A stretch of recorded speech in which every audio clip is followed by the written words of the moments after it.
Chapter 170, Demon Heirs Gathered. Chapter 170, Demon Heirs Gathered. About 100 feet away from the blood pool, a cultivator with a buzz cut sat in a lotus position. There was a thick black spear embedded in the ground beside him. It was even taller than Su Zimo. The buzz-cut cultivator had his eyes closed. Breathing steadily, his face was sharp as a knife and his upper body was bare. Every single inch of his muscles shone with a bronze luster, as though watered by molten steel. It gave off a feeling of strength. There was no one within a radius of 100 meters around the person. There was only the long, thick spear. The moment Su Zimo saw that person, he felt an immense pressure. It was an unrestrained, violent aura that dominated the entire place. That person is very strong. Su Zimo's heart skipped a beat. Even though the presence of the ancient spirit lock formation meant that one could only rely on their melee combat skills, Su Zimo was not invincible. He was only at the marrow cleansing section of the mystic classic of the 12 demon kings of the great wilderness, and it wasn't at greater mastery yet. Even with the support of the marrow cleansing Sutra of the Void Thunder Manual, his power was only equivalent to that of a late-stage Foundation establishment cultivator.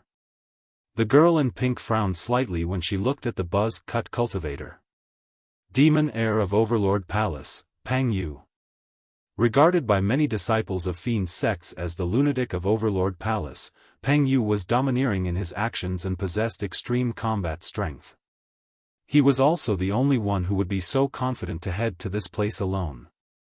On the other end of the blood pool stood more than 100 cultivators in the same get-up. It was clear they were from the same faction. Leading them was a man in purple robes. Hands behind his back, he had a deep and mysterious gaze. His eyes looked like they were able to emit a light of illusion that could bewitch one's heart. To the side of the purple-robed cultivator, there were dozens of other cultivators with their leader donning a crimson-red robe. With pursed lips, his face was expressionless and he had an extremely cold gaze. Su Zimo swept his gaze and could roughly tell that excluding them, there were 3 factions at this place. The buzz-cut cultivator was alone, the purple-robed cultivator with his 100-odd cultivators and the crimson-robed cultivator with his dozens of cultivators. Of course, it could also be 4 factions. If Su Zimo was right, the corpse that tried to assassinate him twice previously should not belong to either of these 3 factions. Including him, there were 4 factions. If that corpse was here, given his disguise skills, he would not be found by Su Zimo until he let out any killing intent. When Su Zimo and the girl in pink arrived, the cultivators of the 3 factions reacted differently. The buzz-cut cultivator was motionless, he did not even open his eyes. The purple-robed cultivator looked at the girl in pink and smirked coldly. The crimson-robed cultivator was indifferently cold and remained silent. The commonality of the 3 factions was that all of them subconsciously ignored Su Zimo. Right then, at a fork road not far away, a group of cultivators arrived. They were led by a man in black robes. Those were the malevolent Earth sect cultivators that Su Zimo had exchanged blows with previously. When the black-robed cultivator caught sight of Su Zimo, his pupils constricted slightly and there was a flash of killing intent. Initially, the black-robed cultivator brought more than 100 men with him. However, more than 20 of them were slain after that short exchange of blows with Su Zimo. In fact, he nearly died as well. Before long, another couple of people appeared. They were led by an extremely handsome man. Holding a folding fan, the man had a jade-like complexion. His eyes were akin to sparkling stars and he had an extraordinary bearing. Coupled with a set of white robes, he was what people would refer to as a dashing gentleman. The man carried a faint smile and had a gentle gaze. Compared to the buzz-cut and purple-robed cultivator, he was considered normal and did not seem as though he was from a fiend sect. The white-robed man was accompanied by 4 stunning women. All of them had beautiful looks and graceful figures, exuding different styles of their own. Turning his gaze, the white-robed man looked at the girl in pink and said gently, "Yenner, this place is so dangerous. Come to my side." Hee hee. The girl in pink chuckled. Shangguan Yu, sorry to disappoint you. But, an idiot of your Cloud Rain sect was killed by me. Oh. The white-robed cultivator named Shangguan Yu did not seem surprised at all as he nodded. Yan Fei? I expected that he would die. Only, I did not think that he would die so quickly.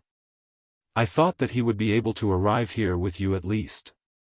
Even though he's a disciple of Cloud Rain sect, he committed a most heinous mistake, the girl in pink replied. Foo-foo. Shangguan Yu laughed. He's just an ordinary Fiend sect disciple. How can he be a match for the pure maiden of our Fiend sects? It's only normal that he would die. Pausing for a moment, Shangguan Yu swept his gaze across Shangguan Yu and fanned himself, asking in a seemingly casual manner, Yenner, who is that? He's my bodyguard. The girl in pink walked forward, slung her arm around Su Zimo's shoulders, and replied in a tired voice. Oh. Shangguan Yu smiled and said faintly, he's quite capable to be able to get here, it's just a pity he's about to die. Right then, Su Zimo turned sideways and looked at the girl in pink. There was a flash of mockery in his eyes as he said calmly, pure maiden of the Fiend sections. Indeed, you're someone of the Fiend sections. I didn't want to hide it from you either, but... The girl in pink was about to explain when she was interrupted by Su Zimo. I've already said this previously. Any one of the Fiend sects, if I meet one, I kill one. Upon hearing this, someone could not help but laugh out loud. What was this place? Who were the people in this place? That green-robed cultivator must be truly stupid to dare say such a thing. Ha ha ha. A series of laughter broke out from the crowd. Even the buzz-cut cultivator who had closed his eyes the entire time turned his head to look at Su Zimo. Who is this person? What a riot. I don't know. Maybe there's something wrong with his brain such that he's starting to spout nonsense. Almost everyone present was laughing. However, the black-robed cultivator from Malevolent Earth sect was not. Shangguan Yu smiled. Yenner, that cultivator is quite interesting. I almost can't bear to kill him. The girl in pink ignored everyone else. She looked at Su Zimo and said aggrievedly, Brother Su, you promised that you would protect me. Yes. Su Zimo nodded. His next words nearly made the girl in pink vomit blood from anger. I'm going back on my words, Su Zimo continued expressionlessly. Gritting her teeth, the girl in pink said, how can you be this shameless? Don't forget, I gave you more than 400,000 spirit stones. Su Zimo pointed at the surrounding cultivators and said in a low voice, if I'm not wrong, they are all from Fiend sects as well. The inheritance ground here belongs to you guys of the Fiend sects. You lured me to this place with ill intentions. If I didn't have some tricks up my sleeves, would have ended up in the same situation as Wu Xiangming, Yan Fei, and the rest. For 400,000 spirit stones, I can protect you. But buying my life with that amount? That's too cheap.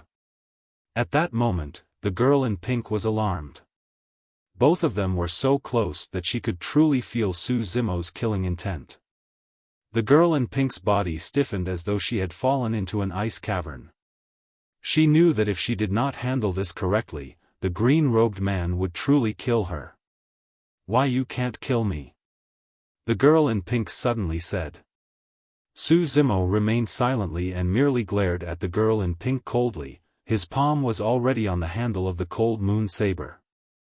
Reaching out, the girl in pink removed her veil slowly and revealed a flawlessly beautiful face. She said softly, my name is Ji Yaoyan. Chapter 171, It's a good opportunity to kill all of you. Chapter 171, It's a good opportunity to kill all of you. The moment the girl in pink removed her veil, everyone's breathing froze for a moment.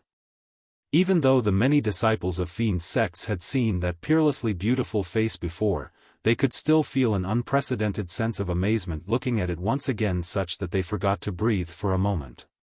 Su Zimo was momentarily stunned as well. Any words that could describe the girl in pink's beauty seemed inadequate at the moment. But very quickly, Su Zimo's eyes regained clarity. Frowning, he murmured softly, Ji Yaoyan? He recalled the scene of how he met Gu Shi and the Gu 11 back in Sky Treasure Auction House previously and gradually came to a realization. Besides, he could see traces of Ji Yaoxue from the girl in pink's appearance. She's your elder sister? Su Zimo asked coldly. Smiling with pursed lips, the girl in pink nodded. She believed that she would not have to say much for someone of Su Zimo's intelligence to guess her identity. With that relationship, he would not kill her even if she was the pure maiden of the Fiend sects. True enough. The killing intent in Su Zimo's eyes disappeared. His expression changed as he asked in a deep voice, "What's going on here? Why are the Fiend sects gathered here? Have you heard of the 7 Fiend sects?" Ji Yaoyan did not reply and asked instead. Su Zimo shook his head. Ha! A snicker came from the side. Many of the Fiend sect disciples looked at Su Zimo in disdain as though they were looking at a dead man. The black-robed cultivator of Malevolent Earth sect was the only one who pouted his lips and lamented internally, continue pretending. I don't believe anyone from an Immortal sect wouldn't have heard of the 7 Fiend sects. Ji Yaoyan said, the so-called 7 Fiend sects refers to Illusion Fiend Cult, Zenith Sect, Overlord Palace, Hidden Death Sect, Pure Maiden Sect, Cloud Rain Sect and Malevolent Earth Sect. These 7 sects are all top factions in Tianhuang mainland.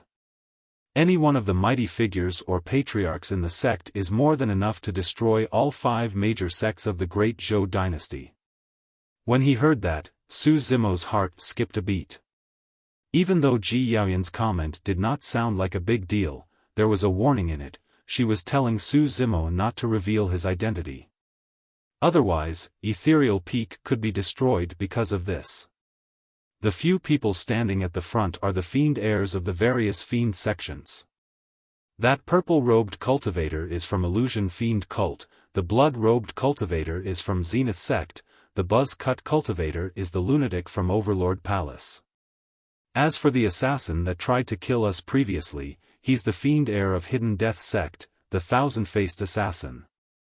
Ji Yaoyan pointed at the few of them and Su Zimo swept his gaze across the crowd before finally looking back at Ji Yaoyan. Which sect's Fiend heir are you?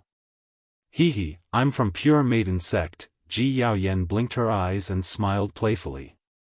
If Ji Yaoyan had not admitted it personally and Su Zimo was not there to witness, he would not have imagined that the innocent girl with a bedazzling smile right in front of him was someone from the Fiend sects. The Fiend heirs are gathered here for the inheritance of this place. Because the lineage of the Pure Maiden Sect is passed down alone, I don't have helpers like the rest of them.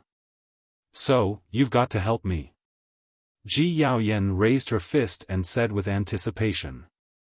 Demoness Ji, there's an ancient spirit lock formation here. If you want to obtain the inheritance against Lunatic Pang, we'll have to join forces, the Fiend heir of Illusion Fiend Cult suddenly said. Ji Yaoyan whispered, of the 7 Fiend sects, Overlord Palace is the strongest in melee combat. That buzz-cut cultivator's name is Pangyu, you've got to be wary of him. Even without Ji Yaoyan's reminder, Su Zimo would definitely watch out for that person. To be precise, he was watching out for every single one of those Fiend heirs.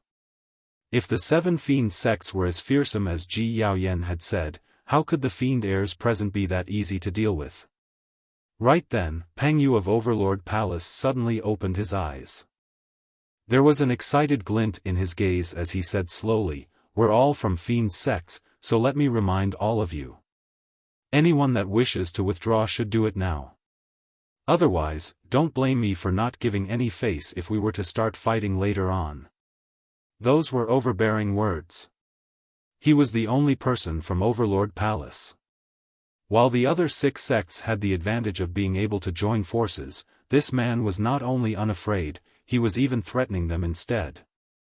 It wasn't because Pangyu was the strongest amongst the Fiend heirs, it was due to the presence of the ancient spirit lock formation.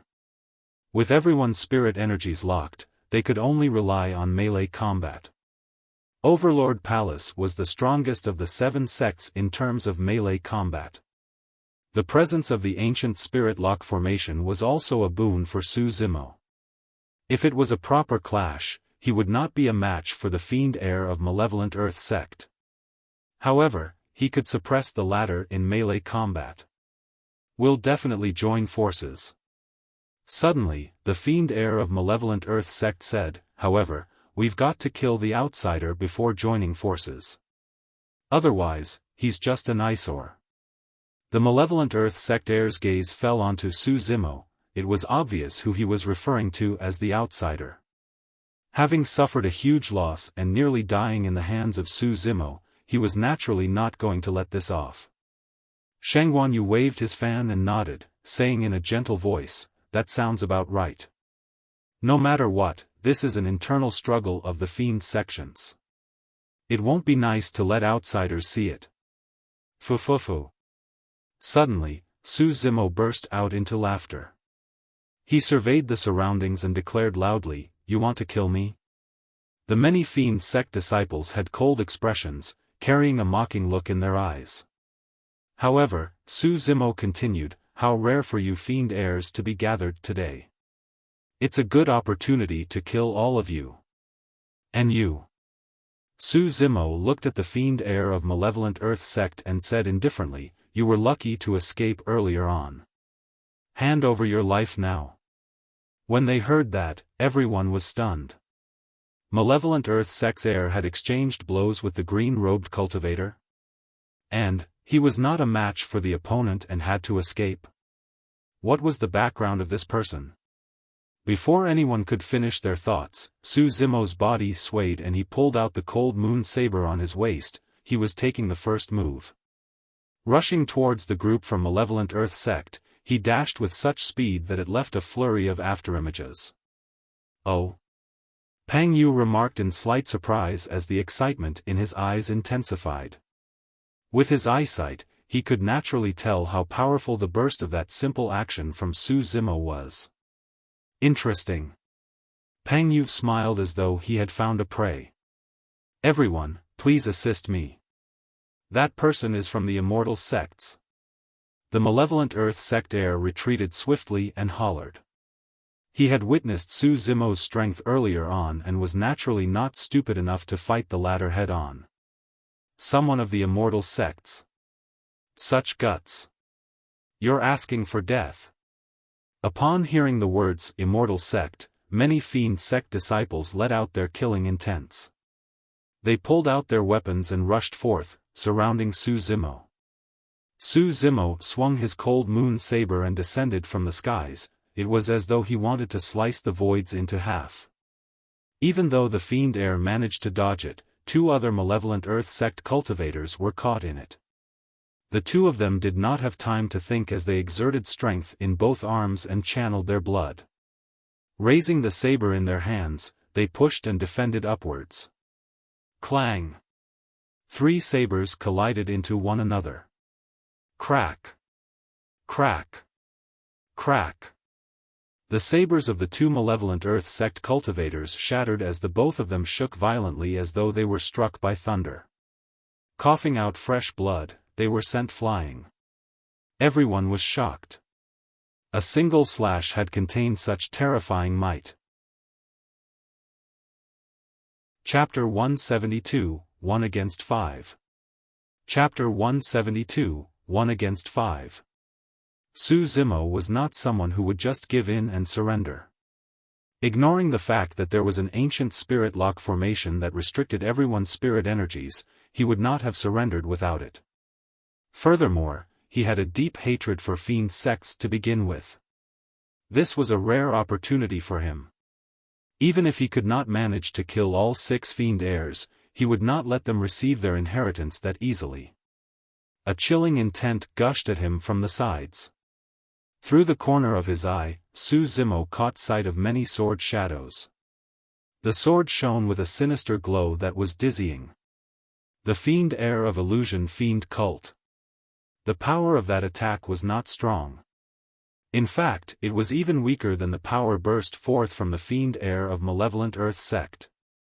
However, in the hands of the Fiend heir of Illusion Fiend cult, the sword seemed to transform endlessly and it was difficult to differentiate from illusion and reality. Su Zimo frowned slightly, he actually had to dodge to the side against that attack. This was a completely brilliant sword technique. Strength wasn't the only factor in melee combat. Speed, defense and techniques were all embodiments of combat strength. Even though Su Zimo preferred the strength of sabers, he did not know of many techniques.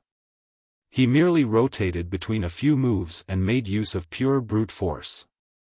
Against the brilliant sword techniques of the Illusion Fiend cult heir, Su Zimo was actually forced to retreat momentarily and had no way of retaliating. Swoosh! On the other side, there was a flash of blood, emitting a strong, pungent smell. The blood light wasn't truly blood, it was light from the saber.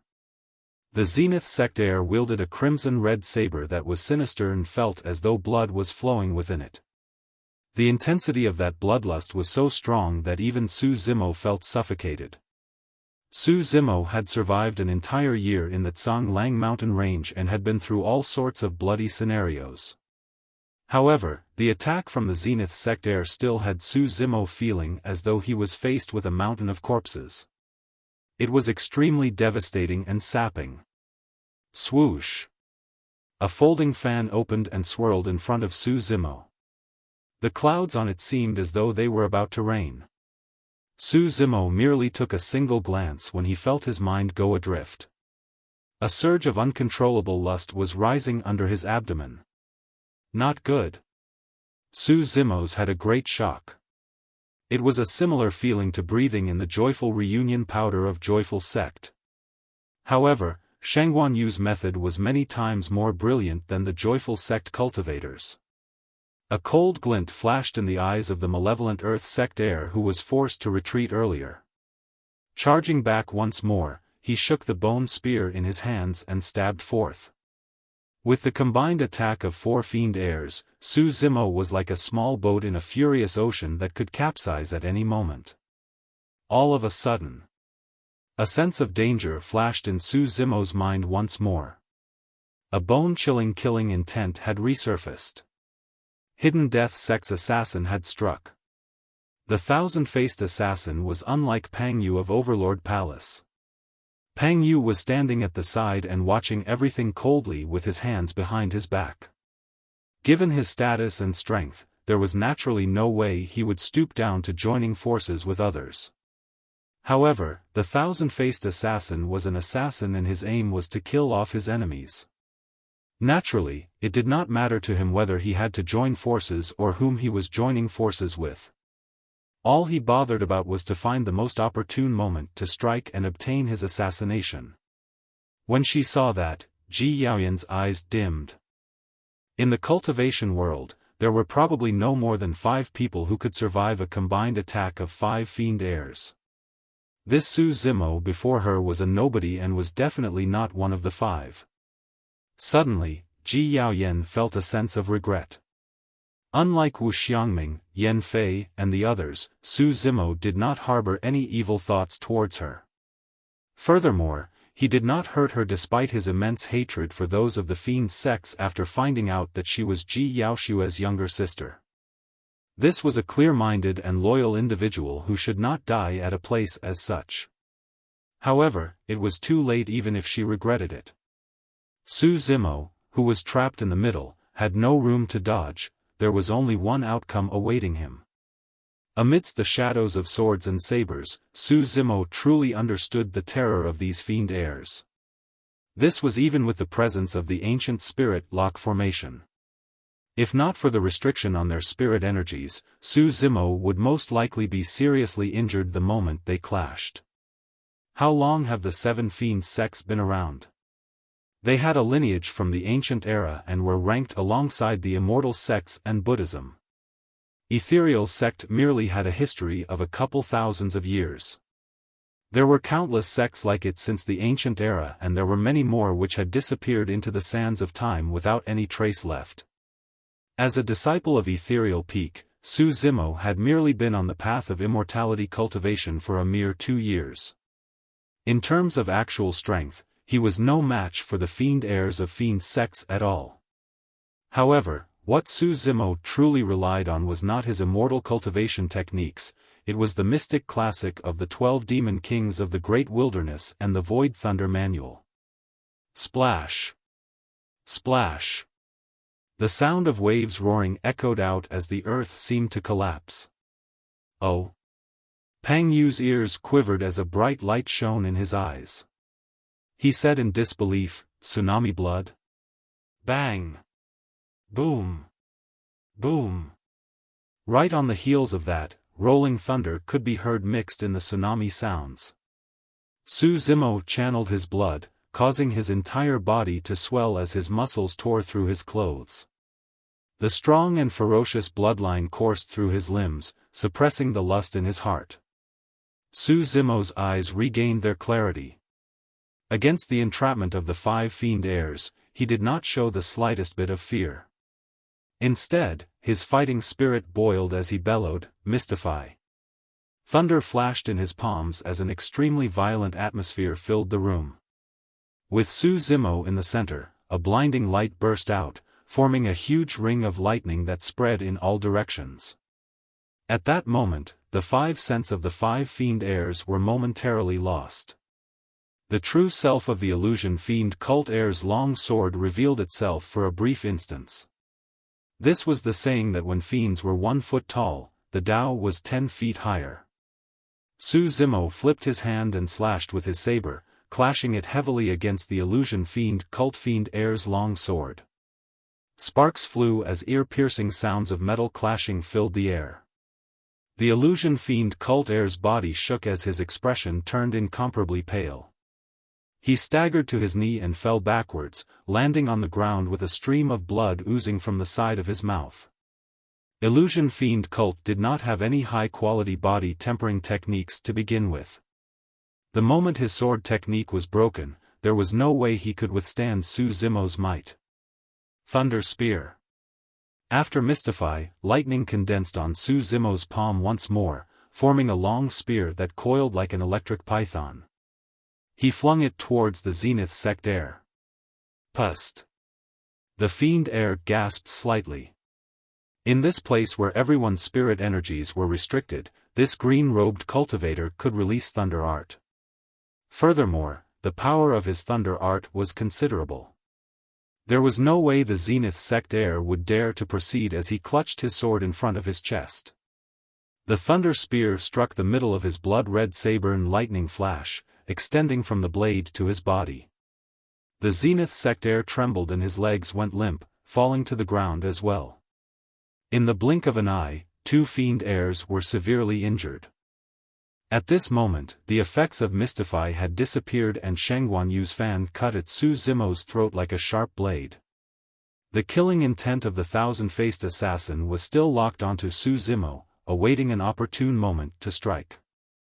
At the same time, the malevolent Earth sect heir's bone spear have carved a semicircle in midair, shrouding Su Zimo with a chilling, malevolent aura that was pitch black. Chapter 173, Manipulating the Situation. Chapter 173, Manipulating the Situation. Even though he forced back 2 Fiend heirs in a row, the situation was still extremely dangerous for Su Zimo. Right then, a chain tore through the air and coiled towards Shengguan Yu like a slithering wild snake. It shone with a glistening cold light. There was a flash of fear in Shengguan Yu's eyes and he did not dare to be careless, leaping back and retreating hurriedly. "Demoness Ji, what are you doing?" Shengguan Yu chided with a narrowed gaze. That chain was Ji Yaoyan's weapon. When she saw that Su Zimo was trapped, she was filled with regret. However, even if she had struck then, she would not have been able to break him out of the predicament. But the next moment, there was a sudden change. With an incomparably powerful stance, Su Zimo burst forth with the power of his bloodline and forced back 2 Fiend heirs with his Thunder Art, that caused a change in the situation. Ji Yaoyan no longer hesitated and struck immediately. With her addition, there was yet another change to the situation. Of the 5 Fiend heirs, 3 of them were gone, leaving only the thousand-faced assassin and malevolent Earth sect heir. Actually, among the 5 Fiend heirs, the greatest threat to Su Zimo was the thousand-faced assassin. That was because Su Zimo could not ascertain his location. Once the thousand-faced assassin appeared, it would definitely be a sure-kill attack. In a flash, Su Zimo's mind raced. He strode forward, grabbed his cold moon saber with both hands and slashed at the bone spear. The malevolent Earth sect heir smirked coldly.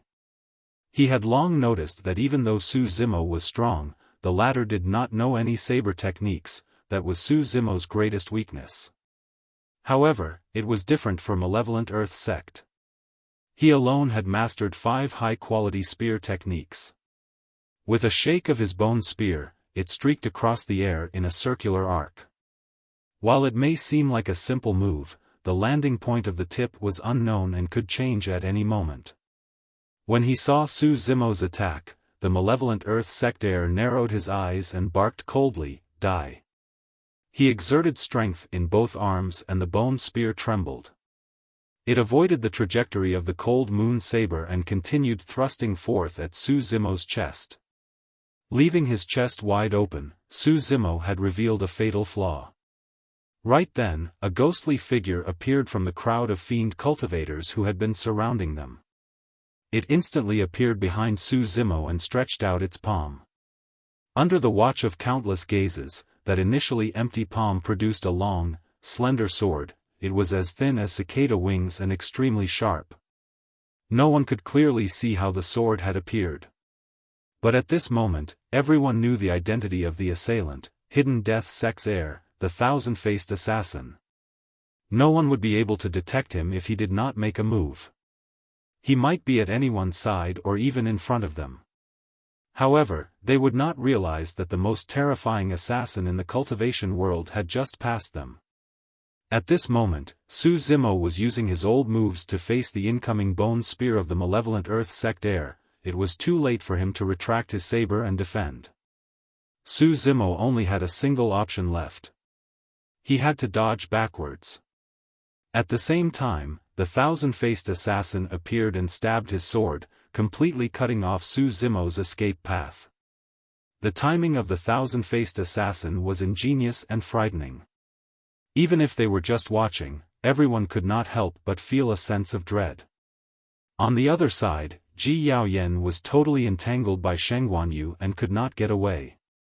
In the blink of an eye, the tables had turned and Su Zimo's life was on the line. Pang Yu shook his head and the excitement in his eyes faded gradually. To him, Su Zimo was already a dead man. A dead man was not worthy of being his opponent. No one noticed that Su Zimo, who was in the middle of the storm, had still eyes and a composed expression. He was frighteningly calm. Under normal circumstances, Su Zimo would truly have no way out and could not react in time. However, in this situation, he was deliberately letting out an opening. If he did not do that, the thousand-faced assassin would never appear. That was too much of a threat for Su Zimo. As the bone spear approached, Su Zimo swung back with his saber as though he had expected it. Without stopping at all, he bent down suddenly and slithered on the ground with his limbs like a giant python. Upon seeing that, everyone's eyes lit up and they were stunned. Even though the dodging movement seemed somewhat odd, it avoided the incoming bone spear and long sword of the thousand-faced assassin perfectly. The beauty was in its precision. He had managed to turn that crisis into nothing. All right. Pang Yu grinned as fighting spirit filled his eyes once more. As for the malevolent Earth sect heir, his heart skipped a beat when he missed his attack. Without thinking, he exerted strength in his feet and retreated with his spear immediately. A black shadow slid across the ground at an extremely fast speed. In the blink of an eye, it was right in front of him. Su Zimo leaped up, his eyes brimming with killing intent as he slashed up with his cold moon saber. Ah! The malevolent Earth sect heir exclaimed loudly and held his bone spear in front of his chest to defend. Clang! The moment the weapons came into contact, the malevolent Earth Sect heir began to feel uneasy internally. Even though his bone spear had collided with the cold moon saber, it felt as though it was striking air and he could not feel any impact. This is bad. It's a fake. The malevolent Earth Sect heir's heart sank. Su Zimo scoffed coldly. The moment the cold moon saber and the bone spear made contact, he sidestepped and dodged to the side. A long and slender sword stabbed from behind, brushing by Su Zimo treacherously by a single hair's breadth. If he was half a step slower, or if he was entangled with the malevolent Earth Sect heir, Su Zimo would not have been able to dodge that attack. The expression of the malevolent Earth Sect heir changed as his pupils constricted. Almost at the same time that Su Zimo dodged, the sword stabbed over. In the midst of things, he had no time to react at all. Thousand-faced assassin. The malevolent Earth Sect heir shrieked, and in a rather impressive display of swift reaction, he pulled the bone spear that defended his chest upwards. The thousand-faced assassin felt a blur before his eyes. When the figure flashed, he realized that something was amiss and tried to retract his momentum. Clang! The long sword made contact with the bone spear. Poof! Right after, a flash of blood appeared. The malevolent Earth Sect heir groaned dully as his face turned pale and he trembled in pain. That strike should have pierced his chest. However, because he used the bone spear to dodge and the thousand-faced assassin had retracted his momentum, the long sword merely pierced his shoulder. At this moment, the thousand-faced assassin suddenly felt a sense of trepidation. A bone-chilling killing intent surged and enveloped his surroundings. Not far away, Su Zimo loaded his bow. He had 4 arrows left. Now, all 4 of them were loaded on the bow that curved like a full moon. They were aimed at the thousand-faced assassin who had just appeared.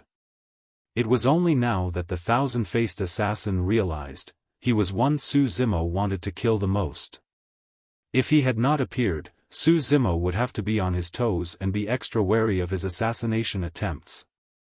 Even if the latter had a myriad of techniques, he might only be able to use less than half of them. But now, not only had he failed his assassination attempted, his long sword was still stuck in the malevolent Earth Sect heir's shoulder and he could not pull it out yet. Swoosh! Swoosh! Swoosh! 4 black beams descended, almost sealing off all routes of retreat for the thousand-faced assassin. Upon seeing this, the spectating crowd suddenly had an illusion. On the surface, it seemed like the 5 Fiend heirs were attacking the green-robed cultivator. However, the latter was actually taking the initiative to manipulate the situation and lead them in his direction right from the very beginning. Now, even the mysterious thousand-faced assassin had fallen into this green-robed cultivator's trap. Everyone could not help but entertain a flashing thought: who is this person? Chapter 174, Change in the Blood Pool. Chapter 174, Change in the Blood Pool. Even though he knew that he had fallen into a trap, the thousand-faced assassin was still expressionless. Drawing his sword, he curled into a ball and spun in midair like a turtle. The slender sword formed a beautiful, bedazzling sword beam around him. This was an extremely famous defensive technique of Hidden Death Sect. On the one hand, a curled body could reduce the possibility of one getting injured. On the other hand, the rotational force combined with the sword's dance would produce a barrier that could defend in all directions, even water would have difficulty penetrating it. Cling! Clang! 4 black beams struck the spinning sword beam and let out a series of crisp sounds. The 4 arrows were blocked. Su Zimo shot the 4 arrows and casually threw his sanguine crystal bow down. Without the slightest pause, his body flashed and he lunged towards the thousand-faced assassin as an icy, murderous aura emitted from the cold moon saber in his hands. Naturally, Su Zimo would not assume that he would be able to kill the Fiend heir of Hidden Death Sect with just 4 arrows. The 4 arrows were just his first attack. Su Zimo's Real killing blow was behind. Even though the thousand-faced assassin had blocked the 4 arrows, he still had a slight pause in his actions due to their power. By now, Su Zimo had arrived in front of him, aimed at his neck with a raised cold moon saber without saying a single word. Even though there was no technique involved in Su Zimo's attack, he carried an unrivaled aura. As his blood surged, lightning flashed as well in a ferocious manner. Without any way to dodge, the thousand-faced assassin could only face it head-on. It wasn't because he did not want to dodge, it was because Su Zimo had forced him into a spot. Every single move was calculated to extreme precision such that he did not even have room to breathe. Clang! The long sword collided against the cold moon saber and let out a jarring sound. The thousand-faced assassin's body quivered. His arms were sore and his palm was torn as fresh blood dripped, he could hardly hold his weapon any longer. The sword was curved to a frightening degree from the great force of the cold moon saber. Right as the saber was about to strike the thousand-faced assassin's chest, a strange change happened. Due to the bending of the thousand-faced assassin's sword, its tip jumped in a strange manner and silently pierced toward Su Zimo's throat as though it was alive. If Su Zimo continued with his attack, the thousand-faced assassin would be severely injured at most. However, his throat would be pierced on the spot. The assassination methods of Hidden Death sect were unpredictable and beyond the imagination of ordinary people. Any single bit of carelessness could cause a person to lose their life. A warning flashed in Su Zimo's mind.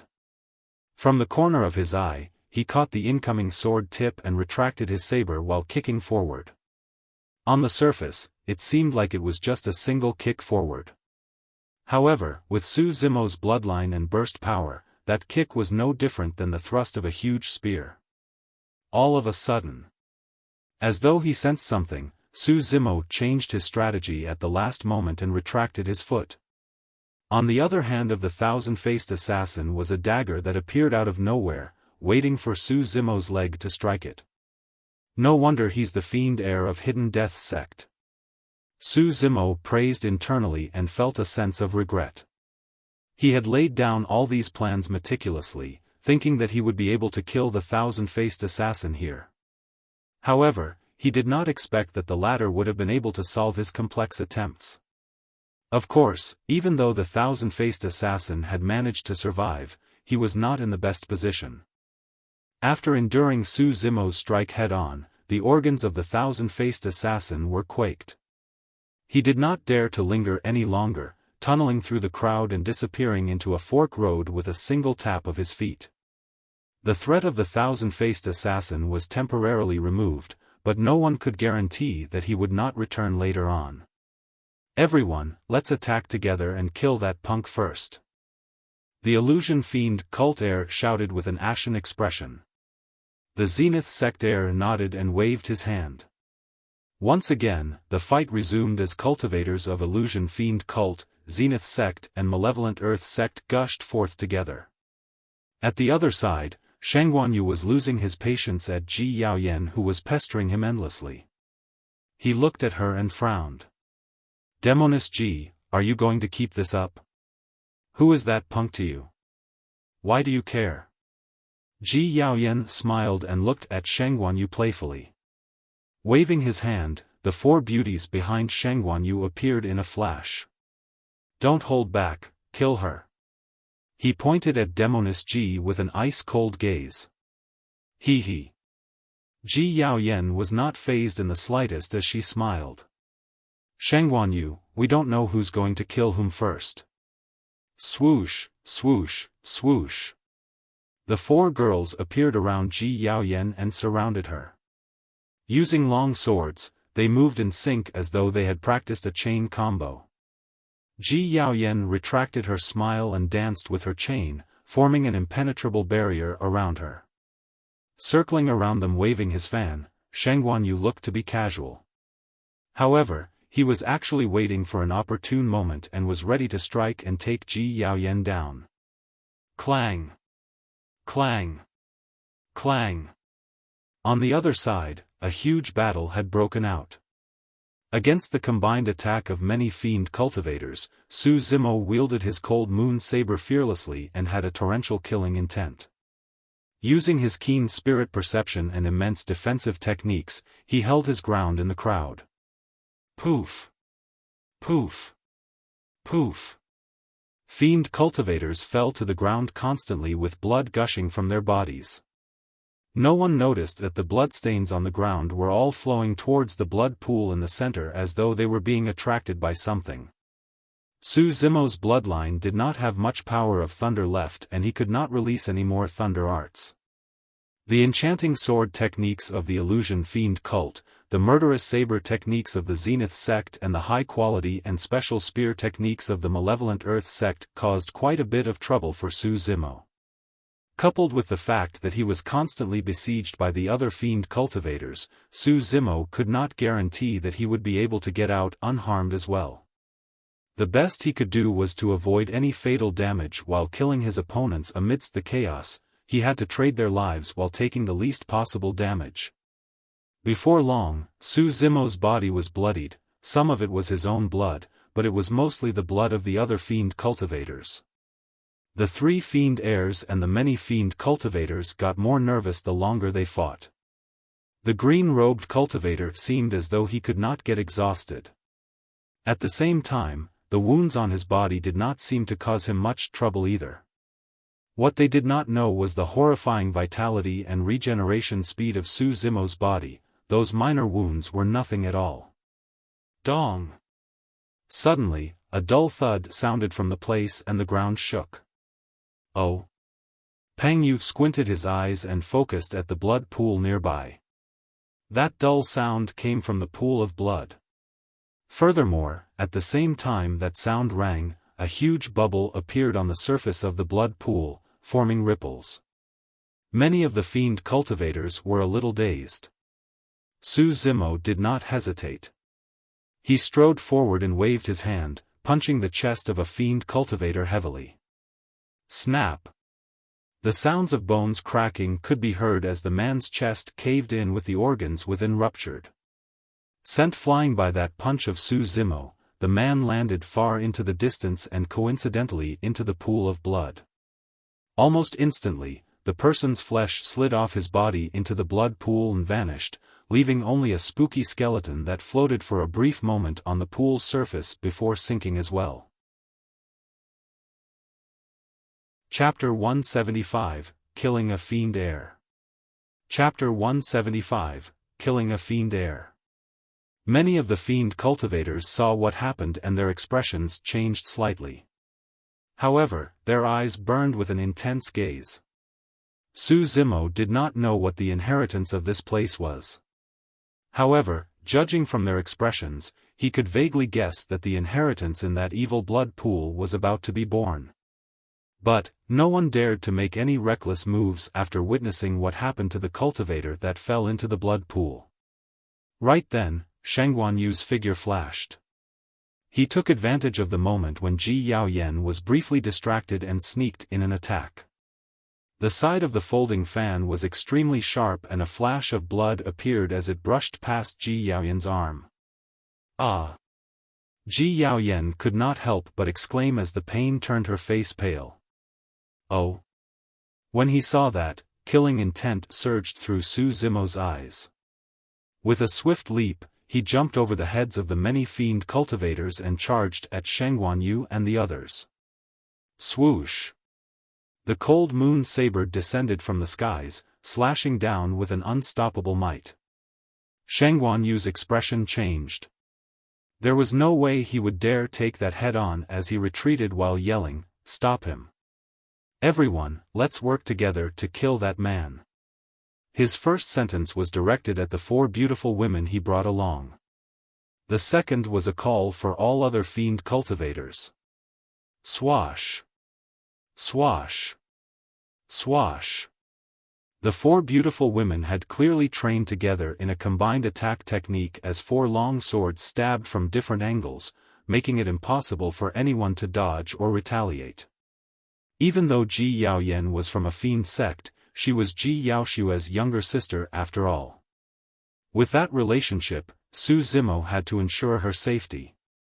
Now that he saw Ji Yaoyan injured, Su Zimo could not care less. Facing the 4 incoming swords, he did not retreat or dodge. Instead, he slashed up with the cold moon saber in his left hand and met an incoming sword with his right hand. He coiled his hand around the sword. Bam! The sword let out a tremble as the woman wielding it exclaimed. Her palm was torn and she could no longer grip the sword, breaking the combo attack of the 4 of them momentarily. Su Zimo's figure flickered and afterimages lingered. Appearing before the woman in the blink of an eye, he leaned it. With a bang, her body flew off like a kite that was snapped. By the time she landed, she was no longer breathing. At the same time, Su Zimo flipped his hand and slashed with his saber, causing a cold light to swipe across the neck of another woman. A bloody line appeared. Shing! A blood mist spewed out. With just a casual brush and a single exchange of blow, 2 women from Cloud Rain's sect had died in Su Zimo's hands. He came to Ji Yaoshue's side and asked, frowning, "How are you?" "I'm fine, you don't have to worry about me." She shook her head and indicated for her to watch out behind him. Su Zimo spun around and glared at the incoming fiend cultivators coldly. Wielding his saber, he howled and charged into them once more. Bang! Even though the person in front blocked Su Zimo's saber, he was still sent flying. By the time he landed on the ground, his arms were mangled and his bones crushed, he had lost all his battle prowess. Su Zimo's power of blood was way too strong. The realm of tsunami blood was enough for him to crush all the fiend cultivators present. Only the 4 fiend heirs could hold out against him with their intricate moves. Dong! At the moment, the familiar dull sound rang from the blood pool again as a splash appeared on the surface. This time, the sound was even clearer and more powerful. It was as though a hammer had slammed heavily into everyone's hearts. Everyone present felt a tightness in their chest and their blood was in a mess. They could not help but frown. Su Zimo suddenly felt an indescribable sense of danger. This place was a little odd. It did not seem like it was just a simple inheritance ground as those of the fiend sects had said. Su Zimo did not think too much about it. He was the first to recover with his surging bloodline as he rushed into the crowd towards the malevolent Earth sect heir. Ah! When he saw that Su Zimo was rushing at him, the malevolent Earth sect heir heaved a deep breath of air and bellowed. As he retreated, he shook the bone spear in his hands. The other 3 fiend heirs snapped out of their stupor from the dull sound and helped the malevolent Earth sect heir immediately, forming an entrapment. Bang! Su Zimo stomped his feet on the ground, causing sand and gravel to fly everywhere as the earth trembled. The malevolent Earth sect heir was caught off guard and broke into a stumble. That slowed his movements and revealed an opening. Su Zimo's eyes lit up. He casted Divine Steed Fleeting and cut through the crowd instantly, swinging his cold moon saber upwards ruthlessly. This was a completely one-sided attack. Coupled with his terrifying burst speed, the malevolent Earth sect heir was still a step slower even as he tried his best to retreat. His chest was sliced open, causing blood to gush out and his organs were faintly visible. Ah! The malevolent Earth sect heir shrieked shrilly. Pale as a sheet, he looked down at his chest in horror. While the 7 fiend sects were fighting for the inheritance, if things were to go awry and any one party were to declare their surrender, the rest would not be so ruthless as to kill a fiend heir. However, the malevolent Earth sect heir would have never imagined that he would come across such a malignant being in this place. Upon seeing this scene, the other 3 fiend heirs felt a chill run down their spines. Su Zimo swung left and right. Any fiend sect cultivators that stood before him either died on the spot or were sent flying with blood spraying out of them. Arriving before the malevolent Earth sect heir, Su Zimo grabbed his head with a cold expression and swung his cold moon saber horizontally. A large head was chopped off. Pust! The fiend sect cultivators gasped. They did not know which immortal sect had sent such a ruthless person who could kill the malevolent Earth sect Fiend heir without batting a single eyelid.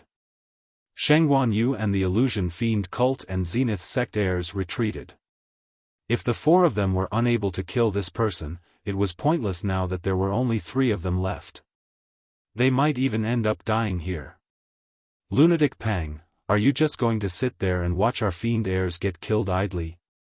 Shengguan Yu asked with an ashen expression. If you continue to sit by and do nothing, what would the other Fiend cultivators think of you when news of this spreads back to the Fiend sects? Ha ha ha. The Illusion Fiend cult heir burst out in laughter. They'll only think that Lunatic Pang is a superficial reputation of yours. You're nothing more than an empty shell who can only be arrogant within our Fiend sects. When you come across anyone from immortal sects, you're so scared that you don't even dare to say a word. Upon hearing this, Pang Yu finally moved. He stood up from his spot as the fighting spirit in his eyes burned into two flames. With just that single action, everyone present felt an overwhelming pressure. It was as though there was a shadow of an ancient demon coming from Pang Yu, possessing unparalleled might that could even envelop the heavens. You don't have to provoke me. Pang Yu said coldly, if I were to attack, that person would be killed with extreme ease. As Fiend heirs, each of them had tricks up their sleeves and were extremely intelligent. When Su Zimo was fighting the other Fiend heirs, it was the perfect opportunity to sit by and reap the spoils later. There was no way Pang Yu would get involved. However, the inheritance object was about to be born.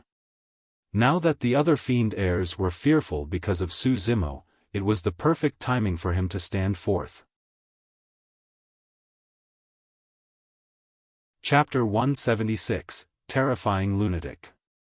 Chapter 176, Terrifying Lunatic. Boom! Pang Yu pulled out the black spear that was embedded in the ground, causing the earth to crack and mud splattered everywhere. Dragging his huge spear, Pang Yu strode in a domineering manner to Su Zimo and said, I don't know which immortal sect you're from, but I guess your master must have spent a lot of effort to nurture you. But, what a pity. Even though your bloodline has reached the legendary tsunami blood, your body tempering isn't at a greater mastery yet. You are too weak to be my match. Su Zimo's heart skipped a beat and he thought to himself about how powerful this person was. Before they even exchanged blows, Pang Yu had already seen through him. Pang Yu was not wrong. Even though Su Zimo's bloodline was terrifying and he was strong, marrow cleansing was only the fourth section of the mystic classic of the 12 demon kings of the great wilderness. In terms of body tempering, Su Zimo had yet to cultivate the organ's refinement and orifice clearing sections. Sizzle. The spear tip slashed across the ground, producing strange sounds. Amidst the sound, Pang Yu's heavy footsteps could be heard. Thump. Thump. Thump. He was neither slow nor fast, but it was forceful. Every single step he took seemed as if he was stepping on the beat of Su Zimo's heart, giving the latter a feeling of dread. As Pang Yu approached, his aura grew stronger and stronger. On the contrary, Su Zimo's aura was being crushed completely. In the eyes of the onlookers, Pang Yu seemed to have transformed into an ancient demon 100 feet tall, overlooking Su Zimo who was tiny as an ant right now. Of course, that was just an illusion of the crowd that was caused by the auras of both parties and the circumstances alongside various reasons. Shengguan Yu was secretly shocked by Pang Yu's terror. After some thought, he gathered that even without the presence of the ancient spirit lock formation, he might not be a match for that lunatic either. However, Shengguan Yu heaved a sigh of relief. No matter what, that green-robed cultivator was finally going to die. With Pang Yu around, the rest of them were in no danger of losing their lives. But, if the green-robed cultivator was the one who survived, the only option left for them was to escape. A cruel glint flashed in the Zenith sect heir's eyes as he looked on coldly. When the Illusion Fiend cult heir saw what was happening, he was delighted and yelled, Lunatic Pang, killing this person outright will be too easy on him. You'd better rip him into pieces. That'd be satisfying. Ji Yaoyan furrowed her brows as worry flashed across her eyes. She was the clearest about Pang Yu's methods and abilities. Through the history of Fiend sect heirs, his strength was ranked right at the top. Otherwise, he would not be called a lunatic. Seeing Pang Yu walk over, Su Zimo suddenly realized something. Even though what Pang Yu said was true, the fact that he chose to say it at this moment was a form of mental warfare. If Su Zimo felt that he was inferior to Pang Yu, his aura would definitely weaken and he would lose the initiative. After realizing this, Su Zimo had been searching for a way to break out of that situation. Pang Yu did not intend to give Su Zimo any chance to begin with. When he approached Su Zimo, he raised his pitch-black spear and smashed it down like a steel whip, causing the wind to howl in a breathtaking manner. Su Zimo did not even think about it and sidestepped to dodge immediately. The power of that spear was too powerful. If he wanted to defend it head-on, he would only end up severely injured and might even die on the spot. Can you avoid it? Pang Yu's spear missed and smashed on the ground with a loud bang, causing the earth to crack. Amidst the billowing smoke, a thick black spear stabbed out. It was extremely stable, as if it could even pierce through the heavens. Su Zimo's eyes lit up. He took a half sidestep and forcefully twisted his stance with the plow heaven stride, dodging the sharp tip of the spear while using his cold moon saber to strike at the weakest part of the spear. Su Zimo could not help but praise himself internally for that slash. Regardless of angle, timing, strength or the combination with plow heaven stride, the move was perfect. In fact, Su Zimo thought of what to do with this move later on. After colliding with the spear, the cold moon saber slanted sideways and sliced down the body of the spear, forcing Pang Yu to let go. That way, Su Zimo would seize the initiative and gain the advantage with a weapon. Clang! The sound of metal clashing echoed out. It was as Su Zimo had imagined, and the cold moon saber collided heavily against the body of the spear. However, his expression changed the next moment as he realized something was amiss. Su Zimo felt an extremely domineering shock wave on the body of the spear. The moment the cold moon saber made contact with it, the shock was transmitted to him through the saber. It was a trap. It was the same way Su Zimo had dealt with the thousand-faced assassin earlier on. This was a deliberate opening set up by Pang Yu. Buzz! The spear quivered and the cold moon saber was sent flying. With his palm torn and fresh blood dripping, Su Zimo's trump card he had designed earlier was now useless. Pang Yu burst out into laughter. Exerting strength into his arms, he swept the spear horizontally right at Su Zimo's head. After the cold moon saber left his hands, Su Zimo was extremely swift and squatted. The pitch-black spear swept into air. However, it suddenly changed its momentum and stopped right above Su Zimo's head before slamming down. Pushing his feet, Su Zimo rolled to the side and barely avoided the fatal blow. He was covered with quite a bit of mud and looked rather pathetic. The both of them had only exchanged a couple of moves. However, Su Zimo had escaped death several times. If he was any bit slower, he would have died on the spot. The difference in strength between the both sides was obvious. In the eyes of everyone, Su Zimo had no chance against Pang Yu with his black spear now that even his weapon was gone. "I've told you, you're very strong, but you're no match for me. Please resign to your fate." Pang Yu's voice sounded as though he was stating an unquestionable fact. Raising his brow, an idea flashed into Su Zimo's mind. He had finally realized the flaw in Pang Yu's earlier statement. "My strength is indeed inferior to yours. However, strength is not the only factor in melee combat." Su Zimo composed himself and replied indifferently. In that instant, a strange change happened between their auras.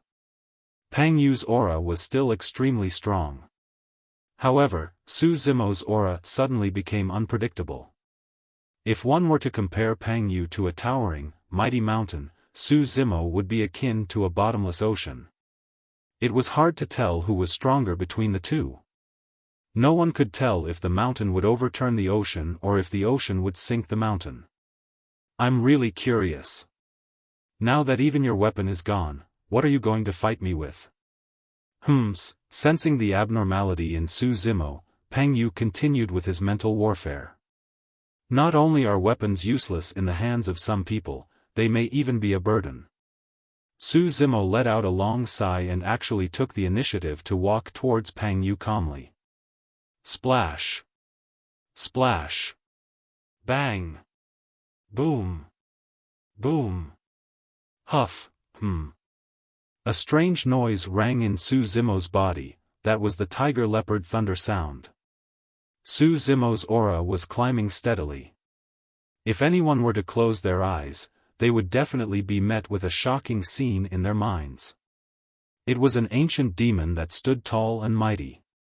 With bloodshot eyes, it strode through the torrential ocean and its body shimmered with lightning. It was an unyielding sight. Chapter 177, Melee Combat Suppression. Chapter 177, Melee Combat Suppression. As Su Zimo approached with an intensifying aura, Peng Yu could wait no longer. The pitch-black spear in his hands danced as he strode forth and dived toward Su Zimo. A simple spear with incomparable strength shot out. Su Zimo's expression was unchanged. He sidestepped and dodged it. No matter what, he was still not Peng Yu's match in terms of raw power. Furthermore, Su Zimo had already lost his weapon. Now that he was bare-handed, all the more he couldn't fight Peng Yu head-on. The pitch-black spear danced in Peng Yu's hands like a gigantic black dragon. Everywhere it passed, it burst with a suppressive force that could destroy everything. Su Zimo kept retreating and the space he could dodge decreased by the second. He was completely restricted by Peng Yu.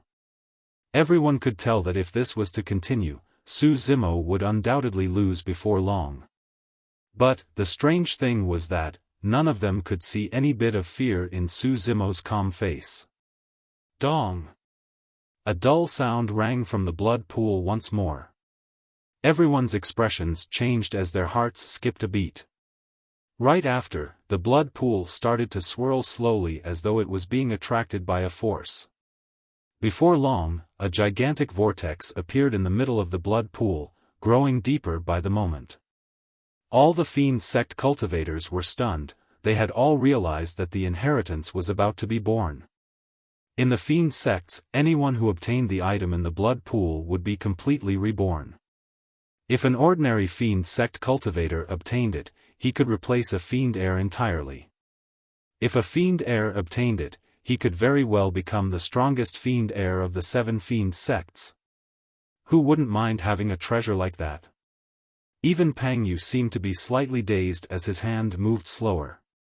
Right then, Su Zimo's eyes lit up. He suddenly reached out and grabbed the pitch-black spear with a flash of lightning in his palms, a coil and a tremble. Oh! Peng Yu's reaction was extremely fast. The moment he realized something was amiss, he channeled his blood towards his arms and steadied the pitch-black spear with all his might.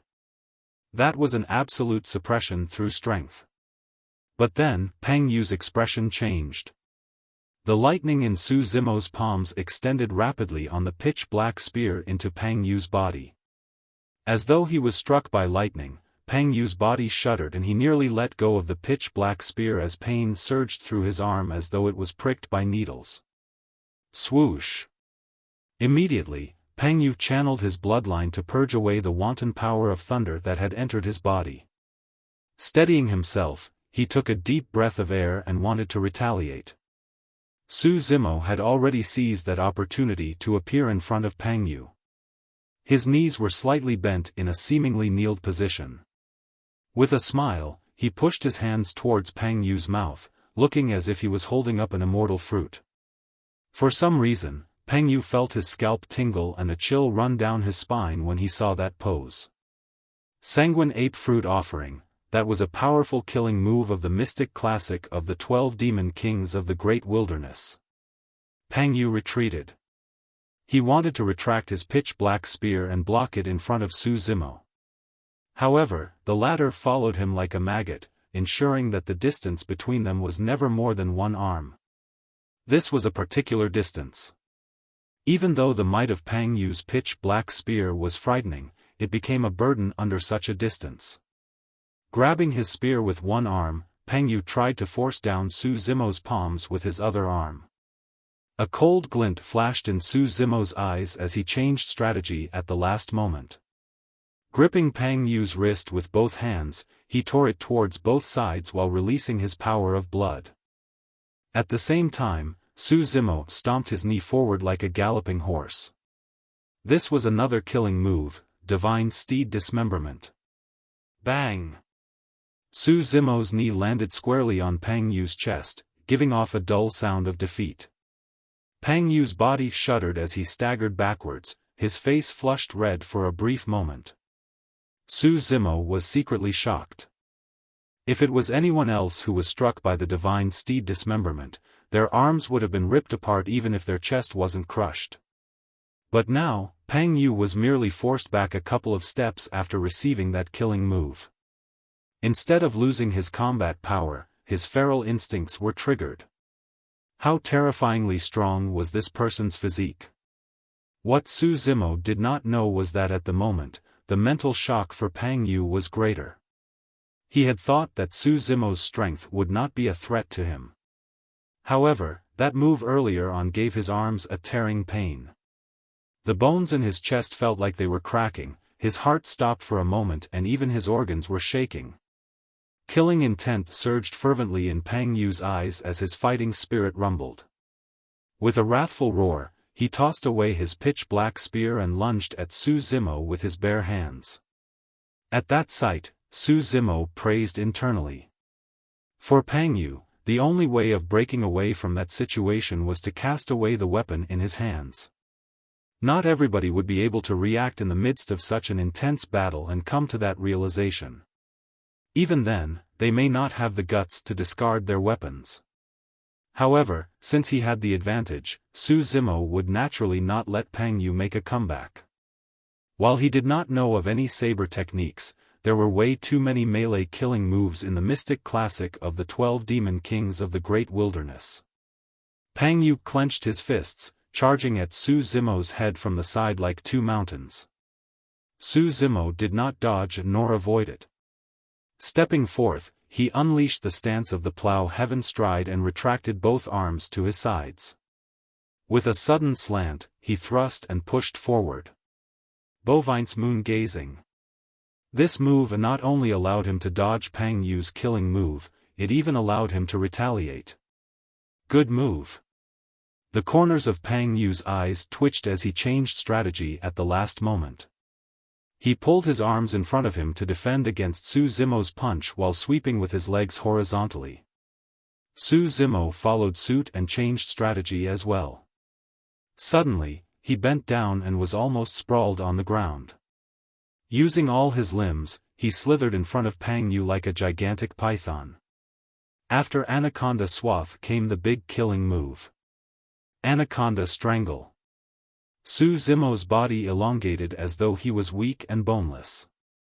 He coiled around Pang Yu's legs and channeled his blood, bursting off with an exuberant power of blood. Whoosh! Su Zimo's muscles expanded rapidly and he grew in size, bent on crushing Pang Yu into meat pulp. Ah! Pang Yu realized the danger as well. Roaring, he churned his blood to fight head-on. Both sides exerted power. After a slight pause, Su Zimo realized that he would not be able to do anything to Pang Yu if this carried on. This person's physique was way too strong. With a swift motion, he slid down from Pang Yu's body. Pang Yu was not in the best state either, panting slightly with a blushed face. Right then, his vision blurred, Su Zimo was actually rushing at him again. Boom! A deafening explosion of air could be heard. Pang Yu raised his head to see Su Zimo's fist pummeling down from the skies, looking like a supreme seal that could suppress the ancient times. Its aura was magnificent and terrifying. Taking a deep breath of air, Peng Yu raised his arms and defended against it. Bang! The fist and arm collided, giving off a sound that could chatter one's teeth. Peng Yu's feet sank into the ground, making him seem shorter than Su Zimo. The melee combat fight was way too intense and dangerous. With rapid changes in their moves, both of them fought with lightning speed such that everyone felt their hearts palpitating just by watching. Suppression.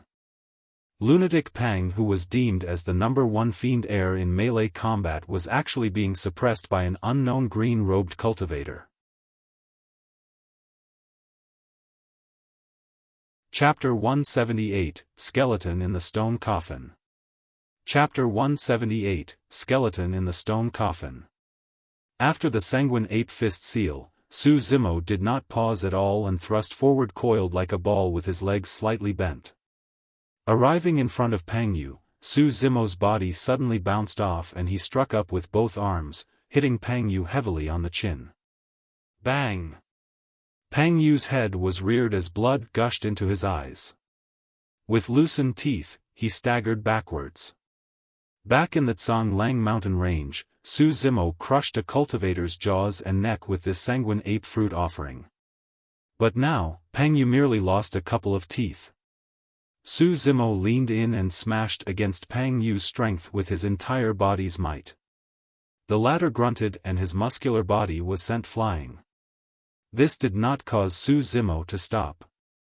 With a flash of his body, he grabbed Peng Yu by the ankles and exerted strength in his arms. Exhaling deeply, Su Zimo lifted Peng Yu's entire body and smashed it heavily into the ground. Boom! A huge human-sized crater formed on the ground as dust spread everywhere. Many of the Fiend sect cultivators were dumbfounded as their mouths twitched uncontrollably. This was an outcome none of them had expected. Everyone could tell that Peng Yu's strength was far superior compared to Su Zimo. However, a single mistake caused him to lose the initiative and Su Zimo continued the combo till this eventual defeat. Even though it was a short exchange of blows, both parties displayed extremely powerful melee combat techniques. Dong! Yet another dull sound rang out. Everyone looked in the direction of the sound. Gradually, their pupils constricted as their expressions froze. In the blood pool not far away, an ancient coffin laid quietly at the bottom and was faintly discernible from the vortex. Placed in the middle, it looked as though it was one with the pool. There were many mysterious and esoteric runic patterns etched on the surface of the stone coffin. However, due to the constant flow of blood, most of it was indiscernible and it had a dim glow. There were also huge chains wrapped around the surface of the stone coffin. They were all covered in rust and seemed as though they had been there for a long time. The dull sounds from before came from this stone coffin. All of a sudden, another sound came from the blood pool. Crack! Crack! Crack! The chains on the stone coffin began to crack and shattered under the watchful eyes of everyone. With a loud boom, the lid of the coffin was lifted by a tremendous force. The dull sound in the stone coffin became even clearer. Dong! Dong! Dong! It was as though someone was striking the drums of the heavens in a deep and powerful manner. Everyone focused and gasped. A figure was lying in the stone coffin. To be precise, it was a skeleton. However, there was a grisly red heart in the chest of the skeleton and it was beating with great vigor. Dong!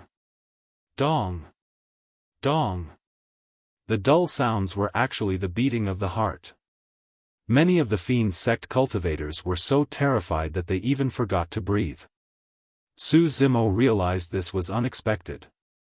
At the very least, the skeleton before him was definitely not within the calculations of the many Fiend sect cultivators present. He did not have time to bother about Peng Yu, who was lying in the huge pit. In a flash, he appeared beside Demoness Ji and whispered, "Hurry up and leave. Something is not right." Demoness Ji's face was pale as a sheet at the moment.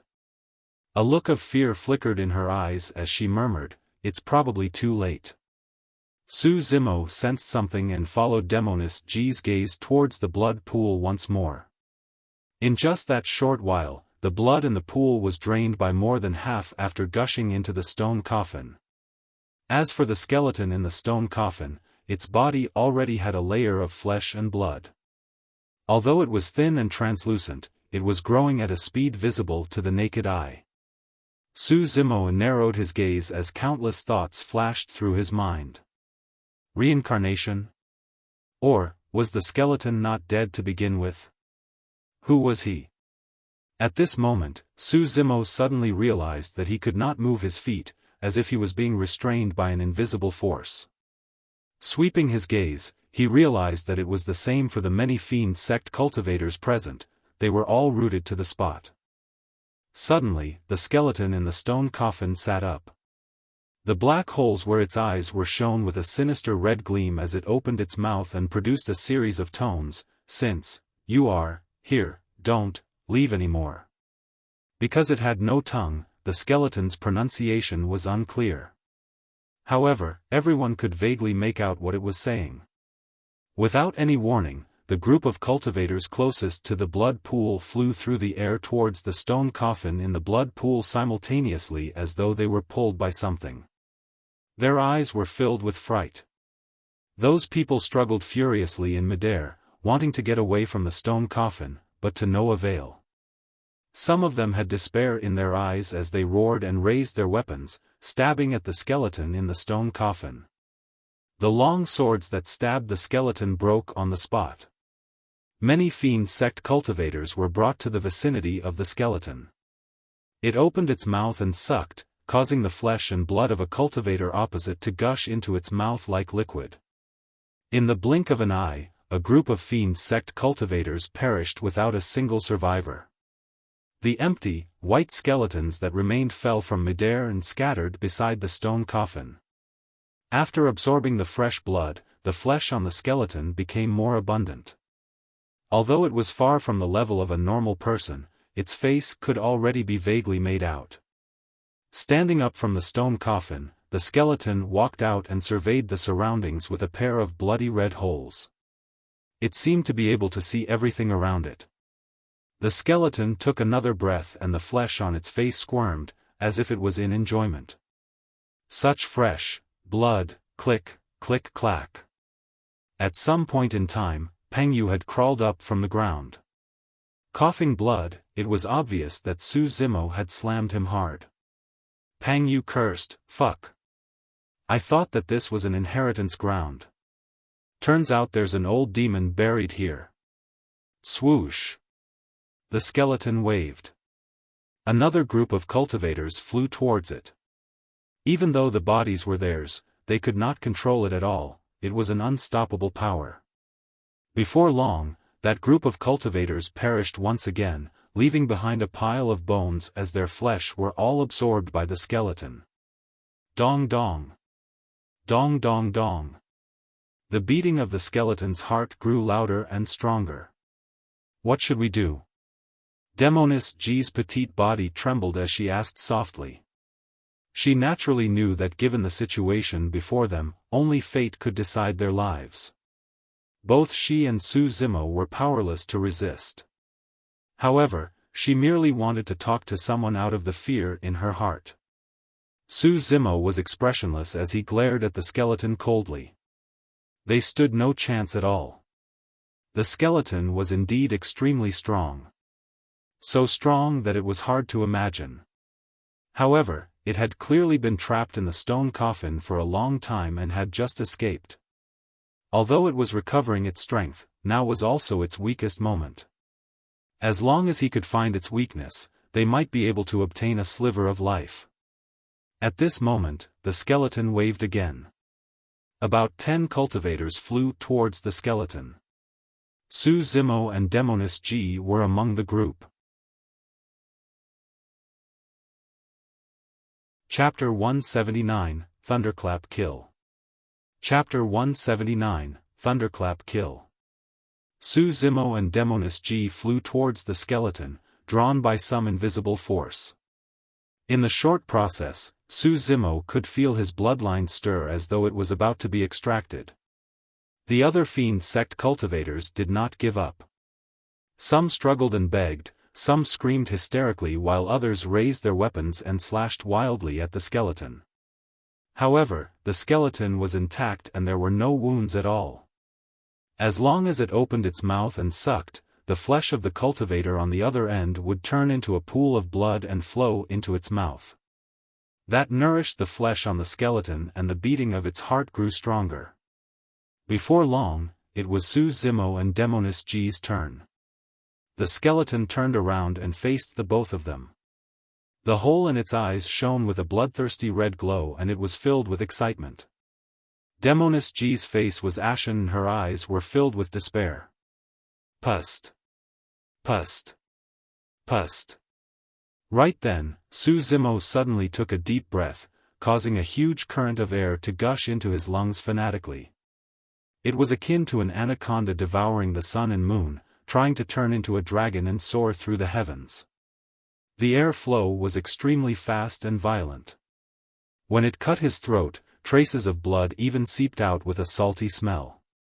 Su Zimo's chest bulged in a shocking manner, as if he had swallowed a huge balloon. Kill. Su Zimo was one step ahead. Opening his mouth suddenly, he roared and released the air flow as blood boiled in his body. Boom! The roar erupted in the air like thunder.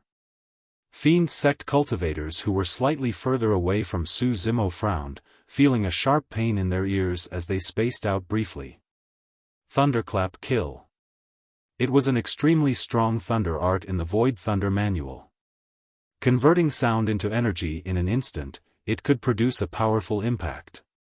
However, it was impossible to learn this thunder art since someone had torn away the back half of the Void Thunder manual. Yet, Su Zimo had gained some inspiration through his past experiences and had his own insights. Coupled with Anaconda Eclipse of the Mystic Classic of the 12 Demon Kings of the Great Wilderness, he created a sound spirit technique that possessed quite a formidable power as well. That was the Thunderclap kill that Su Zimo had just executed. Of course, this was not a complete thunder art, it was merely something that Su Zimo had deduced. Each time it was released, Su Zimo's lungs would suffer immense pressure and possibly even injuries. Unless it was a last resort, Su Zimo would not use Thunderclap kill easily. If Su Zimo had managed to gain greater mastery of the marrow cleansing section and used organs refinement to strengthen his lungs, he would naturally be able to withstand the outburst of Thunderclap kill. Now that Su Zimo had used this technique, it was naturally because he was prepared to risk his life. The power of thunder was the strongest of the yang elements and could purge evil. It was the same for Thunderclap kill. When the skeleton heard that roar, its body trembled and the flesh that coagulated actually showed signs of falling off. Right on the heels of that, Su Zimo's eyes shone with a vicious glint. He thrust his right hand using his palm as a knife and stabbed it into the skeleton's chest. Poof! Flashes of blood appeared. Just as Su Zimo's hand stabbed into the skeleton's chest, it was stuck. Immediately after, the flesh on Su Zimo's palm began to fall off, gushing into the skeleton's body as liquid blood. Click, clack. The skeleton opened its mouth, seemingly mocking Su Zimo for overestimating his abilities. In the blink of an eye, the flesh on Su Zimo's palm had dissipated, revealing a blood-bone palm. Suddenly, the skeleton trembled. An extremely terrifying aura emanated from the blood-bone palm, spreading across its chest in a shuddering manner. A thin layer of fire that emitted a searing and horrifying heat burned on the surface of the blood-bone palm, as if it could incinerate all living beings. It melted the flesh on the skeleton's chest instantly. Su Zimo clenched his teeth and thrust.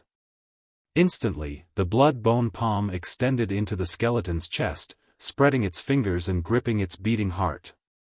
At that moment, Su Zimo and the skeleton trembled at the same time and stopped moving instantaneously. The entire world seemed to have frozen over. Su Zimo squeezed his palm and the heart exploded. Clack, clack. Opening its mouth, the skeleton let out a strange howl from the depths of its throat. Suddenly, a tremendous force exploded in front of the skeleton's chest, repelling Su Zimo instantly. Scarlet light emanated, the place filled with the stench of blood. Large patches of blood mist splattered on Su Zimo's and seeped into his pores.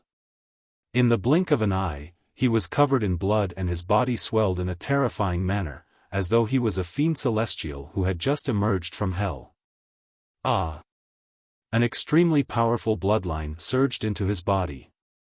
Feeling as though his body was about to explode, Su Zimo could not help but roar into the skies. The moment he opened his mouth, rich and pure sanguine light spewed out, emitting a powerful and domineering fluctuation of his bloodline. Upon seeing this, the eyes of the remaining fiend sect cultivators burned. No one knew what exactly happened to the skeleton or how Su Zimo had managed to pierce its chest and deal serious damage. However, everyone could tell that more than half of the skeleton's blood essence had surged into Su Zimo's body. It was a huge opportunity. With such pure bloodline essence, anyone present would be able to reach the tsunami blood realm.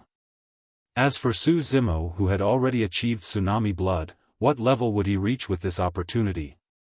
What sort of changes would happen to his bloodline? Immediately following that, the expressions of the fiend sect cultivators changed again. Something was not right. At the moment, Su Zimo's body was filled with a thick bloodline such that it was about to explode. Streaks of blood appeared on his skin in a horrifying manner. A look of pity flashed in Pang Yu's eyes. This was indeed a huge opportunity. It was so huge that no one's body could withstand it. From his point of view, Su Zimo's fate was decided. He would explode due to the rich bloodline, leaving no corpse in his wake. Ah! The skeleton let out a low growl and the holes in its eyes emitted a cold light. It opened its mouth and spat out a string of words. "I'll have you guys die with me." Bang! Boom! Boom! The ground trembled violently as cracks began to appear, spreading out in all directions rapidly. The walls around them collapsed as countless boulders fell and covered the skies. The fiend sect cultivators were terrified as they fled in all directions. Due to their spirit energies being locked, they would definitely die if they were buried by the boulders. None of them would have the strength to withstand the impact. Demoness G wanted to escape, but when she caught sight of Su Zimo's miserable appearance, she hesitated slightly. No matter what, she was the one who brought him here. He was an innocent victim to this calamity. Furthermore, Su Zimo had indeed kept to his promise and ensured her safety for the entire journey. In that instant, if Su Zimo had not counterattacked, she might have ended up as food for the skeleton just like the other fiend sect cultivators. With that moment of hesitation, Demoness G lost her final chance to escape. Chapter 180, Escaping Alive. Chapter 180, Escaping Alive. Bang! Bang! Bang! As though the end of the world had arrived, the sky collapsed. The surrounding boulders crashed down and blocked all passageways. At the moment, Su Zimo's body swelled and trembled. He panted heavily as the powerful bloodline essence crashed wantonly within his body. Su Zimo's body was on the verge of falling apart. The unbearable pain was causing his consciousness to go fuzzy. Opposite him, the skeleton looked terrible as well. A huge bloody hole appeared in its chest. The original place of his heart was now empty, leaving only some pieces of flesh. There was originally a layer of flesh on the skeleton. It was close to recovering to human form. Now that the heart was ruptured, the flesh was disintegrating as well. Before long, it fell off the skeleton and slid to the ground. Soon, it turned back to a white skeleton with an aura that was even weaker than before. The skeleton gazed at Su Zimo's blood-bone palm. The bloody light in the hole in its eyes flickered before dimming gradually. The last trace of its life was also dissipating slowly. "You, die too." The skeleton looked at Su Zimo and suddenly opened its mouth. Right after, it raised its hand and stabbed at Su Zimo's chest with fingers as sharp as daggers. If the attack struck, there was no need to wait to be buried by countless boulders. A Foundation establishment cultivator's heart would definitely be pierced to certain death. Upon seeing that, Demoness G's expression changed, but she did not stop him. No matter what, they were not getting out of this place. There was no difference between dying a moment earlier or later. Even though Su Zimo's consciousness was fuzzy, his spirit perception was still there. He felt a strong sense of danger. Instinctively, he dodged to the side. Su Zimo did not have time to react, it was purely out of instinct. Poof! The palm of the skeleton pierced through Su Zimo's chest like a sharp knife, emerging from his back filled with blood. That palm was aimed at crushing Su Zimo's heart. However, due to that dodge, it pierced through the middle of Su Zimo's chest, brushing by his heart. That burst attack seemed to have exhausted the skeleton's last strength. Feeling the sharp pain in his chest, Su Zimo punched out casually and sent the skeleton flying, causing it to fall into the rubble. The skeleton remained motionless, as if it was already dead. The hole in its face was pitch black. In the blink of an eye, a layer of dust and gravel covered the skeleton. Shing! A gush of blood shot out from Su Zimo's chest and splattered all over the ground.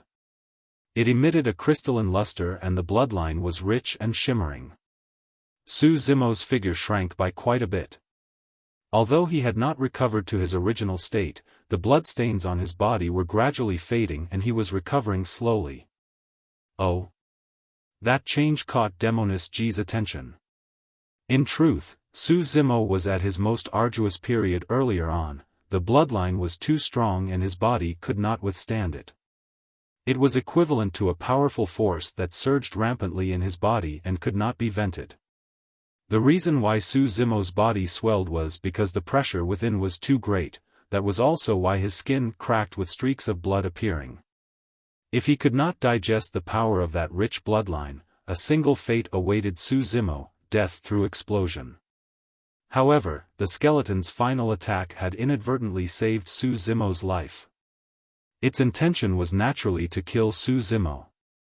Unexpectedly, Su Zimo managed to dodge the fatal strike to his heart using his spirit perception. Even though the injury was serious and the wound on his chest was horrifying with blood gushing out, it was an outlet for the power of the bloodline within to gush out. Because of that, it helped him avert the crisis. Of course, Su Zimo still retained most of the bloodline's essence within his body. However, that bloodline essence was no longer a threat to his life. It was a blessing in disguise. There were too many things that happened that night. If there was any slight deviation in the series of events, not only would Su Zimo fail to obtain the opportunity before him, he would even be met with a huge calamity. It was the same for the current situation. Su Zimo and Demoness G were not out of danger yet. Bang! Boom! Boom! The surrounding mountains collapsed and a huge shadow crushed, they would be buried before long. The passageways out were already blocked. Notwithstanding the fact that Su Zimo was severely injured in the chest and was dazed and weak, even if he was in his best state, he might not have been able to escape. "I'm sorry." A rare trace of worry and kindness could be seen in Demoness G's eyes as she pretended to be relaxed and smiled at Su Zimo. Crack!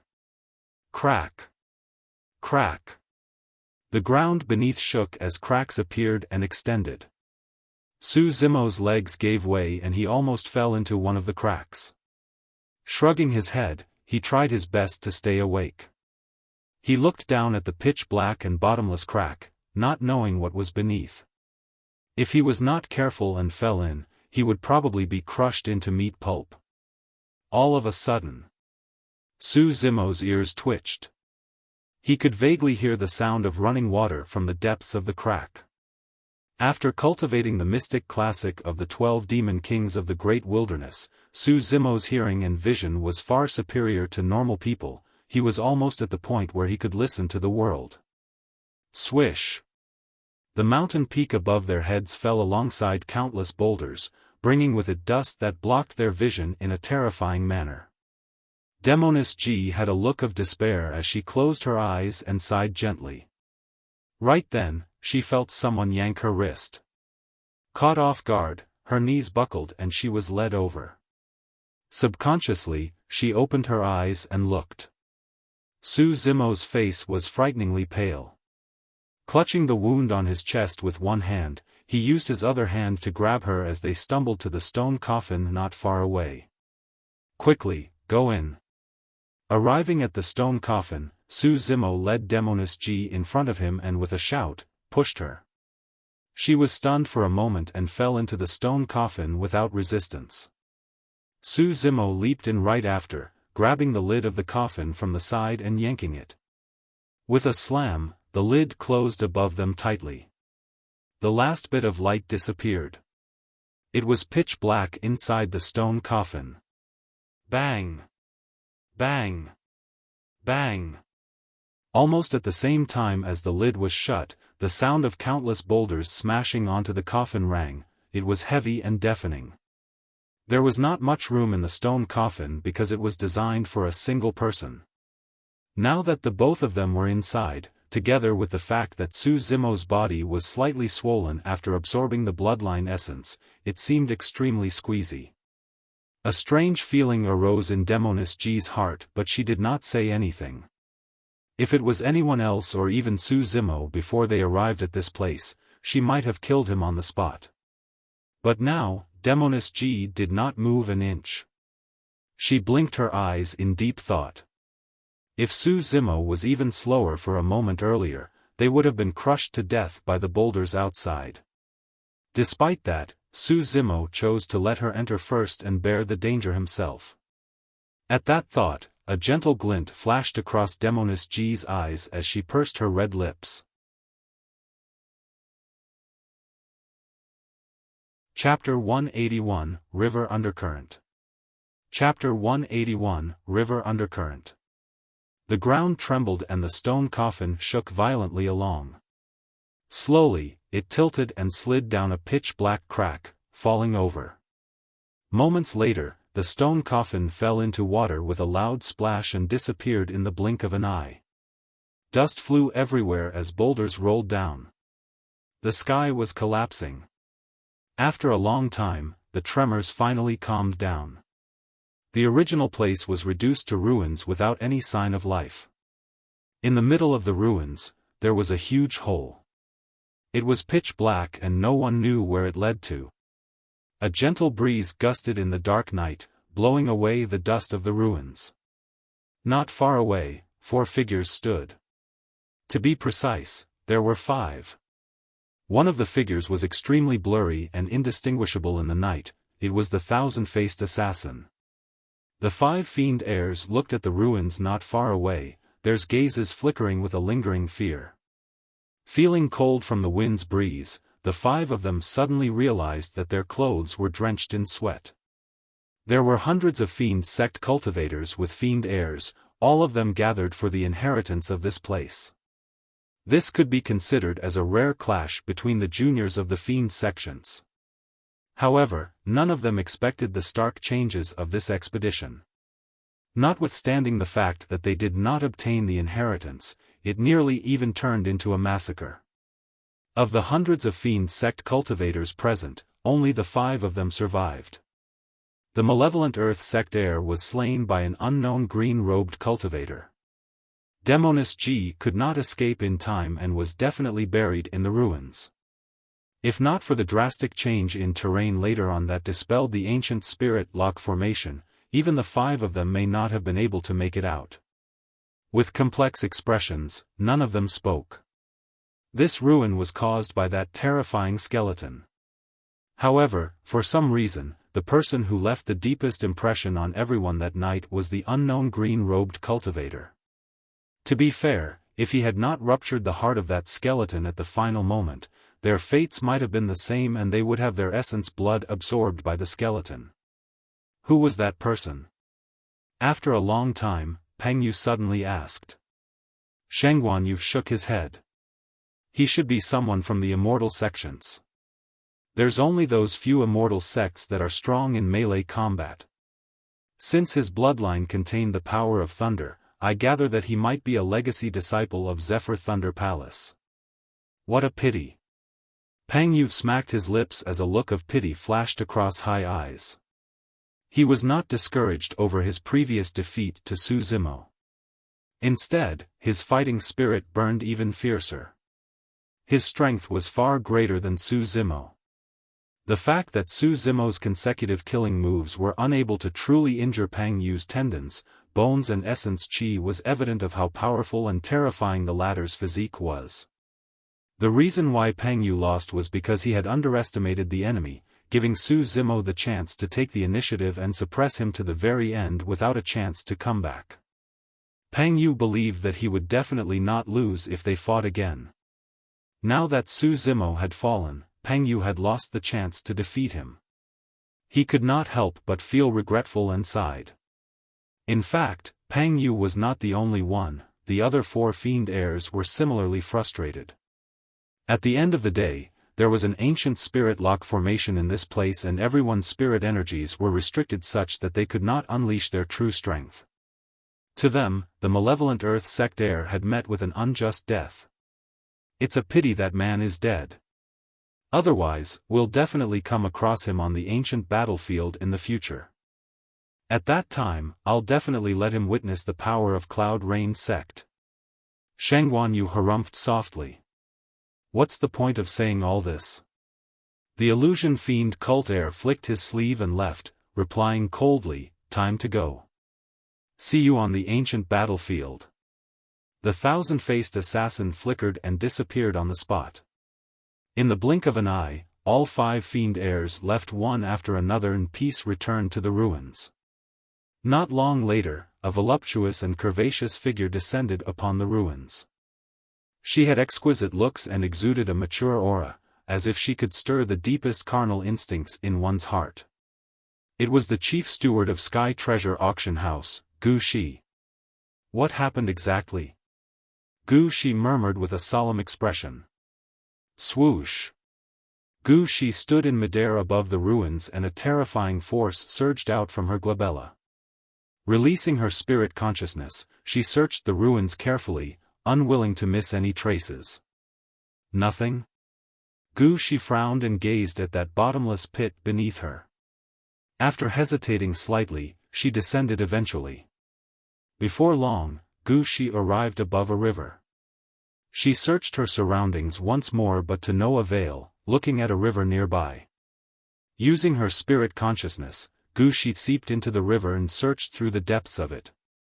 After a while, her expression changed and she retracted her spirit consciousness. She caught sight of a dark shadow flowing into the distance at the bottom of this river. If she was not wrong, that should be the undercurrent of the river. The undercurrent was extremely strong and turbulent. Any object that fell into it would be swept away. The final position would naturally be at where the undercurrent ended. Yenner, just where are you? The figure disappeared, leaving behind a soft sigh. Not long after Gu Shi left, deep in the rubble beside the river, a pair of pitch-black holes in the eyes of a skeleton emitted a scarlet, sinister glow. Even though Su Zimo and Demoness Ji were hidden in the stone coffin, both of them still suffered a huge blow the moment it fell into the river. Ugh! Ah! Su Zimo grunted softly and Demoness Ji howled in pain. The two sounds that emitted together from the stone coffin came across as strange. Su Zimo felt a sharp pain in his chest. That sudden impact rattled his tendons and bones, causing him to gasp as it felt like his bones were falling apart. Demoness Ji's arm was previously injured by Shengguan Yu. It was a minor injury and was no longer bleeding after it was bandaged. However, that impact tore the wound once more as Demoness Ji frowned and yelped. Although there was a thick stone coffin between them, Demoness Ji could still feel the flow of the river outside. She heaved a sigh of relief. No matter what, they had managed to escape the place. Once the stone coffin sank to the bottom of the water, they would be able to break out from inside. All of a sudden, the stone coffin did not continue to sink. As though it was pulled by an external force, it continued to roll forward. It was a sudden change of momentum, and the two people who were caught off guard inside collided against one another.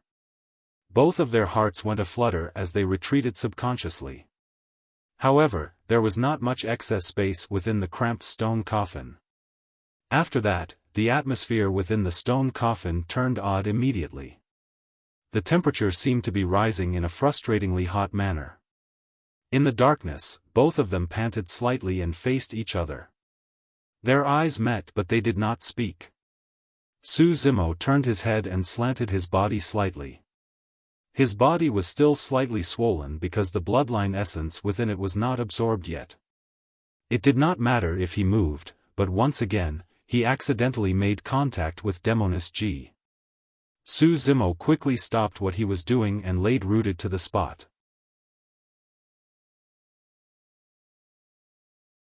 Chapter 182, Blood Refinement Fiend Sutra. Chapter 182, Blood Refinement Fiend Sutra. Instead of sinking to the bottom, the stone coffin was brought away by an external force. There was only a single possibility: they had met with a river undercurrent. Neither of them had an option in the river undercurrent. Even if they were to leave the stone coffin now, they would not be able to get out of the river undercurrent. Furthermore, both of them were injured. Right now, they could only leave it up to fate and leave the stone coffin after it left the river undercurrent. Upon realizing that there was no danger, Demoness G was slightly relieved. She glanced sideways at Su Zimo, who was lying beside her, and rolled her eyes, curling her lips with a hint of playfulness. "Hey, you did it on purpose, right?" Demoness G suddenly asked. Su Zimo closed his eyes and did not reply, feeling a tinge of guilt. After all, the two of them had just bumped into one another and there was no avoiding physical contact. "I didn't expect that you're no different from others despite looking refined and decent. You're also as perverted. Humph, to think that you would call yourself a righteous person of the orthodox path, aren't you ashamed?" The both of them were extremely close to each other, and Demoness G's body emitted a seductive fragrance of flower as she exhaled. Su Zimo listened to Demoness G's reproachful tone. Feeling the warmth by his ear, he could not help but feel restless and unable to control himself. All of a sudden, his heart skipped a beat as he bit his tongue to try and maintain clarity.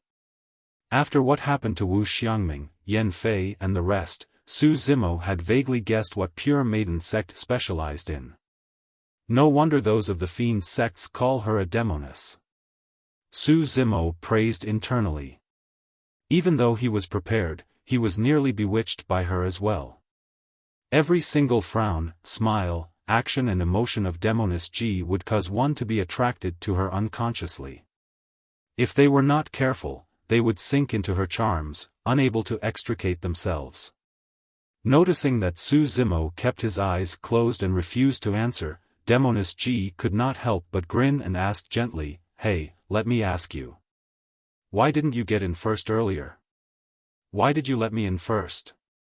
Su Zimo suddenly opened his eyes and replied coldly, "I'm afraid you might be crushed to death because you're too stupid." Ugh. Demoness G nearly choked on Su Zimo's reply as she grit her teeth subconsciously. However, on second thought, the situation was truly way too treacherous back then. If she were to stay behind, she would definitely not be as decisive as Su Zimo. It was highly likely that she would be crushed to death by the boulders as Su Zimo had mentioned. Even so, she was still a little angry. She felt pent up for some reason. Demoness G bit her red lips and pinched Su Zimo suddenly, saying coquettishly, "Go over there. Stay away from me." Even without her saying that, Su Zimo wanted to keep his distance from her, as far away as possible. However, the stone coffin was extremely cramped and did not have much excess space. Right now, the best solution was to refine away the bloodline in his body and return it to normal. That way, there would be more space. If nothing unexpected happened, Su Zimo should be able to attain greater mastery of his marrow cleansing section after refining the bloodline essence. Taking a deep breath of air, he channeled the mental cultivation technique of the tiger leopard thunder sound and started his breathing and expiration in the stone coffin. Huff, bang.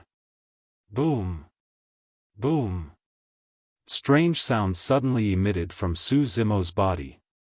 It got louder and clearer, like a tiger, leopard and thunder. Su Zimo's bloodline began to churn along with the rise and fall of the sounds. The boundless bloodline essence was being refined and infused into Su Zimo's own bloodline. Demoness G watched silently at the side without saying anything. She could naturally guess that Su Zimo was channeling an extremely strong blood-swapping technique. The reason why this refined man possessed such terrifying power should be because of that technique as well. She listened intently at the side, blinking and planning on learning that secret skill herself. However, that was a naive thought. Su Zimo's blood-swapping technique was a combination of two top-notch marrow cleansing techniques. It was the one and only tiger leopard thunder sound in Tianhuang mainland. Putting aside the tiger leopard thunder sound, how much time did Su Zimo spend to comprehend the sound of tigers and leopards? Demoness G did not even have a mental mantra. It was truly wishful thinking for her to want to comprehend Su Zimo's secret skill just by listening to it. After a day and night, Demoness G finally gave up after multiple fruitless attempts. She pouted and sulked. The tiger leopard thunder sound was indeed extremely powerful.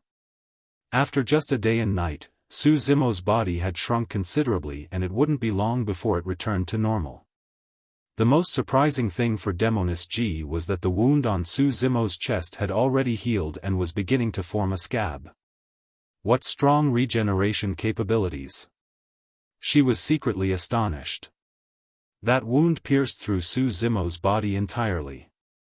Even for body-tempered cultivators, they might not recover fully without half a month at least. However, Su Zimo had only spent a single day and night to recover all wounds on his body. At that moment, the wound on Demoness G's arm had only just healed and stopped bleeding. It would take a few more days for scabs to form. What sort of a monster is this? Demoness G stared at Su Zimo's side profile, lost in thought. After the blood swapping, Su Zimo's complexion became even fairer and brighter. It was soft and tender like a newborn baby, crystalline like jade. No wonder sister can't forget him. I'm impressed, this lad does have some capabilities. Pausing for a moment, Demoness G thought again, those aren't small capabilities either for him to be able to teach Lunatic Pang a lesson. After enduring for so long, Demoness G was tired as well. As she watched Su Zimo who was cultivating, her eyelids grew heavy and she drifted into sleep. After a long time, she jolted awake from her dreams. Bouncing upright, she slammed against the lid of the coffin with a loud thud. Ouch! Demoness G rubbed her head and cried out in pain. With that, she was completely awake and remembered where she was. Instinctively, she looked to the side. Su Zimo's body had returned to normal and he was staring at the lid of the coffin with a reared head. Demoness G quickly checked her body and only heaved a sigh of relief after ensuring that it was fine. As the pure maiden of the Fiend sects, this was an amateur mistake that she should not have committed. She fell asleep beside a man. If it was the Fiend heir of Cloud Rain sect, Shengguanyu, beside her, the consequences would be dire. That was close. Demoness G stuck out her tongue lightly and subconsciously glanced at Su Zimo. This time, she discovered Su Zimo's abnormality. She had initially thought that his eyes were opened in a daze. Now that she was taking a closer look, he seemed to have noticed something and was studying it carefully in a trance-like manner. Demoness G followed his gaze and looked towards the lid of the stone coffin. Oh! Her eyes widened as she discovered something strange as well. There were words on the lid of the coffin. The handwriting was a little messy, as if it was carved with something sharp. Previously, the atmosphere between them was ambiguously flirtatious in the stone coffin. Coupled with the fact that it was completely dark, neither of them bothered to notice the lid of the coffin. Now that they focused, they could vaguely make out the words on the coffin lid. There were 4 words on the first row. Blood Refinement Fiend Sutra. Chapter 183, Buddha Bead, Hand Seal. Chapter 183, Buddha Bead, Hand Seal. Upon seeing those words, Demoness G's heart palpitated as she continued reading hurriedly. Gradually, her eyes widened and she was engrossed as well. Even though it was pitch black in the stone coffin, Su Zimo had extremely strong eyesight after cultivating the mystic classic of the 12 demon kings of the great wilderness. Everywhere his gaze was, it would be clear like daylight. This was a cultivation technique for one's bloodline, and it detailed many strange spirit arts. Profound secrets of the bloodline were depicted, and there were many novel techniques in stimulating and making use of the bloodline's power. This was something completely unheard of. The spirit art used by the skeleton to devour many of the Fiend sect cultivators previously was the blood-devouring technique, one of the many detailed in this Blood Refinement Fiend Sutra. Even though many of the spirit arts in this Fiend Sutra were vile and evil, some of them caught Su Zimo's interest. He secretly memorized and pondered over them. Even though this trip with Demoness G was filled with many surprises, it was a blessing in disguise. Now, Su Zimo had attained greater mastery of the marrow cleansing section. His bloodline flowed quietly in his body, giving birth to immense power and shimmering with a crystalline luster such that his blood vessels were almost transparent. From now on, Su Zimo could start to cultivate the organ's refinement section. Only, it was much more difficult to cultivate than the marrow cleansing section. The marrow cleansing section gave mention of the sound of tigers and leopards. However, the organ's refinement section merely contained obscure and complicated scriptures without any mention of demon beasts and whatnot. Su Zimo had no clue at all how he should go about refining the organ's refinement section. After a long time, the stone coffin began to shake violently. It was thrown out by an external force before calming down and sinking gradually. Su Zimo's heart stirred. He realized that the stone coffin had already left the river Undercurrent. At the side, Demoness G was already at the limits of her endurance. Wearing her veil again, she channeled her spirit energy and pushed with her palm heavily against the coffin lid. With a bam, the lid was blown away as river water surged into the stone coffin. In the blink of an eye, Su Zimo was drenched. Demoness G was already prepared as a nearly transparent barrier was conjured around her body, repelling water. Turning to look at Su Zimo's sorry state, she could not help but laugh. In the river, Su Zimo floated. He looked a little dazed, as if he had yet to regain his senses. In truth, it wasn't because Su Zimo's reaction was not fast enough. It was because after water gushed into the stone coffin, Su Zimo caught sight of a Buddha bead around the size of a longan one floating. The Buddha bead was extremely old. Even though it was made of wood, there was no sign of decay. A palm was etched on the Buddha bead that had its middle finger and thumb touching to form a hand seal. Every single line on the palm could be seen clearly, and it was bedazzling. Su Zimo had merely taken a single look at the Buddha bead when he felt his vision blurring into an extremely shocking scene. It was like a battlefield in purgatory. Corpses piled into mountains and blood flowed like rivers everywhere. The smell of blood filled the air and black clouds were overcast in an atmosphere so repressing that one could barely breathe. A cold wind blew in the surroundings, sending chills down one's spine. A man covered in blood stood atop the mountain of corpses. With his back facing Su Zimo, he was laughing with his head lowered like an unparalleled fiend. It was a sinister and terrifying laughter, sounding as though it was ringing right inside Su Zimo's ears. It was extremely unsettling. A moment later, bits of golden light shone through the gaps in the black clouds, scattering some warmth across the battlefield. With the passage of time, the golden light grew more and more intense, almost tearing the pitch-black clouds away. All of a sudden, a dazzling golden pillar of light descended from the sky, seemingly tearing the heavens and shining on the Fiend. Roar! The Fiend was furious and reared its head, bellowing towards the heavens in wrath. The veins on its necks were exposed and its blood vessels were protruding in a terrifyingly ferocious manner, akin to a living ghost from hell. Boom!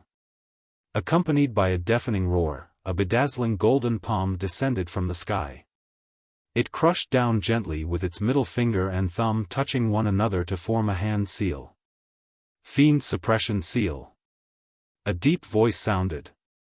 Before the golden hand seal even descended upon the Fiend's head, its body suddenly exploded as though it could not withstand the pressure, spraying blood all around the place in a horrifying manner. Su Zimo felt his eyes sting from the splattered blood and he snapped out of the illusion. The entire process seemed very slow, but in fact, it occurred in the split of a moment. Looking at the Buddha bead nearby that was sinking, Su Zimo broke into a shudder.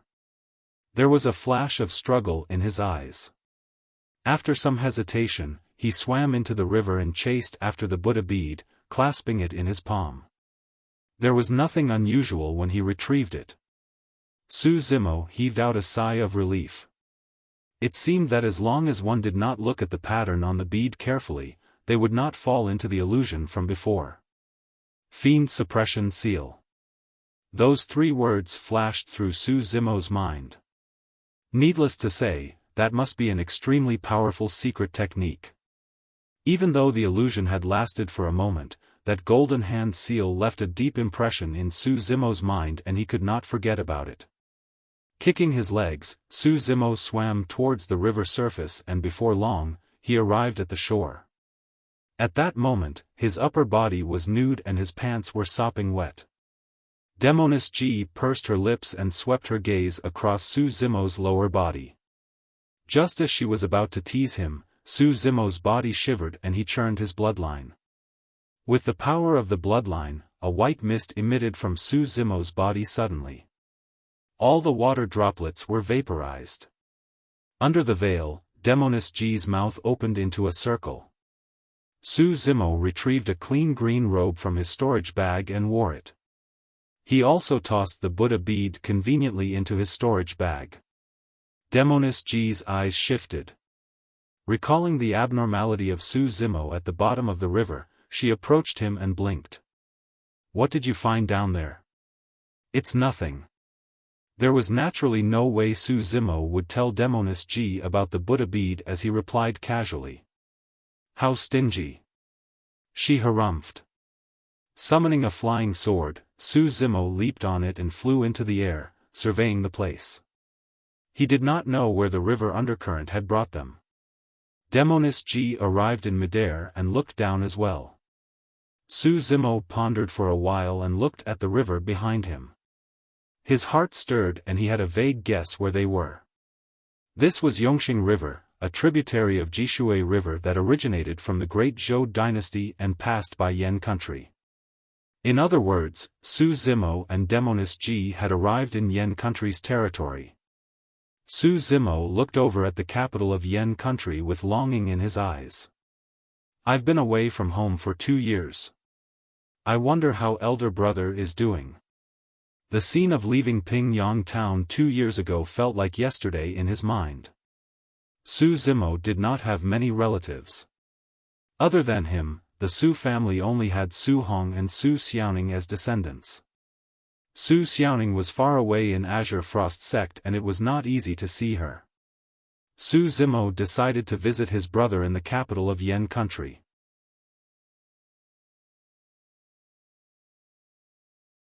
Chapter 184, Obsession. Chapter 184, Obsession. After a rough analysis, Su Zimo rode his flying sword and sped towards the direction of Yan country's capital. When Demoness Ji saw that Su Zimo turned around to leave and ignored her, she could not help but feel agitated. Stomping her foot, she chased after him on her flying sword. As the pure maiden of the Fiend sects, her status was unimaginable. It was not something an ethereal peak disciple like Su Zimo could compare to. Furthermore, she was born a charming woman. After cultivating the supreme mystic classic, pure maiden Sutra, every single frown and smile of hers would exude the power to bewitch all living beings. Even for cultivators who were a realm above her, they could easily fall under her skirt if they were slightly careless. Any cultivator who had the slightest bit of evil intent when they saw Demoness G would inadvertently fall under the bewitchment of the pure maiden Sutra.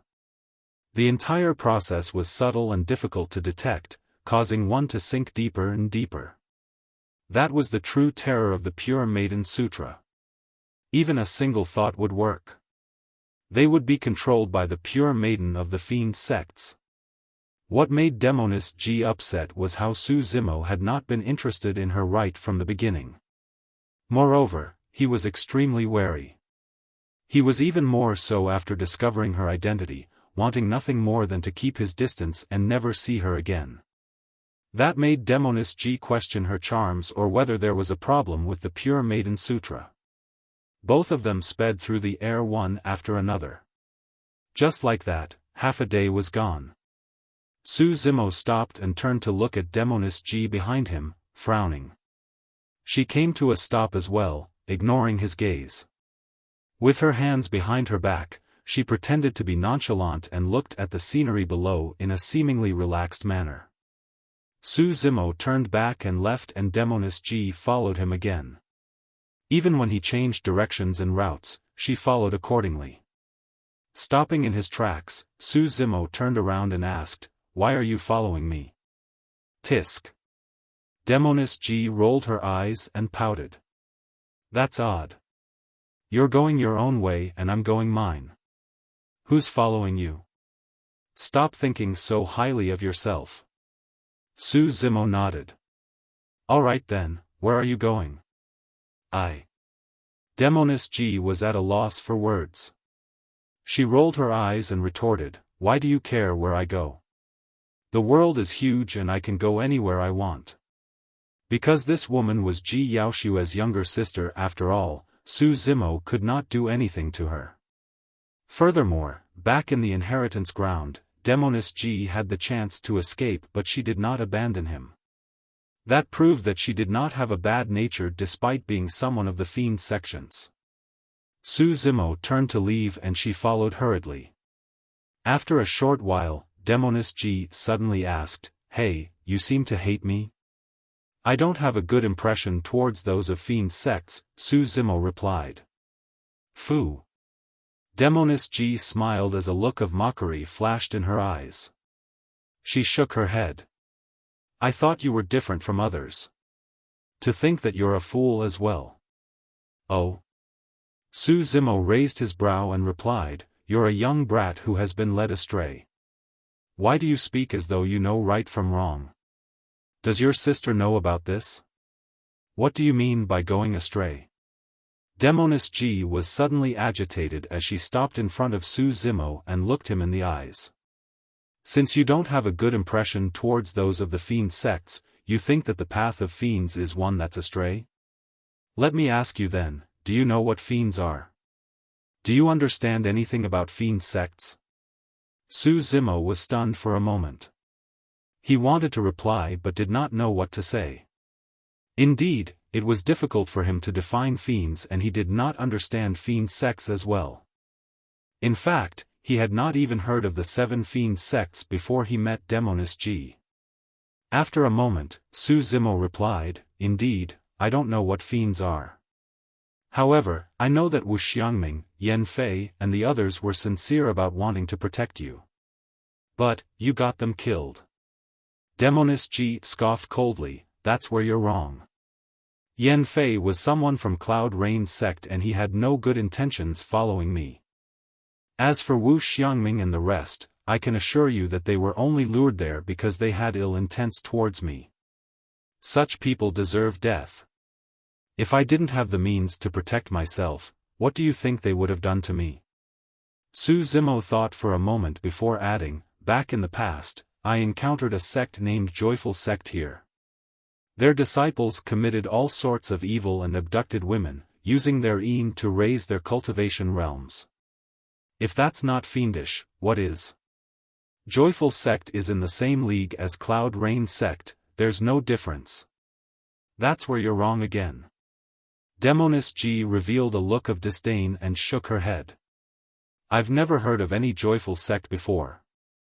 Although I'm not a disciple of Cloud Rain Sect, I know that Joyful Sect is not even befitting of carrying the shoes of Cloud Rain Sect cultivators. She paused for a moment and asked again, also, do you know Cloud Rain Sect very well? Why do you claim that Joyful Sect and Cloud Rain Sect are in the same league and there's no difference? On what basis? Their cultivation techniques. Just because you've seen Joyful Sect's cultivation techniques, you understand the cultivation techniques of Cloud Rain Sect? Su Zimo remained silent. Demoness G continued, let me tell you, even though the disciples of Cloud Rain Sect are frivolous and always have sex with women, they don't force any women at all. Otherwise, they will be punished heavily by Cloud Rain Sect and even sentenced to death. Moreover, copulation between men and women is a fusion of yin and yang, the universe's natural path and the primordial Tao. What's wrong about that? If that's fiendish, you're telling me that all married couples in the world are fiends? Upon hearing this, Su Zimo frowned. In that case, Cloud Rain Sect and Joyful Sect truly had a difference. Cloud Rain Sect would not force others. If the women were willing, there was nothing to say about that. Also, the real fiend sects are only the 7 of us. In fact, 6. Even Malevolent Earth Sect cannot be considered as a true fiend sect, let alone some rubbish like Joyful Sect. Do you think they're fit to be called fiends? Demoness G continued, since you don't know what fiends are, let me tell you. There's a reason why the Tao of fiends can be ranked alongside the Immortal and Buddha Tao and be passed down through the ages. The Tao of fiends is the Tao of obsession, the Tao of extremity. Tao of obsession, Tao of extremity. Su Zimo repeated and frowned in deep thoughts. What Demoness G said had indeed given Su Zimo a new understanding of the term fiend. The fiend mentioned by Demoness G seemed to depart largely from his previous impression of the term. Furthermore, there would definitely be some degree of obstinateness in everyone's hearts. If they were to take a step more and reach the state of obsession, they would turn into fiends. Obsession turns one into fiends. Su Zimo asked, since it's the Tao of obsession and extremity, what does Cloud Rain Sect cultivate? The Tao of indulgence. Demoness G explained slowly, in the Cloud Wind Mental Sutra, indulgence is at the basis of it. However, there are 2 major taboos. One is to not force others, the other is to not be stirred by emotions. The reason why Yen Fei died in my hands was because he had violated the 2 great taboos of the Cloud Wind Mental Sutra, resulting in him exposing a fatal opening. As such, his death comes as no surprise. If one wanted to indulge in lust, they would have to be heartless. That was the obsession and extremity of fiend sections. One would have to forsake many things to tread on this path. Fiends were incomplete and imperfect. Su Zimo's heart was shaken. After a brief pause, he asked, what does the Pure Maiden Sect cultivate? Not telling you. Demoness G smiled slyly.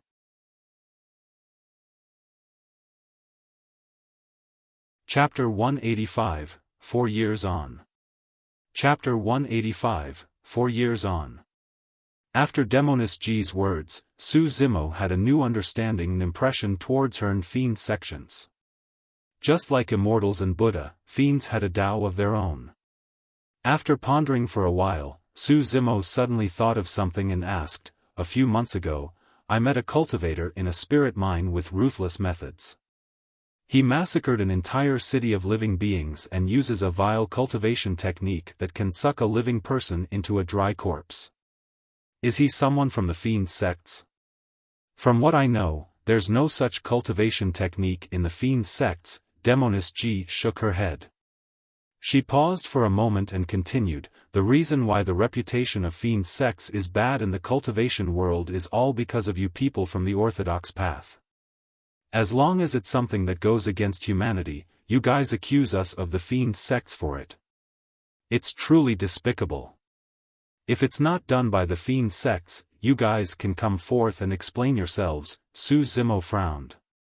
Foo. Demoness G scoffed coldly, there's no way the Fiend sects will do that. Demons have their pride.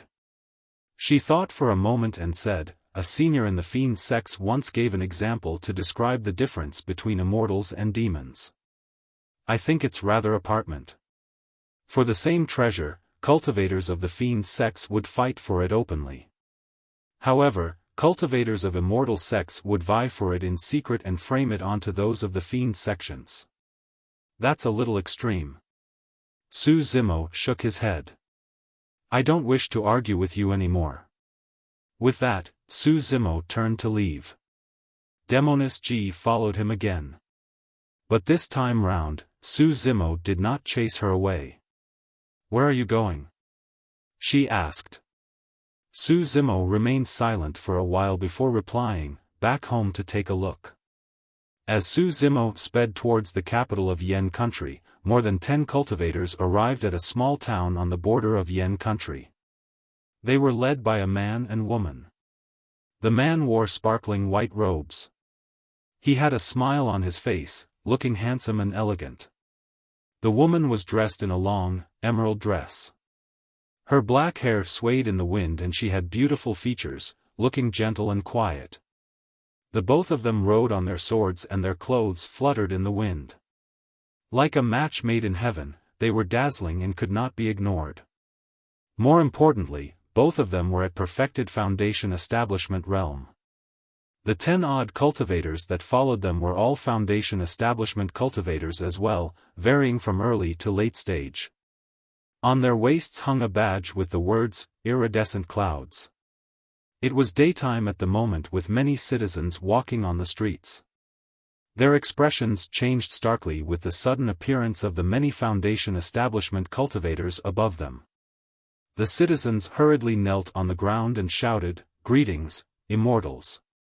Someone in the crowd with sharp eyes recognized the gentle woman and whispered, It's that girl from the Shen family. It's really her. I wouldn't have been able to tell if you hadn't said it. She's changed drastically after 4 years. She's just like a fairy now. Shoo. Shut up. Stop looking at her. She's an immortal now. If you anger her, she's going to gouge out your eyeballs. The gentle woman in the emerald dress was none other than Shen Mengqi, who was taken away by perfected being Tsang Lang 4 years earlier to join Iridescent Cloud's palace. The white-robed cultivator beside her was her senior brother, Su Yu. So this is your home, junior sister? Su Yu looked at Shen Mengqi beside him with a gentle gaze and asked softly. I see. She seemed distracted as she responded. Looking at the small town beneath her, she sighed in a dazed manner, letting out a reminiscing expression. Unknowingly, 4 years had passed. 4 years ago, she stood with perfected being Tsang Lang in midair looking at Ping Yang town the same way.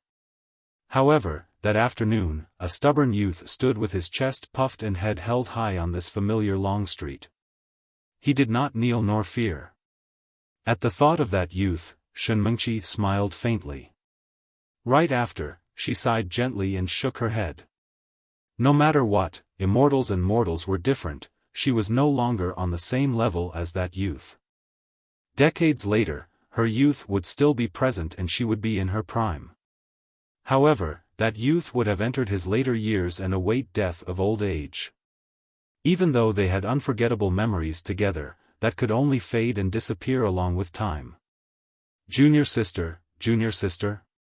Su Yu's voice pulled Shen Mengqi back from her memories. Ah, sorry, she replied apologetically, neither too intimate nor unfriendly.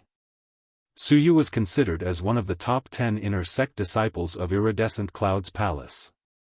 He had courted her for a long time, but she never agreed to it. She made the decision to return home for a visit in a low profile.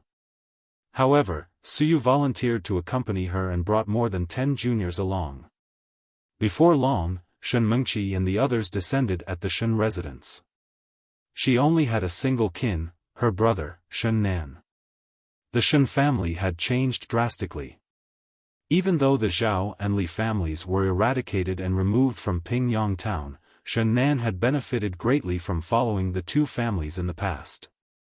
As such, he had long expanded into a luxurious mansion. Because of Su Xiaoning's kidnapping incident back then, Su Zimo went on a killing spree and killed many people, except Shen Nan. Even so, Shen Nan did not dare to continue being brazen. After all, Su Hong's conferment as king happened in Pingyang town. Although no one knew what was going on behind the scenes, everyone witnessed the outcome. Mengqi? When Shen Nan caught sight of Shen Mengqi, he was rooted on the spot with a look of disbelief. "Brother, it's me," Shen Mengqi smiled and nodded. "It's good that you're back, it's good." Facing more than 10 Foundation establishment cultivators from Iridescent Cloud's palace, Shen Nan's heart was trembling with fear. He looked uneasy as he remarked with a smile. From Shen Mengqi, Shen Nan could feel an unfamiliar aura. It was as though their relationship through blood had faded after she entered the path of immortality. The family has changed quite drastically. Shen Mengqi walked around the Shen residence casually with a smile. Shen Nan followed behind her, not daring to walk in front. After walking around, Shen Mengqi asked in a seemingly casual manner, "Shen Nan, are the 4 major families of Pingyang town still around? Such as the Su family?" Shen Nan froze for a moment and shook his head with a strange expression on his face. "And not anymore. The Su family is not around anymore?" Shen Mengqi stopped in her tracks and suddenly turned around, frowning. "Yeah, they're all gone." Shen Nan nodded and related everything that happened 4 years ago. Shen Mengqi listened intently. That Su Zimo must have taken on an expert in the pugilistic world as his master. His strength grew by leaps and bounds and he destroyed the Zhao and Li families almost single-handedly. Shen Nan glanced at Shen Mengqi. "However, he did not kill me. I think it's on account of your relationship." Shen Mengqi did not reply. She knew very well why Su Zimo did not kill Shen Nan. Even though it had something to do with her, it was definitely not because of their relationship. "Junior sister, who is that Su Zimo? Where is he now?" At the side, Suyu could vaguely tell that Su Zimo seemed to have a close relationship with Shen Mengqi in the past. Because of that, he was long frustrated and asked with a scowl.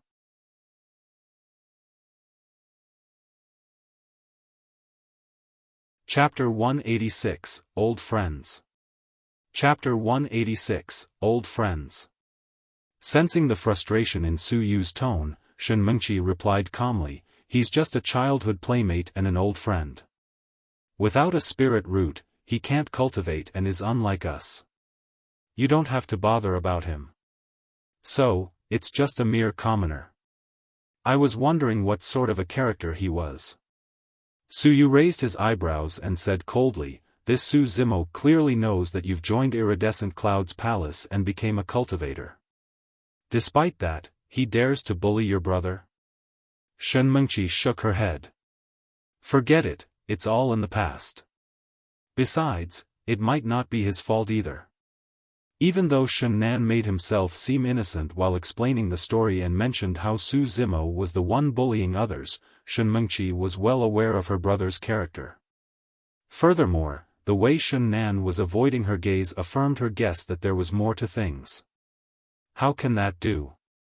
Su Yu said in a deep voice, "This Su Zimo doesn't know his place. He even dares to act so impudently as a commoner. Since I got to know about him, I'll have to teach him a lesson he'll never forget." Initially, Su Yu had not intended to interfere in this matter. However, he could vaguely sense that Shen Mengqi seemed to be defending that Su Zimo. The more she did that, the more Su Yu wanted to interfere and take a look at that person. He looked at Shen Nan and asked coldly, "Young Master Shen, where is that person now?" Shen Nan did not intend to do anything at first.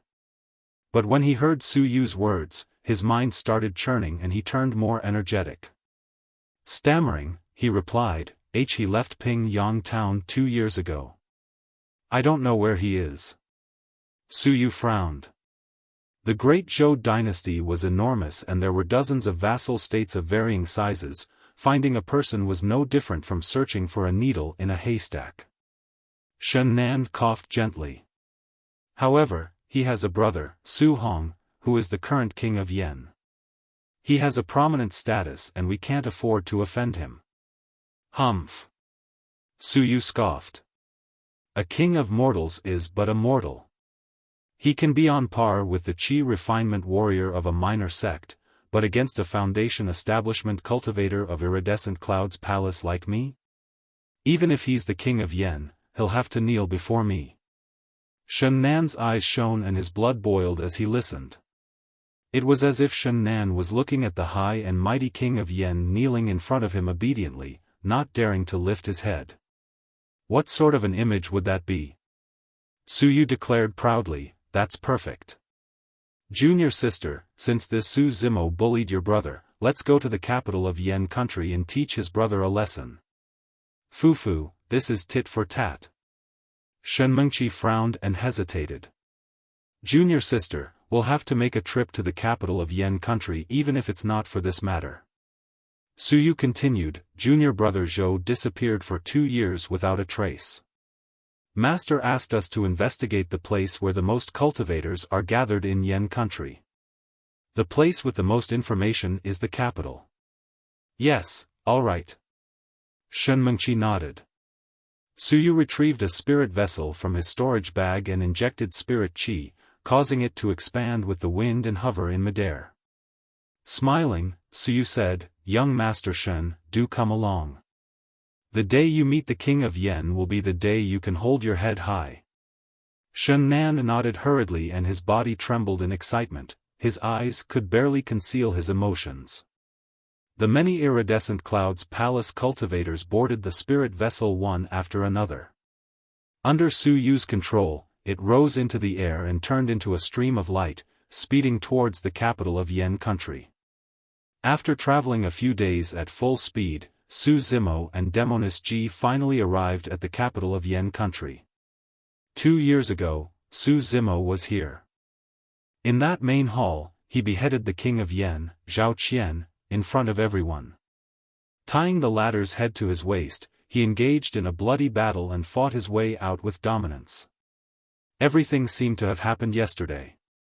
After a slight pause, Su Zimo rode on his flying sword and sped towards the palace, arriving above it quickly. "Who's there?" someone berated from below. Right after, 2 Qi refinement warriors summoned their flying swords and flew into the air, arriving opposite Su Zimo and Demonis Ji. The 2 of them were Qi refinement warriors, one at level 6 and the other at level 9. Using their spirit-peering art, they swept across Su Zimo and Demonis Ji, causing their expressions to change in shock as they shuddered. Su Zimo's current cultivation was at the peak of early-stage foundation establishment, he was far above the both of them.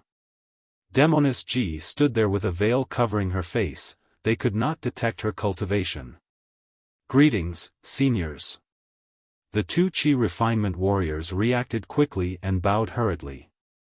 One of them asked cautiously in a testing manner, "May I know what brings you 2 here?" "Bring me to the king of Yen." Su Zimo smiled in a friendly manner. "This." The 2 men exchanged glances and did not agree immediately. After all, they did not know the identity of this green-robed cultivator, how would they dare to bring people in rashly? However, the man and woman before them had high cultivations. If they wanted to force their way through, no one could stop them either. Right then, a sword beam sped over from not far away. When that person came close and caught sight of Su Zimo, his eyes lit up and he said happily, "Second young Master Su? Mr. Song, it's been 2 years. How have you been?" Su Zimo smiled and nodded. The person who arrived later was the Qi refinement warrior that Su Zimo had hired 2 years earlier to protect the Su family, Song Qi. Back then, Song Qi had just broken through to be a level 8 Qi refinement warrior. Right now, he was at level 9. Song Qi looked at the flying sword Su Zimo was riding on with widened eyes of disbelief. From what he could remember, Su Zimo did not have a spirit root and was unable to cultivate. How was he managing sword kinesis flight right now? Instinctively, Song Qi checked Su Zimo's cultivation with the spirit-peering art. That single check gave Song Qi a shock and he nearly fell from the skies. Early-stage foundation establishment. In just 2 years, a mortal without any foundation or spirit root had entered foundation establishment realm. Song Qi had not slacked off in the past 2 years, but even then, he had only improved by a single level. In fact, what Song Qi did not know was that Su Zimo had even spent half a year locked in Thunderclap Valley without any improvement to his cultivation. Furthermore, half of Su Zimo's spirit Qi was spent on tempering his body as well. How great was the gap between them? In the entire Yen country, a foundation establishment cultivator could be considered as one of the top. This was the difference between spirit root and had nothing to do with how much talent or cultivation resources one had. Second young Master Su, you've changed so much in 2 years. Song Qi sighed and shook his head, lamenting to himself. If he had not seen it with his own eyes, he would never have imagined that the youth from Pingyang town back then would reach such a level today. Demoness Ji blinked her eyes at the side. Grinning, she muttered softly, "Second young Master Su. Hee, interesting. How has brother been recently?" Su Zimo asked. Young Master's health is fine, but he often misses the two of you. He's worried that you'll meet with danger and be bullied outside. That had Su Zimo feeling extremely touched. Song Qi led Su Zimo and Demoness Ji into the back palace. The back palace of the King of Yen was quiet and plain. There were no beautiful women or 3,000 concubines. Instead, they saw quite a number of Su family members. When old friends met, they could not help but exchange pleasantries.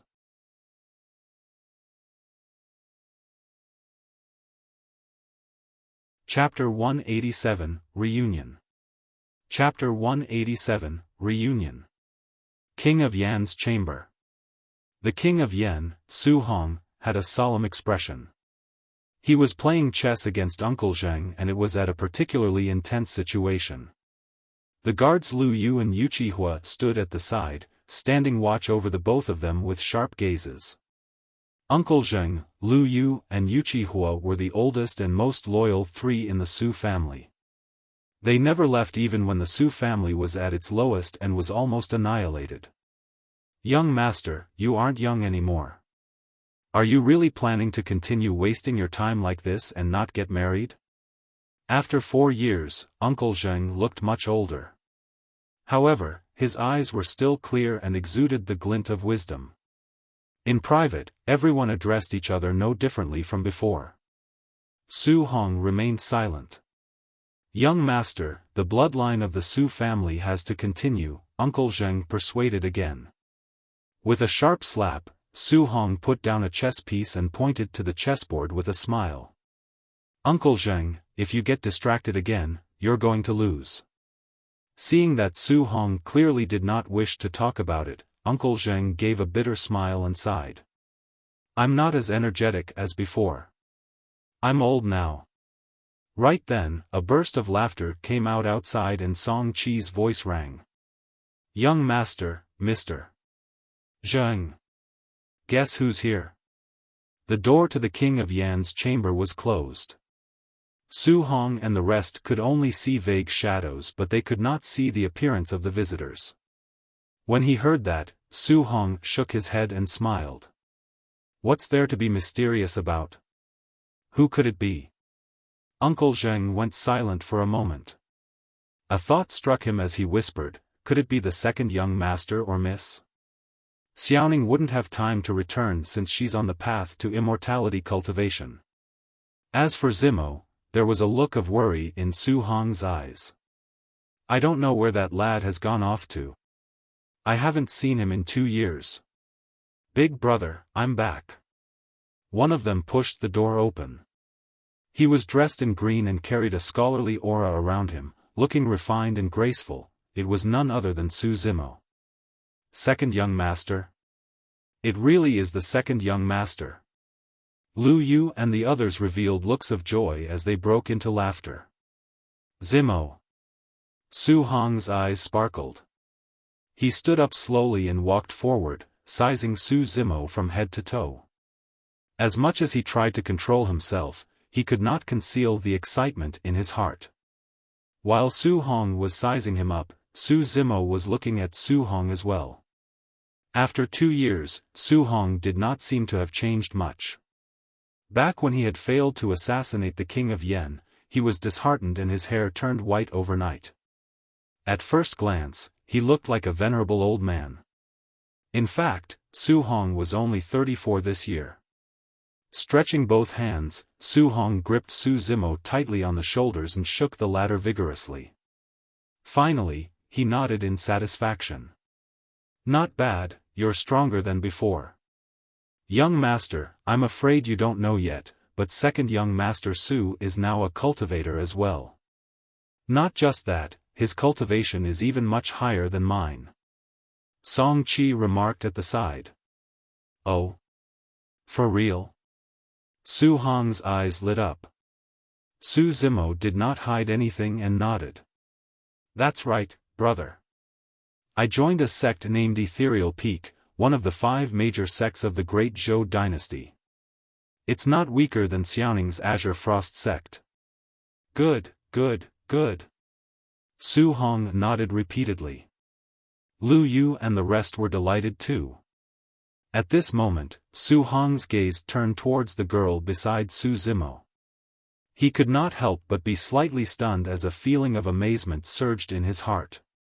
This lady is... Su Zimo finally remembered that Demoness Ji was still beside him. Just as he was about to introduce, he heard her voice.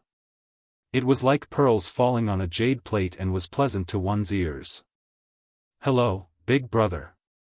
Su Zimo frowned. It was naturally all right for him to refer to Su Hong as big brother. But why was this Demoness Ji joining him? Su Zimo glanced sideways, wanting to remind her. However, he ended up losing his focus and was rooted on the spot as well. Unknowingly, Demoness Ji had removed the veil on her face, revealing a peerless beauty that could captivate all life. She was flawless and unimaginably beautiful.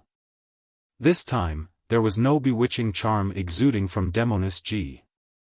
On the contrary, she looked refined and elegant. Nodding slightly, her cheeks flushed red as though she was a little shy. Su Zimo's jaw nearly dropped to the ground. This was Demoness Ji? This young girl before her was completely unlike Su Zimo's impression of her being that seductive Demoness Ji who could bewitch the entire world. This was clearly a respectable woman, not some demoness. Demoness Ji moved closer to Su Zimo and tugged Su Zimo's sleeve with her petite hands. Rolling her eyes at him secretly, she looked at Su Hong and said timidly, I'm Yenner, Zimo's friend. Su Zimo felt goosebumps all over his body. If they were friends, so be it. Why did she have to break a pause in the middle? Even though there was nothing wrong with that sentence, the way Demoness Ji said it changed the tone of it and would lead to inferences. True enough. Su Hong looked enlightened and nodded in delight. Uncle Zheng and Song Qi smiled as well, looking at Demoness Ji with a hint of scrutiny, feeling more satisfied by the moment. Lu Yu and Yuqihuo winked at Su Zimo and secretly gave him a thumbs up. Demoness Ji, what are you doing? Su Zimo pulled Demoness Ji to a corner and whispered, frowning. What's wrong? She asked with an innocent expression. Who told you to remove your veil? It's rude to meet Big Brother with a veil. That's true. Su Zimo nodded instinctively, but he felt that something was amiss. On second thought, he snapped out of his stupor and glared at Demoness G. Who is your big brother?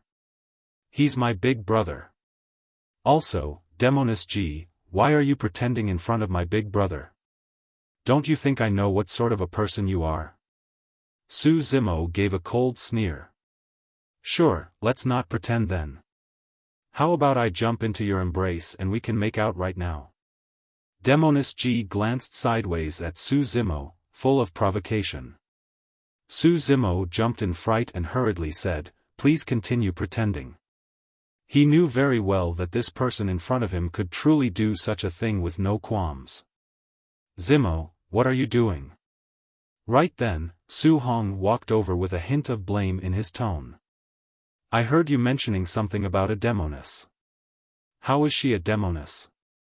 Don't spout nonsense. To think that you've spent more than 10 years studying the texts of saints. Su Zimo could not really explain despite being reprimanded and could only say, Big brother, please don't overthink things. She's truly just a friend of mine and is a fellow cultivator. Oh. Unexpectedly, Su Hong's eyes lit up and he nodded. That's good. Both of you are cultivators, so it's a perfect match. Demoness G grinned and an imperceptible smugness flashed across her eyes.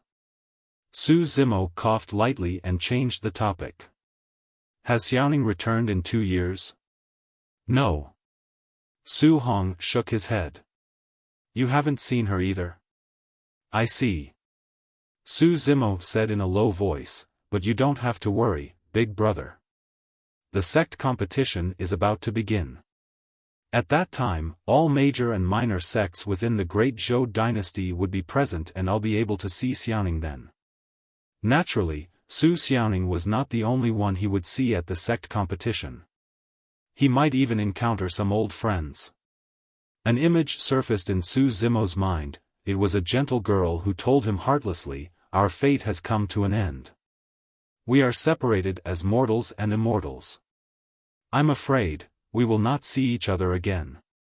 It's true our fate has come to an end. As for whether being separated as mortals and immortals as well as whether we'll see once another again, ha. Su Zimo's eyes flashed with mockery.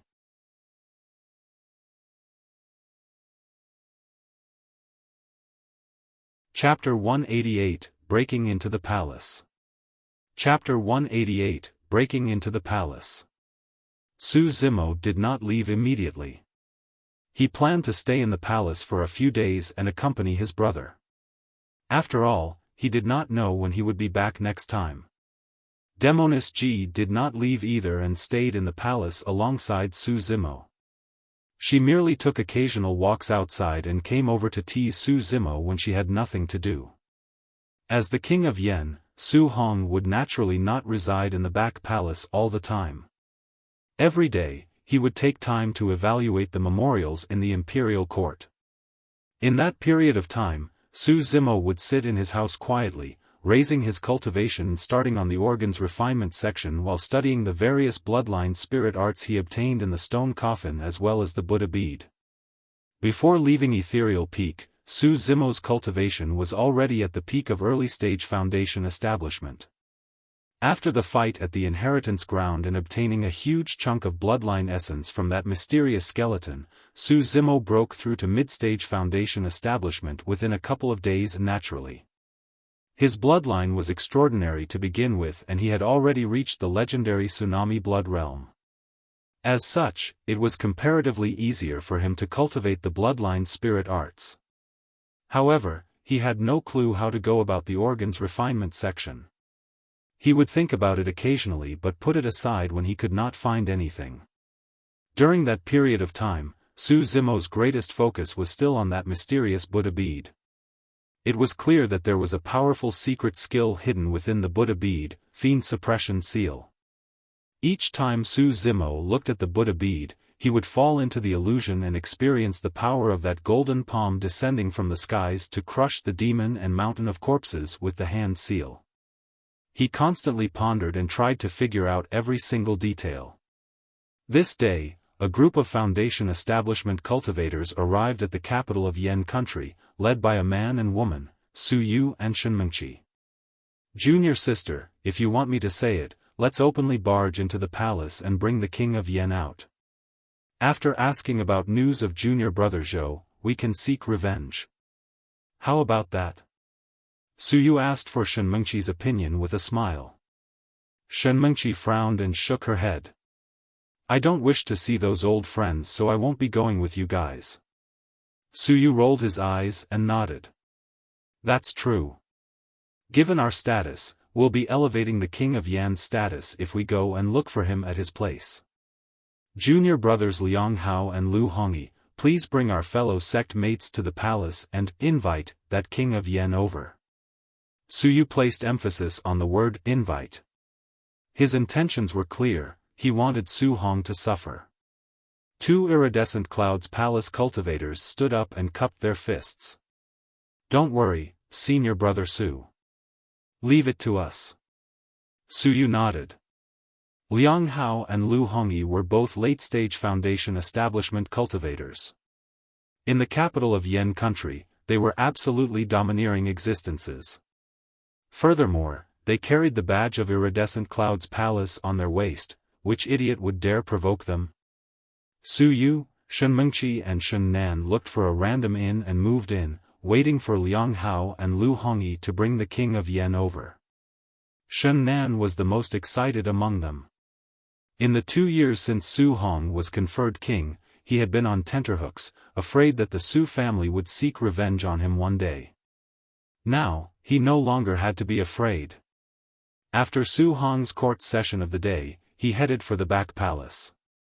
When he reached Su Zimo's door, he realized that it was tightly shut. Pausing for a slight moment, he did not knock and instead turned to leave.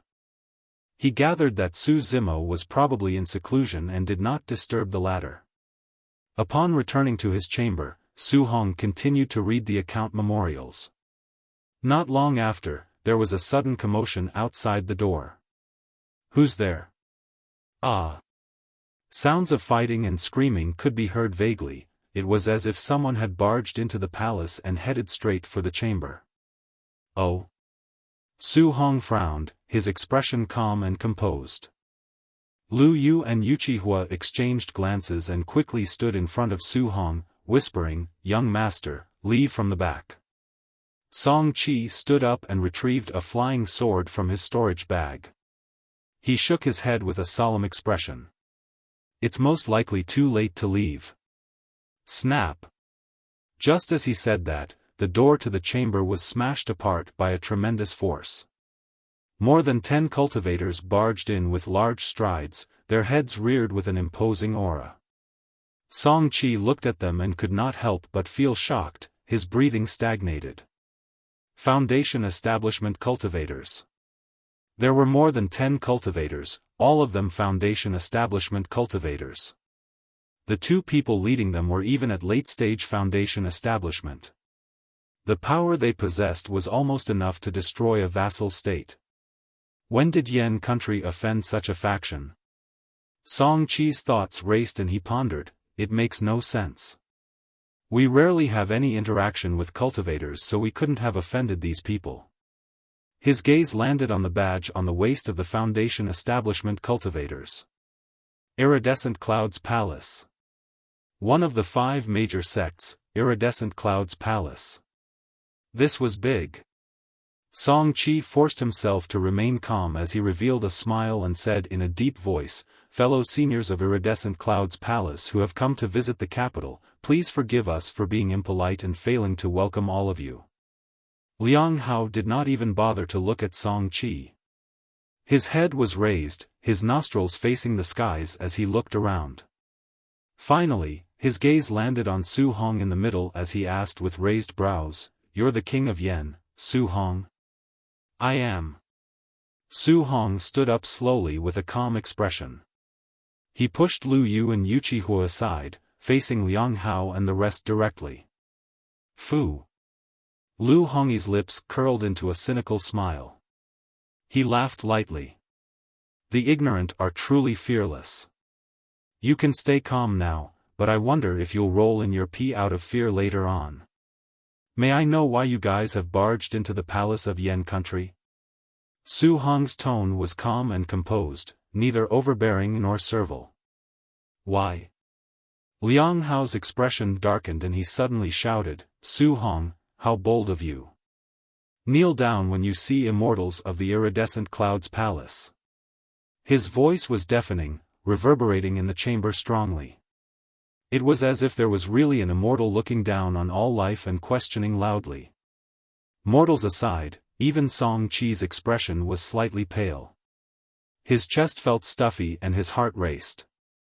Su Hong raised his head and suddenly smiled. Why should I kneel? You're indeed ignorant. It seems like you're someone who won't cry until you see the coffin. I've got to let you suffer for a bit. Lu Hongyi declared sinisterly with a malicious expression. Right as he was about to step forth, a voice came from outside. The people from Iridescent Cloud's palace are truly promising. They're always forcing people to kneel, Fufu. Those words were clearly filled with disdain and mockery. Immediately, the group from Iridescent Cloud's palace were enraged as they turned back. A green-robed man strode over. Refined and delicate, he was elegant like a scholar. However, his eyes were narrowed like a sharp blade, carrying an intensely cold glint. Behind the green-robed man was a girl in a pink dress. She was breathtakingly beautiful and her eyes seemed to be able to speak.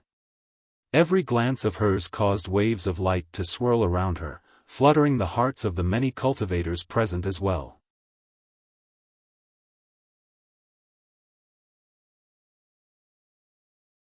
Chapter 189, Might of the Fiend Suppression Seal. Chapter 189, Might of the Fiend Suppression Seal. Be it male or female, the dozen or so cultivators of Iridescent Cloud's palace were attracted by the girl in pink's appearance, forgetting where they were for a moment. It was only after the green-robed man and girl in pink brushed past them and entered the chamber that everyone came to their senses. Liang Hao and Lu Hongyi used their spirit-peering art to probe the two of them immediately. The girl in pink seemed to have cultivated some secret technique, concealing her cultivation in a blurry and unfathomable manner. There was nothing special about the green-robed cultivator, he was a mid-stage foundation establishment cultivator. Liang Hao and Lu Hongyi sneered to themselves. When both of them saw that neither the green-robed cultivator or girl in pink had any identity badges, they assumed that these must be itinerant or minor sect cultivators and there was nothing to be afraid of. The moment they saw the girl in pink, be it Liang Hao or Lu Hongyi, both harbored a thought. They wanted to show off their strength and vie for the girl in pink's attention. The green-robed cultivator and girl in pink were naturally Su Zimo and Demoness Ji. Su Zimo walked into the chamber and swept his gaze. Upon seeing that no one was injured, the killing intent in his eyes lessened slightly. Even though Song Qi did not say anything, he kept giving Su Zimo a meaningful glance to remind him that his opponents were of a higher cultivation realm. Furthermore, they were from Iridescent Cloud's palace and were strong with a powerful backing. Worry flashed in Su Hong's eyes when he saw Su Zimo appearing as well. Su Zimo merely smiled and nodded to Su Hong, Song Qi, and the rest, indicating for them to be at ease. He found a random chair and sat down calmly without even glancing at the group from Iridescent Cloud's palace. Liang Hao and the rest were furious when they saw how arrogant Su Zimo was despite his lower cultivation. Were you the one who spoke just now? Liang Hao glared at Su Zimo fixedly and asked coldly. Yes. Su Zimo lowered his head and pressed his middle finger against his thumb, rubbing it lightly as he replied expressionlessly. Liang Hao narrowed his eyes and said icily, in that case, do you have any objections if I get Su Hong to kneel down? Su Zimo raised his head and looked askance at Liang Hao, asking with a smile, are you worthy? You must be courting death. Liang Hao's fingertips moved in an incantation gesture, and the spirit energy in his dantian burst out, forming a long sword out of thin air. This was one of the more ordinary spirit techniques in the cultivation world. the condensing sword art. Using rich spirit energy as a foundation, a long sword was condensed. However, its sharpness was no weaker than a spirit weapon.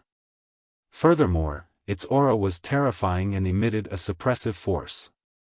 Right then, Su Zimo moved as well. His mind flashed repeatedly with the shocking scene he had witnessed when he delved into the illusion of the Buddha bead. Subconsciously, Su Zimo's middle finger and thumb pressed together to form a weird hand seal. The secret skill hidden in the Buddha bead, Fiend Suppression seal. At that moment, the spirit energy in his dantian circulated crazily and continuously surged into the newly formed hand seal. The speed was too fast. The Fiend Suppression seal was like a bottomless pit, absorbing the spirit energy in Su Zimo's dantian constantly like a whale swallowing a cow. Su Zimo had a feeling that if he did not make a move, the Fiend Suppression seal could even absorb his spirit energy entirely without a single drop left. The more powerful the spirit art, the greater the consumption of spirit energy. Right now, Su Zimo was at mid-stage foundation establishment. Due to the presence of the blood-bone palm, the quality of his spirit energy could even match that of a late-stage foundation establishment cultivator. If the Fiend Suppression seal could absorb all the spirit energy of a late-stage foundation establishment cultivator, how terrifying was that spirit art? Su Zimo did not dare to wait any longer and attacked directly. Boom! There was a deafening sound. Under everyone's watchful eyes, a giant golden palm descended from the sky. Smashing through the heavens, it suppressed all air flow and crushed towards Liang Hao and the others in a repressive manner.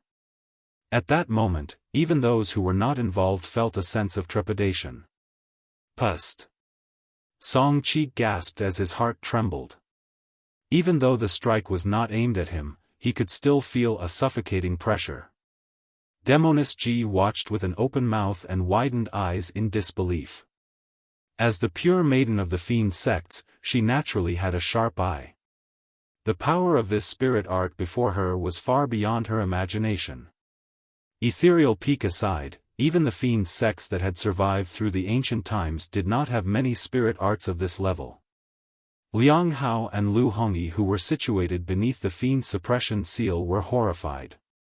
They looked up with widened, bloodshot eyes and shuddered in fear. Both of them could see clearly. The patterns on the golden palm were clearly visible, as though they were corporeal.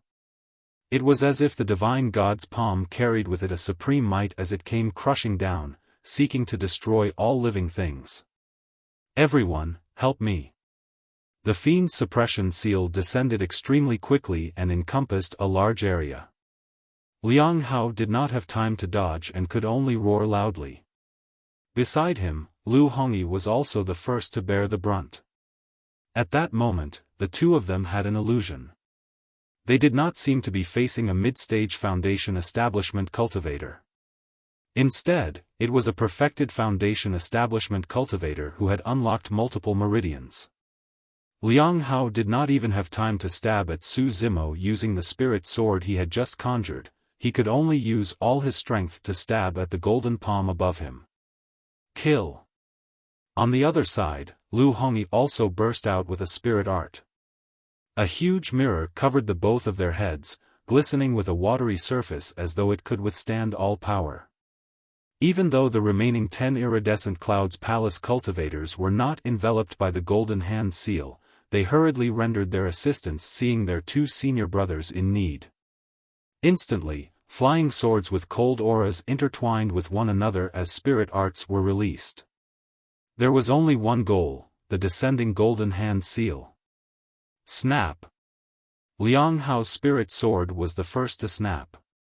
Against the golden hand seal, it was like a mere chicken that could not withstand a single blow.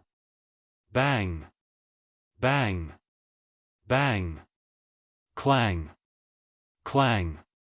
Clang! The flying swords and spirit arts of the iridescent clouds palace cultivators struck the golden hand seal and it trembled, dimming its golden light considerably. Even so, the golden hand seal continued to crush down. It made contact with the spirit mirror Lu Hongyi conjured. Piak. The ripples on the surface of the spirit realm instantly coagulated as they shattered, dissipating their spirit energy. Liang Hao and Lu Hongyi panicked. They quickly took out a protective talisman from their storage bags and crushed it. A light dome appeared around them. Crack. Crack. Crack. In the blink of an eye, cracks appeared on the surface of the light dome and spread rapidly. Bang! The protection talismans had failed. Liang Hao and Lu Hongyi could not endure the burden and spat out a mouthful of blood as though they were struck by lightning. Their faces were pale and dispirited. Right after, their legs buckled and they fell to their knees with a plop. The impact nearly shattered their knees, causing their faces to squeeze together in pain. The golden hand seal dissipated as well after receiving that much of an impact. It was completely silent within the chamber. No one had expected this. Demoness Ji knew that Su Zimo was terrifying in his melee combat ability. However, she had not expected that he would be able to unleash such domineering powers in terms of cultivation techniques as well. The two late-stage Foundation establishment cultivators were seriously injured and lost their combat power. The remaining 10 iridescent clouds palace cultivators were not enveloped by the Fiend suppression seal after all. Since they only attacked by the side, they were not injured. Even so, they had expended quite a bit of spirit energy as they looked at Su Zimo with frightful eyes.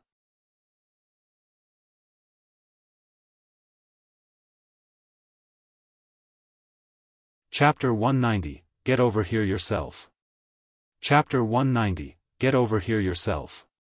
Right from the start, Su Zimo had been seated on the chair without any major movements. In fact, he did not even stand up and looked calm and composed. In reality, he felt quite the shock as well. The might of the Fiend suppression seal had far surpassed his expectations. At that moment, the spirit energy in his energy was almost depleted. If he could provide sufficient spirit energy, how terrifying would the power of the Fiend suppression seal be? According to his calculation, the power exerted by the Fiend suppression seal earlier on was probably less than 30% of its full power. What sort of a spirit art was that? A mere 30% of its power nearly depleted Su Zimo's spirit energy as a mid-stage Foundation establishment cultivator. Who are you? What sect are you from? Tell me your name if you've got the guts. Liang Hao struggled to stand up. He stared at Su Zimo and asked slowly with hateful eyes.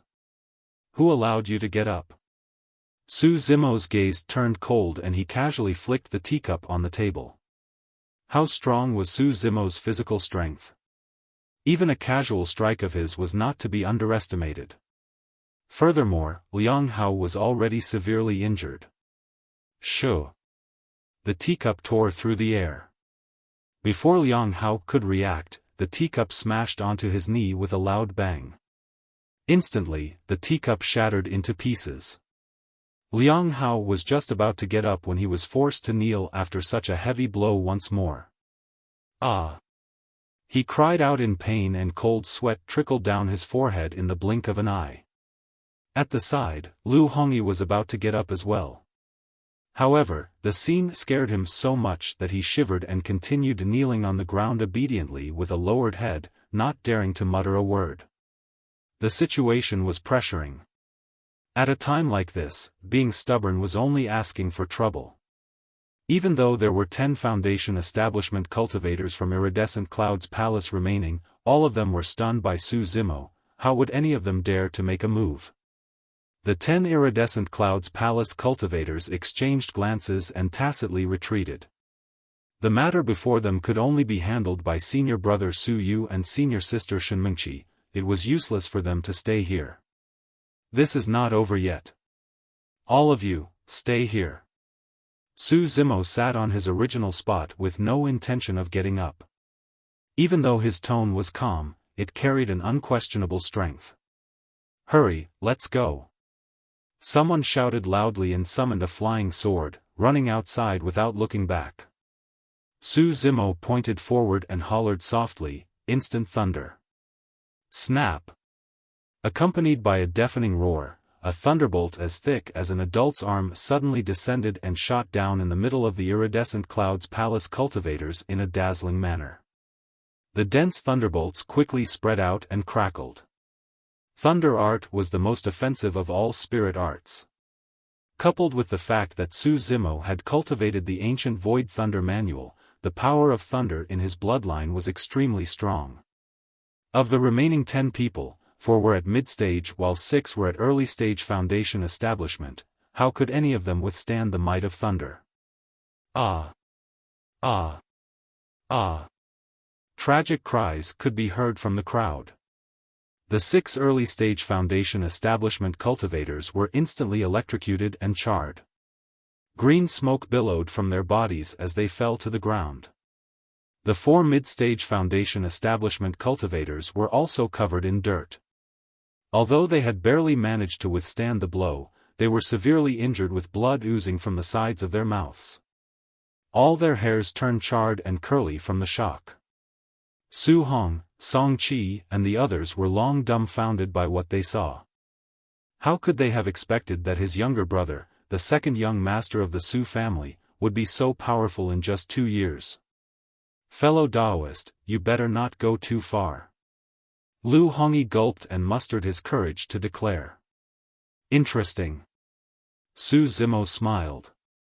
You're the ones who came knocking to provoke, forcing others to kneel in an intimidating manner. Why am I the one blamed for going too far now?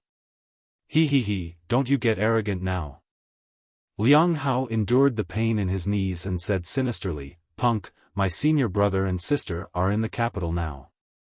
Wait and see what happens if we don't bring Su Hong back with us." Oh? Su Zimo read between the lines and asked with interest, "Does that mean that you are here today to take away the King of Yen?" Liang Hao replied loudly, "So what if I am?" Very good. Su Zimo nodded and asked again, "Why do you want the King of Yen? Is it because he has a feud with you guys or is it something else?" "That's none of your business." Liang Hao snorted. "Even though Su Hong is the King of Yen, he's a mere mortal. It's his honor if senior brother Su wants to see him." "Honor?" Su Zimo sneered coldly, "In that case, I'll let one person leave. You. Go back and tell your senior brother Su my exact words." Su Zimo casually pointed at a slightly injured iridescent cloud's palace cultivator and said indifferently, "If you want to meet the King of Yen, sure. Get over here yourself." The iridescent cloud's palace cultivator nodded with a terrified expression and fled on his flying sword. In an inn near the capital, Su Yu and Shenmengqi were casually eating and chatting. Su Yu asked with concern, "Junior sister, you don't look too good. Are you feeling unwell?" "It's nothing." Shenmengqi shook her head and frowned. "For some reason, I'm feeling a little frustrated." Su Yu smiled. "Junior sister, you don't have to think too much about it. If you don't wish to see those old friends, you can just avoid Su Hong when he's here later. Leave everything to me." "All right," Shenmengqi nodded. Right then, the sound of clothes fluttering through the air could be heard from afar. It was obvious that someone had sped over on a flying sword in a seemingly flustered manner. "Oh?" Su Yu frowned and waved his robes gently, causing the entrance door to open as a figure rushed in. "Junior brother Lu?" Su Yu and Shenmengqi were slightly taken aback. The person's clothes were torn and some places even had burn marks. He had rushed over in haste with white smoke still rising from his charred, curly hair as though he had just been electrocuted. "Junior brother Lu, how could you be so careless to be struck by lightning?" Su Yu frowned and berated. "You're an immortal cultivator and yet you don't even know how to dodge lightning. Look at you, how inappropriate." The cultivator with the surname Lu was about to land from his flying sword. When he heard that, it triggered his internal injuries and he spat out a mouthful of blood, falling head first onto the ground.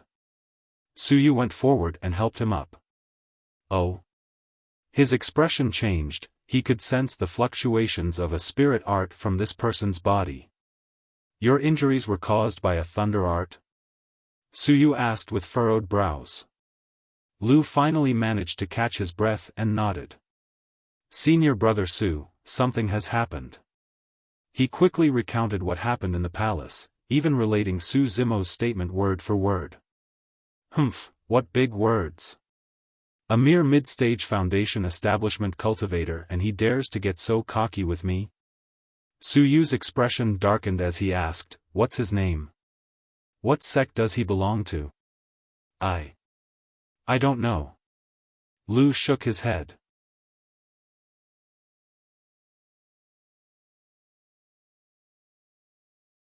Chapter 191, Old Flame. Chapter 191, Old Flame. Lu frowned as he recalled, that person wears a green robe and he looks refined and elegant, like a cultured scholar. Pausing for a moment, Lu grumbled indignantly, but, it's all a lie. Who would have thought that the frail scholar would be this powerful? He was so terrifying when he attacked. Upon hearing this, Shenmengqi's heart skipped a beat. A familiar figure flashed across her mind. In the past 4 years, this figure had been buried deep in her memories, almost forgotten. It was only because she had returned to her old home that brought back some of her childhood memories in a melancholic manner. Upon hearing junior brother Lu's recount of the incident, the first person that came to Shenmengqi's mind was Su Zimo. However, she smiled and shook her head, denying her thoughts in the blink of an eye. The thought was indeed rather ridiculous. Su Zimo did not even have a spirit root. How could he cultivate and possess such tremendous strength? Shenmengqi had never regretted her decision. Even if it happened again, she would choose to leave Su Zimo and Pingyang town to follow perfected being Tsang Lang on the path of cultivation. After 4 years of cultivation, she was even more certain of one thing. That was, with the passage of time, the gap between her and Su Zimo would grow to a point where it was no longer possible for them to have any interactions. Let's go to the palace. I want to see which idiot would dare to harm the cultivators of Iridescent Cloud's palace. Suyu's voice pulled Shenmengqi back from her messy thoughts. Shenmengqi frowned. Senior brother Su, even though the person is at mid-stage foundation establishment, he has the strength to take down late-stage foundation establishment cultivators. We mustn't be careless.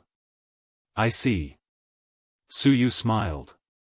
Don't worry, junior sister. I know my limits. According to junior brother Lu's description, this person must have obtained a high-quality spirit art and made use of that to defeat Liang Hao and the others. Shenmengqi nodded. However, the higher the quality of the spirit art, the more spirit energy it would consume. Suyu smirked coldly and continued, if I'm not wrong, that person should be almost drained of spirit energy. He won't be able to recover much in this period of time, he is now at his weakest.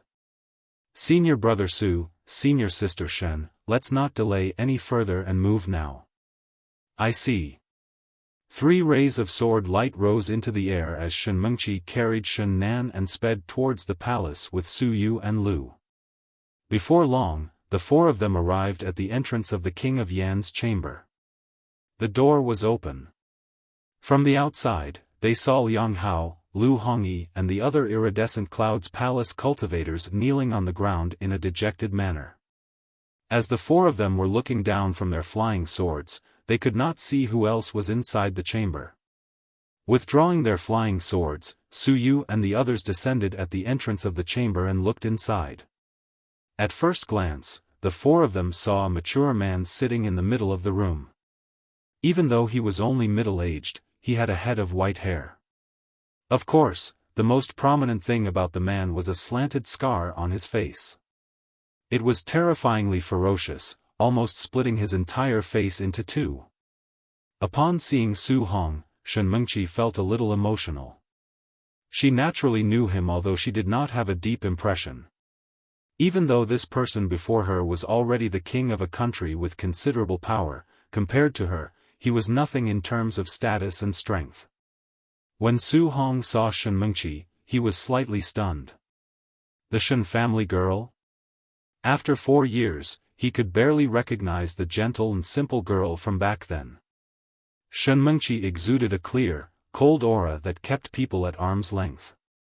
Even though they were both cultivators, Su Hong did not feel the same coldness from Su Zimo. At that moment, he suddenly felt relieved. He was relieved Shen Mengqi chose to leave his brother back then. They were not the same type of people to begin with. Shen Mengqi's gaze moved away from Su Hong after pausing for a while and turned to the 2 people seated at the side. A green-robed man sat on a chair at the side of the chamber. His side view was facing the entrance as he leisurely sampled freshly brewed tea that emitted a fragrant scent with a calm expression. Upon seeing the green-robed man, Shen Mengqi felt as if she was struck by lightning. Her body trembled slightly and she froze on the spot. Shaking her head gently, her cherry lips opened slightly as disbelief filled her eyes, her mind was going blank. Even though it was just a side profile. Even though it had been 4 years. Even though that person had matured a lot. Shen Mengqi recognized him at the first instance. If it was any other time, so you would definitely notice something unusual about Shen Mengqi. However, at that moment, his full attention was drawn in by the girl in pink sitting beside the green-robed man. He almost forgot where he was. She smiled at him tenderly, her eyes curved into crescent moons that were filled with love. Ah! Suddenly, an exclamation was heard from the chamber. Shen Nan had obviously recognized the green-robed man and his expression changed. Back then, the impression left on Shen Nan by this man wielding a long saber in the courtyard of the Zhao family while drenched in blood was too deep. It almost became a nightmare that he could not get rid of. Even though Su Yu and Shen Mengqi were beside him, the fear that was deep-rooted in his memory still frightened Shen Nan into shrieking. It was a somewhat familiar shriek. At that moment, Su Zimo finally placed the teacup in his hands down slowly. Turning slightly, he glanced towards the entrance. Their eyes met. Instantly, it was as though space had changed and time had reversed. A series of images flashed past his mind and gradually dissipated. There was silence for a long time. Shen Mengqi's expression was complex. Su Zimo was slightly startled. However, his eyes regained their calmness before long. From the moment he stepped onto the path of cultivation, Su Zimo knew that he would definitely meet Shen Mengqi again. However, he did not expect that it would be under such circumstances, that it would be today. 4 years ago, she left resolutely and Su Zimo suffered a huge blow. He could still remember that heart-wrenching pain till this day. If not for Dai Yu's appearance, it would have been difficult for him to get out of that ordeal so quickly. Su Zimo initially thought that he would be filled with resentment towards Shen Mengqi. He had even imagined that if they were reunited, he would stand proudly before Shen Mengqi and tell her that there was nothing tough about living in a world without her. However, reality was different from imagination. Now that he met Shen Mengqi once more, Su Zimo was extremely calm. In fact, he seemed relaxed. Unknowingly, Shen Mengqi had turned into a passerby of his life and was just an ordinary old acquaintance. At that moment, Shen Mengqi felt a mix of emotions and bitterness in her mouth. It had been 4 years. He did not seem to have changed much, he was still dressed in green and exuded a scholarly air. However, Shen Mengqi had just used her spirit-peering art and could naturally tell that Su Zimo was now a cultivator. Furthermore, he was a mid-stage foundation establishment cultivator. How could that be? The atmosphere within the chamber suddenly became strange. The disciples of Iridescent Cloud's palace were kneeling on the ground, looking extremely miserable and perplexed. For some reason, Senior Sister Shen looked distracted and confused after she entered the chamber and caught sight of that green-robed cultivator. It was the same for Senior Brother Su, who was staring at the girl in pink. No one was bothered about them at all.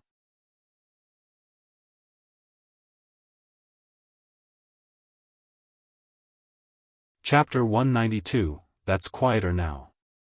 Chapter 192, That's Quieter Now.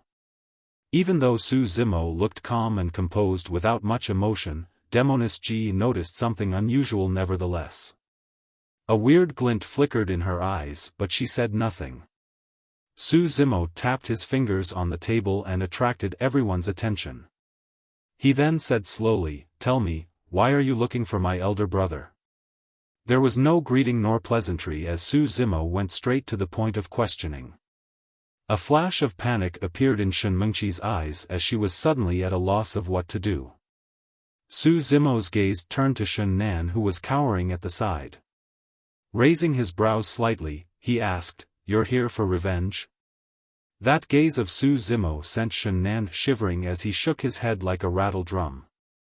"Was it your idea?" With a slight pause, Su Zimo shifted his gaze to Shenmengqi and asked coldly, "Or yours, And no," Shenmengqi shook her head subconsciously. Shenmengqi was a cultivator after all. Taking a deep breath, she composed herself and explained, "It's because 2 years ago, a junior brother of the sect may have disappeared within Yen country. We're here to see if the king of Yen has news of him." "Oh, right.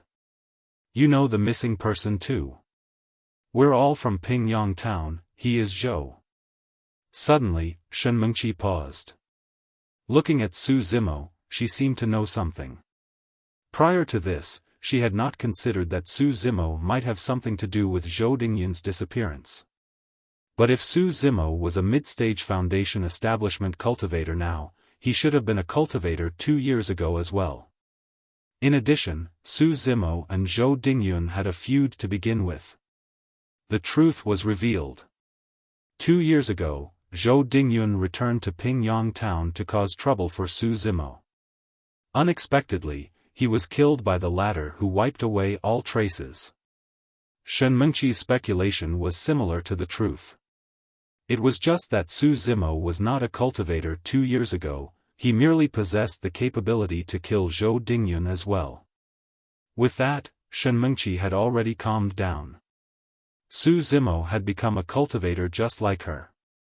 However, his spirit root and endowment were inferior to hers. Furthermore, he had not joined any major sects and his future achievements would never ever match hers. In Iridescent Cloud's palace, she made friends with geniuses of the cultivation world. As for Su Zimo, he did not have any backing or power. He would only be able to hang out at the bottom rung of the cultivation world and die at any moment. Even though they had both spent 4 years, she was already at perfected Foundation establishment with a meridian unlocked. As for him, he was only at mid-stage Foundation establishment. That was the difference between them. Moreover, Shenmengqi believed that the gap between them would only deepen as time passed. She was certain of that. Her decision back then was still the right one. At that thought, Shenmengqi regained her confidence and composure. She looked at Su Zimo with a smile. "It's been a couple of years, but you've changed quite a bit." Su Zimo was about to say something when he felt a lotus root-like arm coiling around his arm. Fragrance assaulted his senses as Demoness G spoke, "Zimo, who is this woman?" Shenmengqi frowned. Only now had she noticed that there was a girl in pink seated beside Su Zimo. More importantly, this girl in pink was far superior than her in terms of looks or aura. Shenmengqi felt uncomfortable when she saw the girl in pink hugging Su Zimo intimately. It was as if something that belonged to her had been stolen by someone else. Staring at Demoness G, Shenmengqi asked coldly, "Who are you? What do you think?" Demoness G smiled like a flower and squeezed next to Su Zimo. She raised her chin slightly and looked at Shenmengqi as if she was exerting dominance. Su Zimo removed Demoness G's arm. Just as he was about to speak, his heart stirred, he felt a killing intent. "If the king of Yen is your brother, that means you're Su Zimo?" Suyu could not help but flare up when he saw Demoness G almost squeezing herself into his embrace. He interrupted with a murderous aura. Su Zimo reversed the question, "So what if I am?" All my fellow juniors were injured by you? Su Yu narrowed his gaze and asked again. Su Zimo nodded. That's right. All right, hand over your life then. Su Yu shouted and conjured a hand seal, his eyes turning cold. All of a sudden, Shen Mengqi swiftly blocked in front of Su Yu and whispered, frowning, Senior brother Su, let's forget about this. There might be some misunderstanding. Misunderstanding? Su Yu's face darkened. He injured so many of our fellow juniors. Is this a misunderstanding?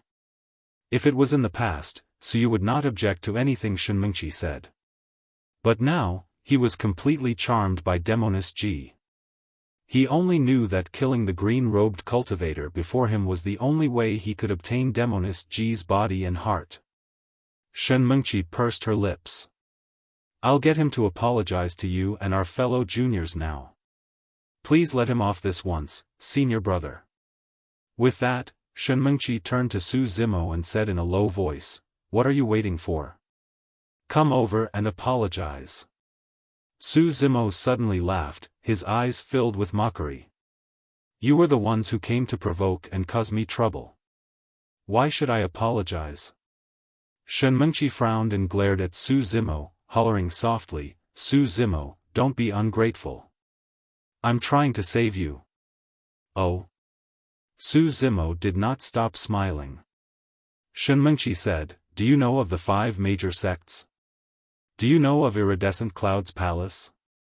There are some people and factions you can't afford to offend in the cultivation world. What are you still waiting for? Come and apologize. Demoness Ji clapped her hands and smiled.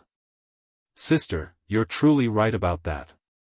There are truly some people and factions you can't afford to offend in the cultivation world. Foo-foo. Su Yu laughed icily, Junior sister, an apology has to be sincere. I'll only let Su Zimo off if he kneels and kowtows 3 times in front of me.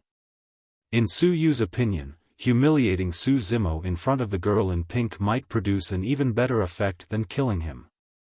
Senior brother, isn't that a little overboard? Shen Mengqi frowned slightly. Humph. Su Yu replied coldly, that's not all. Su Zimo is not the only one who should be kneeling and apologizing. His brother has to do it as well. Senior brother, I'm begging you. Let this matter. This matter is non-negotiable. At this moment, Su Zimo suddenly stood up and walked towards Su Yu expressionlessly. Thinking that Su Yu had compromised and was about to apologize, Su Yu could not help but laugh smugly. At least you know your place. How annoying. Su Zimo came in front of Su Yu and said. Suddenly, he reached out and grabbed Su Yu's throat with lightning speed. Su Zimo squeezed hard. Crack. The sound of bones cracking echoed as Su Yu's eyes turned bloodshot and almost popped out of their sockets, looking at Su Zimo in disbelief. He had not expected that Su Zimo would dare lay a hand on him. More than that, he had not expected that Su Zimo would dare kill him. Furthermore, there were no chances given at all, it was a sure kill strike. Su Zimo released his grip and heaved a long sigh of relief, muttering softly, that's quieter now. Su Yu's head tilted and fell to the ground in a thud. He was dead. A dead silence took over the chamber. Complete silence.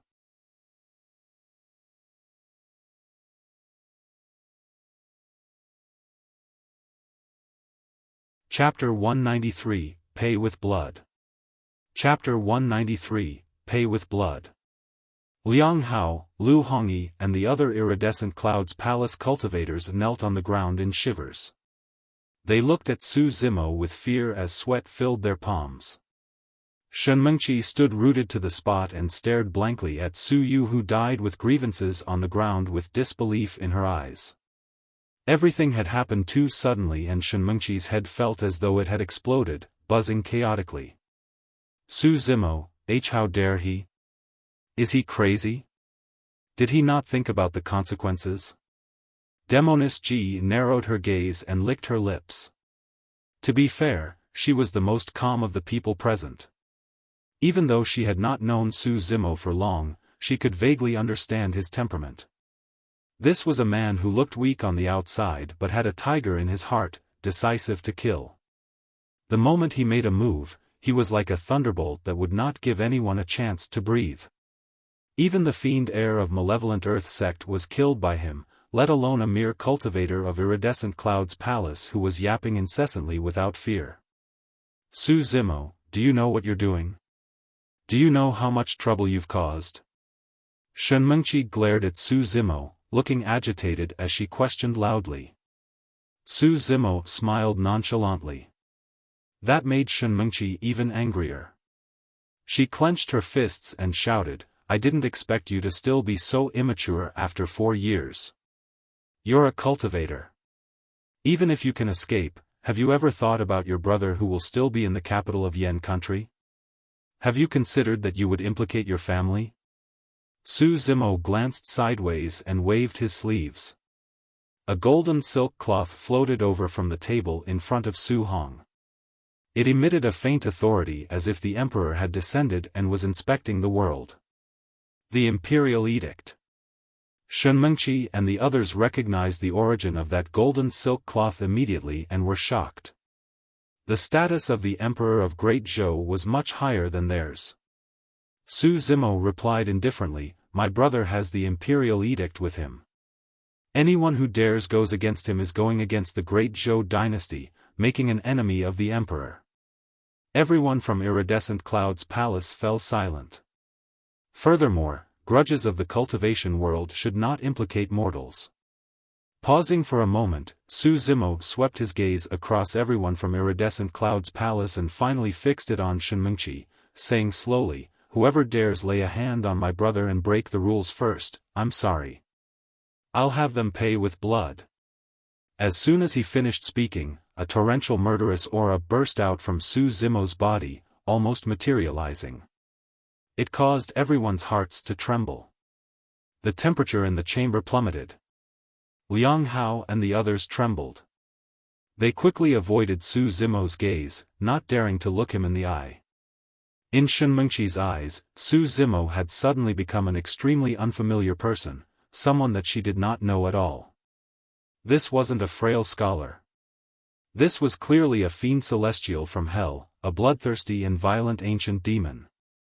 That feeling was fleeting, as if it was an illusion. In the cultivation world, while there was no official rule, many cultivators had a tacit understanding that they would not involve mortals in their grudges.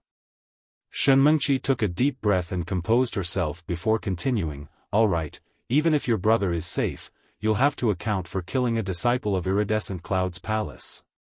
From now on, you'll be running away from home, living in fear every day. Is this what you want? Su Zimo smiled, looking at Shenmengqi calmly and asked, who said that I'll be homeless? You still refuse to come to your senses. Shenmengqi looked at Su Zimo in disappointment. Iridescent Cloud's palace is one of the 5 major sects in the Great Zhou dynasty. As long as you're within the borders of the Great Zhou dynasty, who can protect you? Which sect will dare take you in? Su Zimo, wake up. Piak. Right then, Su Zimo took out a long badge from his storage bag and tossed it at the table beside him. I forgot to mention, I'm a disciple of Ethereal Peak. It's no big deal killing someone from Iridescent Cloud's palace. Ethereal Peak will naturally protect me. Shenmengqi stared intently at the identity badge on the table. Biting her cherry lips, she stood there in a daze. Everything she was prepared to say could no longer come out of her mouth. Ethereal Peak. It had been 4 years, but Su Zimo had actually joined one of the 5 major sects as well, Ethereal Peak. From the moment she saw Su Zimo, Shenmengqi had been looking down at him condescendingly. All of a sudden, Shenmengqi realized that Su Zimo had everything she relied on as well. Her pride seemed to have turned worthless. In that 4 years, the gap between them had not increased. Instead, it shrank. What comforted Shenmengqi slightly was that she was still higher than Su Zimo in terms of cultivation realm. I'll be at Ethereal Peak. Whoever wants revenge, come. I'll take you on. Su Zimo's tone was calm, as if he was talking about a trivial matter. After a brief silence, Shen Mengqi gave Su Zimo a complicated look. She turned around and said, "Let's go back to the sect." With that, she walked over to Liang Hao and Lu Hongyi, wanting to help them up. Both of them eyed Su Zimo warily. Seeing that the latter was expressionless and did not object, they endured the pain and stood up. The group from Iridescent Cloud's palace supported one another and left the King of Yan's chamber. A breeze brushed past them and they felt a chill. Unknowingly, all of them had broken out in cold sweat. It was only when they walked out the door that everyone heaved a sigh of relief. They felt as though they had survived a disaster. Even though they were all Foundation establishment cultivators, for some reason, all of them felt a tightness in their chest against Su Zimo. It was as though there was a menacing pressure that prevented them from breathing. Shen Mengqi said to everyone from Iridescent Cloud's palace in a low voice, "Leave the palace first. I'll be right after. Senior Sister Shen, don't fight with that Su Zimo anymore." What if, Lu Hongyi's heart skipped a beat as he hurried to persuade her. Everyone else nodded in agreement with fright in their eyes. It would be fine if Shen Mengqi won. But, if she lost, they were worried that they would be implicated and lose their lives here as well. Senior Sister Shen, let him off this time. There will be many opportunities to take his life in the future. Another person tried to persuade while encouraging Shen Mengqi at the same time. "Don't worry, I'll be right back. I won't fight with him." Shen Mengqi let out a reassuring smile and turned back. Coming in front of Su Zimo, Shen Mengqi stared at him and said coldly, "Come out. I have some things to say to you." With that, Shen Mengqi turned and walked out. Shen Mengqi's tone made Su Zimo frown. "What's the matter that's so mysterious that you have to hide it from me?" Demoness Ji's eyes darted between Su Zimo and Shen Mengqi as she asked meaningfully. Clang! Clang!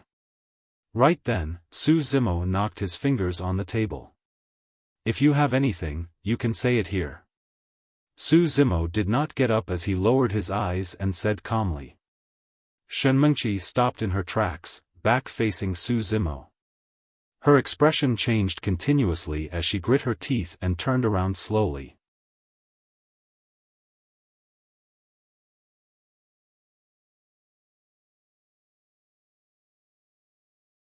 Chapter 194, Frog in the Well.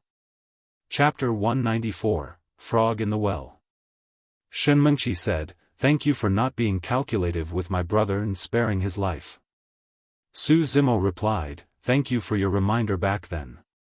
Take that as a favor paid." Upon seeing this, everyone from the Su family felt emotional. They watched Su Zimo and Shen Mengqi grow up together. The two of them were once childhood sweethearts.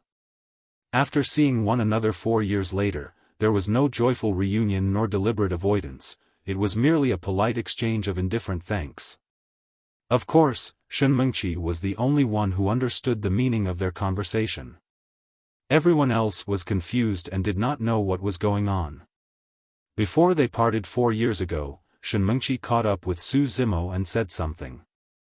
Among it, she said, "Zhou Dingyun and I will be leaving Pingyang town with the perfected being tomorrow." It seemed like it was nothing, but if one thought about it carefully, they would realize that there was no need to mention Zhou Dingyun. At that time, perfected being Tsang Lang was in midair and Shen Mengqi did not dare to make her reminder too obvious. However, she believed that given Su Zimo's intelligence, he would definitely be able to read between the lines. The facts proved it as well. After Su Zimo returned to his home, he pretended to be drunk and successfully bewitched Zhou Dingyun, scaring the latter off.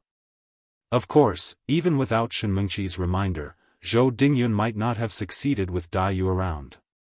After a brief silence, Shen Mengqi asked, "Did you kill Zhou Dingyun?" "Yes." Su Zimo did not choose to hide the truth. He had even killed Su Yu, so he naturally did not care if Zhou Dingyun's death was added to it. Zimo, even though you're a disciple of Ethereal Peak, I still want to say that you were too rash earlier on. Shen Mengqi said, if you didn't kill Su Yu, I would have helped you keep Zhou Dingyun's death a secret. At least you won't offend Iridescent Cloud's palace that way.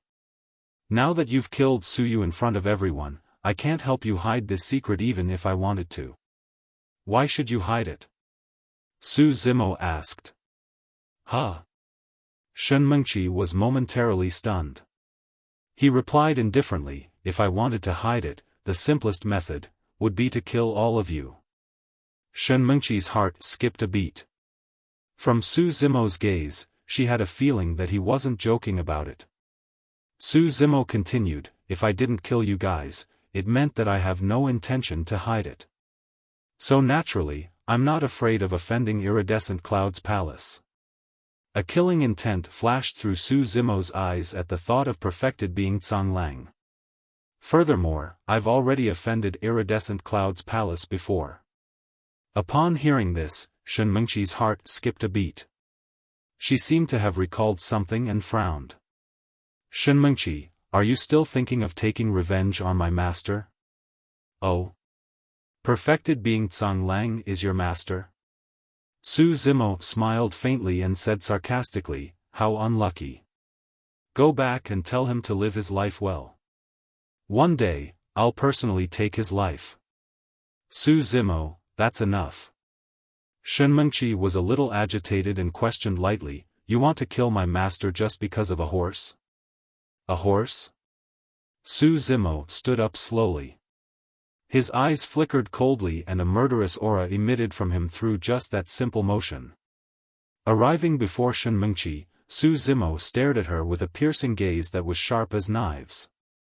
Shen Mengqi even had an illusion that Su Zimo's gaze stabbed her. She took a step back subconsciously. At that moment, she had even forgotten that her cultivation was higher than Su Zimo's. He said coldly, if not for Xiaofan, would have died. Your master wanted my life back then. Shen Mengqi couldn't refute him. She had witnessed what happened back then. If Xiaofan had not been psychic and managed to defend in time, Su Zimo would have been burnt to ashes.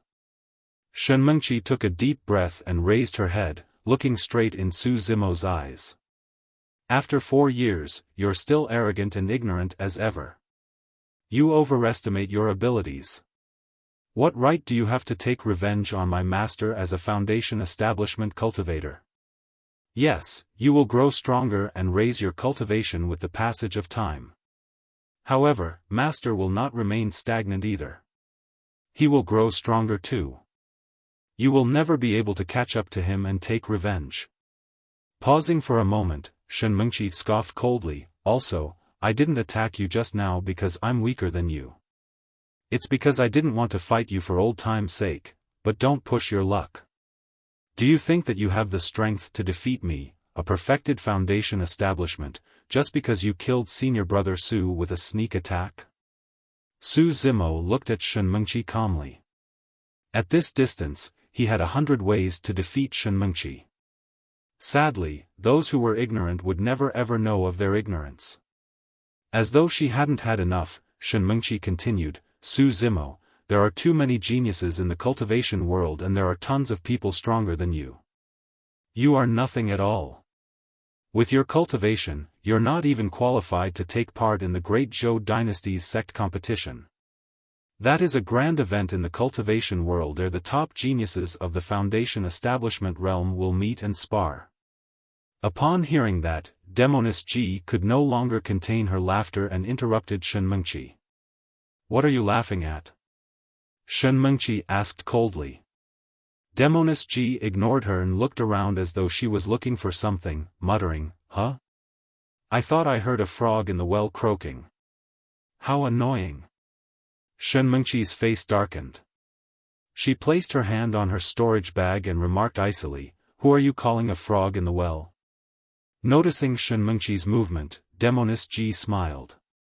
So be it if someone's a frog in a well. What's worse is that she's a self-righteous frog, boasting to others about how much of the sky she can see. What a joke.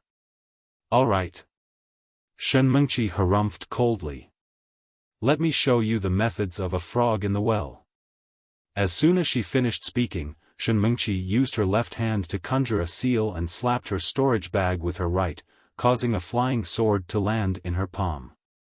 Boom! A rumble echoed from within Shenmengqi. Right after, a meridian shone brightly like a divine dragon, roaring in Shenmengqi's body and emitting a rich spirit qi. One of the 8 meridians. The spirit-peering art could only determine if a cultivator was at perfected foundation establishment, but it could not detect how many meridians they have unlocked. The more meridians that were unlocked, the more spirit energy they had and the stronger they were. It was obvious that Shenmengqi had unlocked a spirit meridian. Swash! The moment Shenmengqi made her move, a pink figure flashed and appeared in front of her. Demoness Ji stuck out her left hand and grabbed the meridian on Shenmengqi's left wrist with lightning speed. Instantly, Shenmengqi's expression changed. Her left arm turned numb and the spirit energy in her meridian turned sluggish, unable to circulate at all. The next moment, she felt her neck turn cold, prickling in pain as a cold air entered her body. Shenmengqi's face looked extremely terrible, not daring to move as she froze on the spot. Demoness Ji leaned over and smiled. Don't doubt it when I say that you're a frog in the well. If someone like you were to enter the ancient battlefield, the only thing that awaits you is death.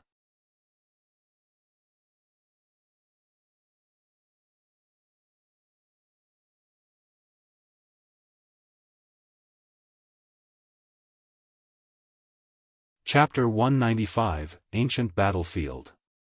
Chapter 195, Ancient Battlefield. Shenmengqi's face was pale and she panted slightly, not daring to retort. Demoness Ji was smiling in a beautiful manner. However, they were both women and Shenmengqi could sense hostility and killing intent from Demoness Ji. Both of them were strangers and it was impossible for them to have any grudges. There was only one possibility why the girl in pink had a killing intent towards her. It was because of Su Zimo. Shenmengqi's gaze shifted onto Su Zimo. Her emotions were complicated and she actually felt a sense of bitterness. Why? What did Su Zimo have that would make this girl who was superior to her in terms of looks and strength fall for him? In reality, Su Zimo and Demoness Ji's relationship was not what Shenmengqi imagined. However, Su Zimo could not be bothered to explain and there was no need to either. Let her go. Su Zimo said indifferently. Demoness Ji glanced sideways and looked at Su Zimo keenly, a hint of mockery flashing in her eyes as she asked with a smile, "What's wrong? You can't bear it?" Su Zimo frowned. "All right, I'll listen to you." Demoness Ji changed her tone and said sweetly, releasing Shenmengqi and returning to Su Zimo's side, standing coquettishly. Shenmengqi only let out a long breath when she felt the coldness around her neck dissipate. Unknowingly, she was already drenched in sweat. After this unforeseen change, Shenmengqi no longer had the face to stay on. She harumphed coldly and turned to leave. Summoning her flying sword, she soared through the air. Turning back, Shenmengqi looked at the set of green robes in the palace behind her with a complicated expression. She had never expected that their reunion after 4 years would be as such. Could she have been wrong back then? If she had not chosen to leave Pingyang town with her master back then, would she have followed Zimo onto the path of cultivation and joined Ethereal Peak together? No, I wasn't wrong. Shenmengqi took a deep breath, her gaze resolute as she muttered to herself, "I'll prove myself at the sect competition. I'll prove that my decision back then was the right one. In that grand cultivation event where everyone will be watching, I'll obtain unparalleled glory for the sect and be famous in Great Zhou. I'll be the one entering the ancient battlefield. As for you, you'll just be a spectator below." Outside the King of Yan's chamber, Su Zimo stood at a stone step nearby.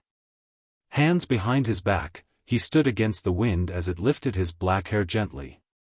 Demoness G drifted swiftly behind Su Zimo, her eyes burning with curiosity as she asked, "Who was that?" Su Zimo did not seem to have heard anything. "Tisk." She pouted. "I can guess even if you don't tell me. That's your old flame, right?"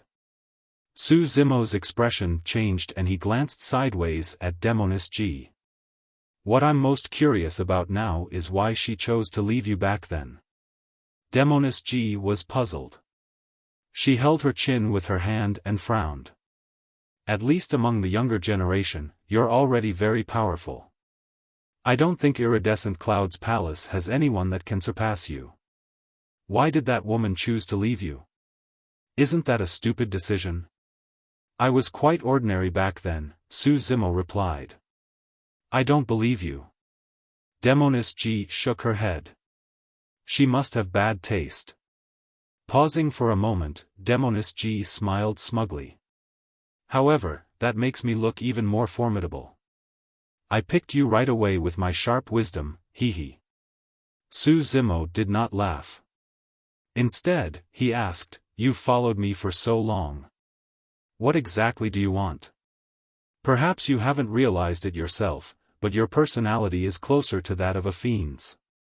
Demoness G looked at Su Zimo meaningfully and said in a deep voice, "You abhor evil and are decisive to kill. You also place a clear distinction between gratitude and hatred. Actually, you're very suited for fiend cultivation. Is that your motive?" Su Zimo shook his head. "I'm not suited for fiend sections." "Why do you say that?" Looking into the distance, Su Zimo replied indifferently, "The road I want is different from others. Even fiend sects may not be able to accommodate me." At that moment, Demoness G suddenly realized that she could not understand Su Zimo. "What is the road you want?" she asked subconsciously. Su Zimo did not elaborate. After some thought, he changed the topic and asked, "What was the ancient battlefield that you mentioned just now? You know that the Great Zhou dynasty holds a sect competition once every 10 years, right?" "I see."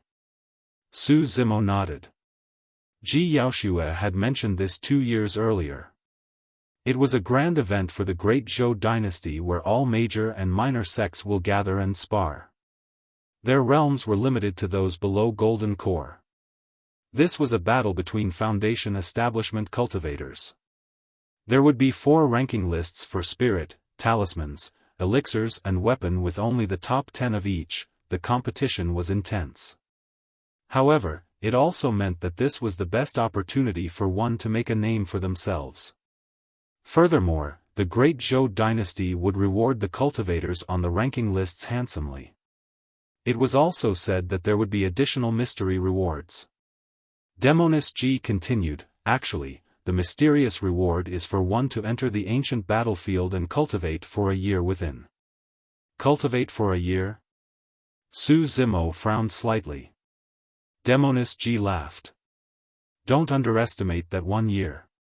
Even if you cultivate outside for 10, or even 100 years, it might not match what you can obtain from cultivating in the ancient battlefield for 1 year. There are countless treasures within. Lost cultivation techniques, elixir and talisman recipes and even weapon refinement techniques can be found there. The opportunities inside are unimaginable to you." Su Zimo's blood boiled as he listened in shock. Demoness G continued, "There are some things you might not know.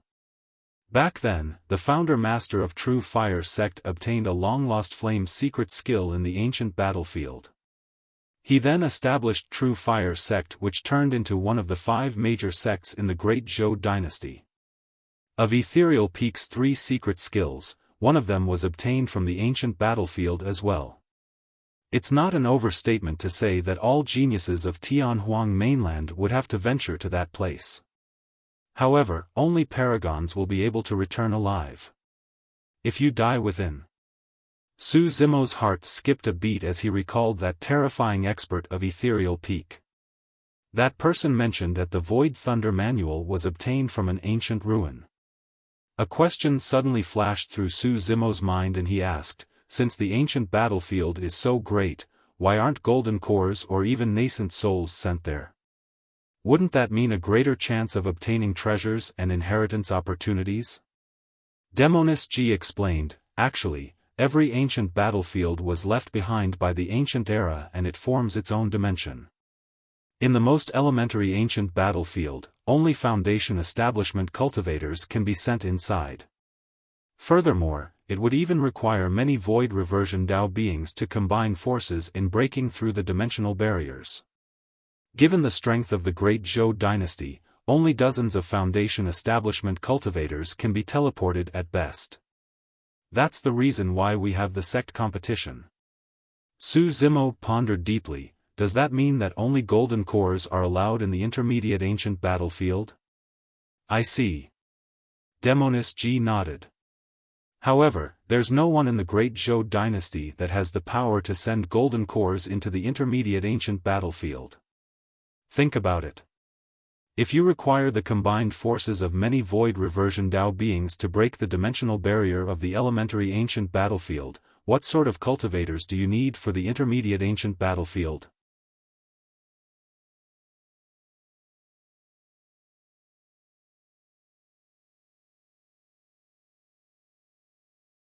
Chapter 196, Farewell. Chapter 196, Farewell. Demoness G said, of course, if you consider joining the Fiend sects, you won't need to worry about such stuff. Be it Foundation establishment or golden cores, Fiend sects have the capabilities to send into the ancient battlefield. The sort of opportunities you obtain and whether you can return alive will depend on yourself. Su Zimo shook his head and smiled. Demoness G had painstakingly beat around the bush hoping to invite him to join a Fiend sect again. When she saw Su Zimo's reaction, she knew what his reply would be. However, she was not disappointed and merely shrugged her shoulders. It's all right. If you change your mind, feel free to join us anytime. Su Zimo nodded. Demoness G continued, however, I have to remind you. Even though there are many opportunities in the ancient battlefield, they are accompanied by immense dangers. Some of it will come from the ancient battlefield itself and some of it will be from the other cultivators. Even though you've defeated a Fiend heir, you have to understand that they were unable to unleash their full strength due to the ancient spirit lock formation. Su Zimo was well aware of that. If not for the ancient spirit lock formation, he was definitely not a match for a few Fiend heirs. According to Su Zimo's speculation, those Fiend heirs, Demoness G included, must have unlocked at least 4 meridians. The ancient battlefield is the true first clash for all Foundation establishment geniuses of Tianhuang mainland. The world outside of Great Zhou dynasty is way too big and there are many unknown lands and powerful beings. Inside, you might encounter the legacy disciples of the 9 immortal sections. There will also be top spirit demons of the 8 demon races. Many of them are mutated beasts with extraordinary bloodlines and strength. There's also the 7 Fiend sects, 6 Buddhist monasteries, 4 dissident groups and 3 aristocrat families. There will be many legacy disciples of the top factions in Tianhuang mainland, all of them peerless paragons. When Su Zimo heard that, he suddenly frowned. At the mention of the 6 Buddhist monasteries and the 4 dissident groups, Demoness G paused for a clear moment as though she was apprehensive. Immortal sects, demon races, Fiend sects, Buddhist monasteries, dissident groups, aristocrat families, each type sounded like an ancient lineage. According to the order of the 9 immortal sects, 8 demon races and 7 Fiend sects, there should be another lineage in between the 6 Buddhist monasteries and 4 dissident groups. At that moment, Demoness G said, with so many geniuses gathered on the ancient battlefield, only less than 30% will be able to make it out alive after a year. Su Zimo was stunned. That figure was completely beyond his expectations. It meant that more than half of them would die in the ancient battlefield. Demoness G looked at Su Zimo and said, to be fair, you are indeed extremely strong in melee combat. However, if you were to enter the ancient battlefield with your current strength, the chances of you surviving is 0. Su Zimo did not refute. He believed in Demoness Ji's judgment. However, her remark did not affect his confidence. There were 3 more years to go before the sect competition. For Su Zimo, that was more than enough time, and he could definitely increase his strength greatly. Right now, he had attained greater mastery of the marrow cleansing section. As long as Su Zimo was able to attain greater mastery of the organ's refinement section within 3 years, he believed that there would not be many people who could match him in melee combat. If he could attain greater mastery for the orifice clearing section, Su Zimo had confidence that he would defeat anyone beneath Golden Core Realm in melee combat. As for immortality cultivation, he was at mid-stage foundation establishment right now. With the ethereal foundation establishment as his basis, he should be able to reach perfected foundation establishment within 3 years. After he unlocked a couple of meridians, he would use them in combination with his sword formation, Fiend Suppression Seal, Blood Refinement Fiend Sutra, and other secret skills. In the ancient battlefield, that might not be enough for Su Zimo to dominate the masses and suppress all geniuses. However, it was definitely enough for him to protect himself. Since you're not willing to join the Fiend sects, I won't bother you anymore. Demoness Ji looked at Su Zimo and said with a smile. Su Zimo asked, "Are you leaving?" "Yes." Demoness Ji nodded. She turned to look at Su Zimo with a faint smile. "Why? Can't bear for me to leave?" "No, I wanted to say, if you want to leave, hurry up." "Humph." Demoness Ji stomped heavily on Su Zimo's foot before raising her chin smugly and turning to leave. Halfway through, she suddenly turned back and shouted, "Hey, if you see my sister, don't tell her that I'm in a fiend sect." "I can't be sure about that." Su Zimo gave a faint, cold smirk and turned to leave as well. He did not walk far when Demoness Ji's aggrieved voice sounded, "If you reveal it, I'll tell sister that you bullied me in the coffin." Su Zimo's legs buckled and he nearly fell. This damn girl. His mouth twitched as he cursed silently. "Hurry and go."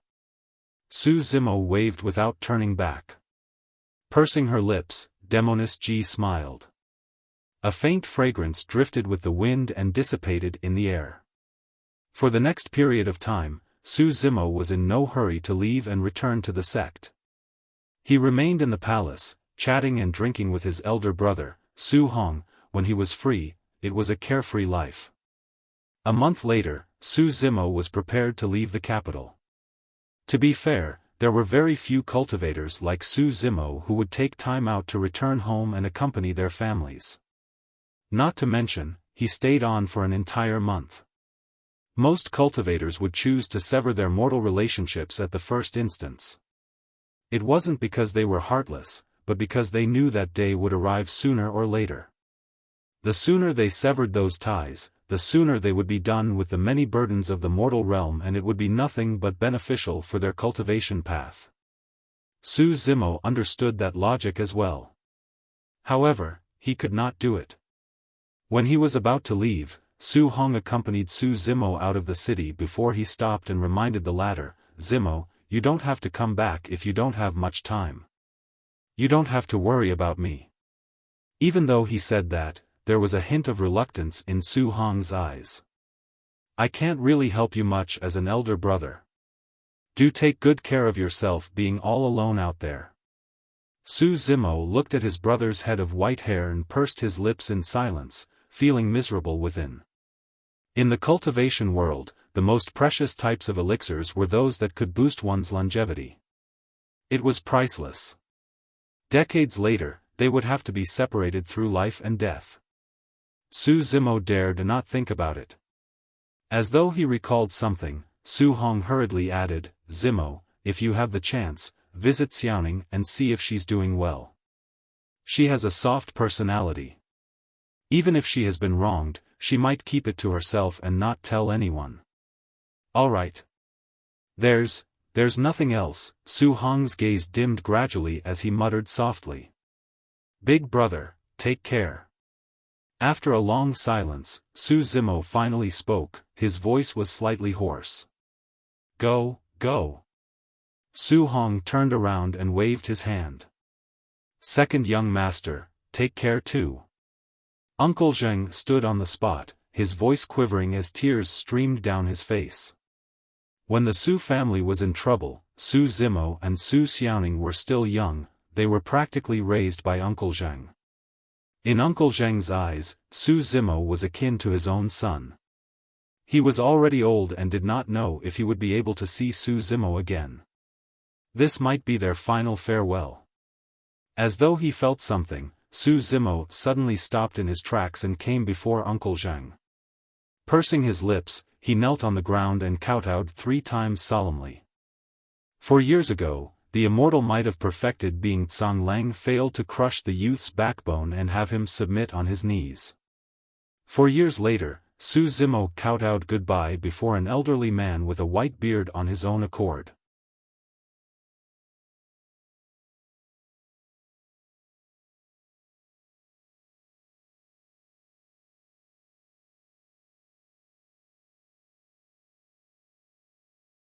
Chapter 197, Trapped Spirit Monkey. Chapter 197, Trapped Spirit Monkey. A streak of light flashed through the air, tearing through the skies and passing through the vast lands, brushing by cities and villages. A few mortals subconsciously looked up. Some of those with sharper eyes faintly caught sight of a set of green robes. Amidst the clouds, it disappeared before everyone swiftly. Su Zimo did not return to the sect immediately. Instead, he sped in the direction of the Tsang Lang mountain range. He had not seen the damn monkey for 2 years and missed it a little.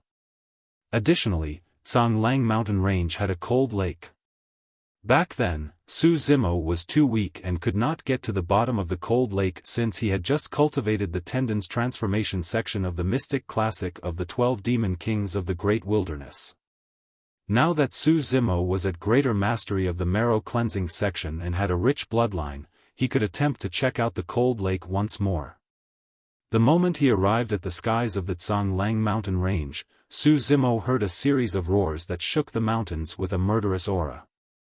That was the howl of the wolf, something Su Zimo was extremely familiar with. Back when he lived in Tsang Lang mountain range for a year, he was fighting those spirit beasts most of the time. Wolves were cunning and extremely intelligent. If not for the spirit monkey's help, Su Zimo would have already died in a wolf's belly. Su Zimo furrowed his brows slightly. It was daytime right now. Logically speaking, most spirit beasts would lay dormant, and it was the same for the wolves. It was rare for such a commotion to happen now. This should be the work of a pack of wolves. Su Zimo muttered softly. Even when he joined forces with the spirit monkey back then, he could only rely on sneak attacks and was unable to fight powerful wolves head-on.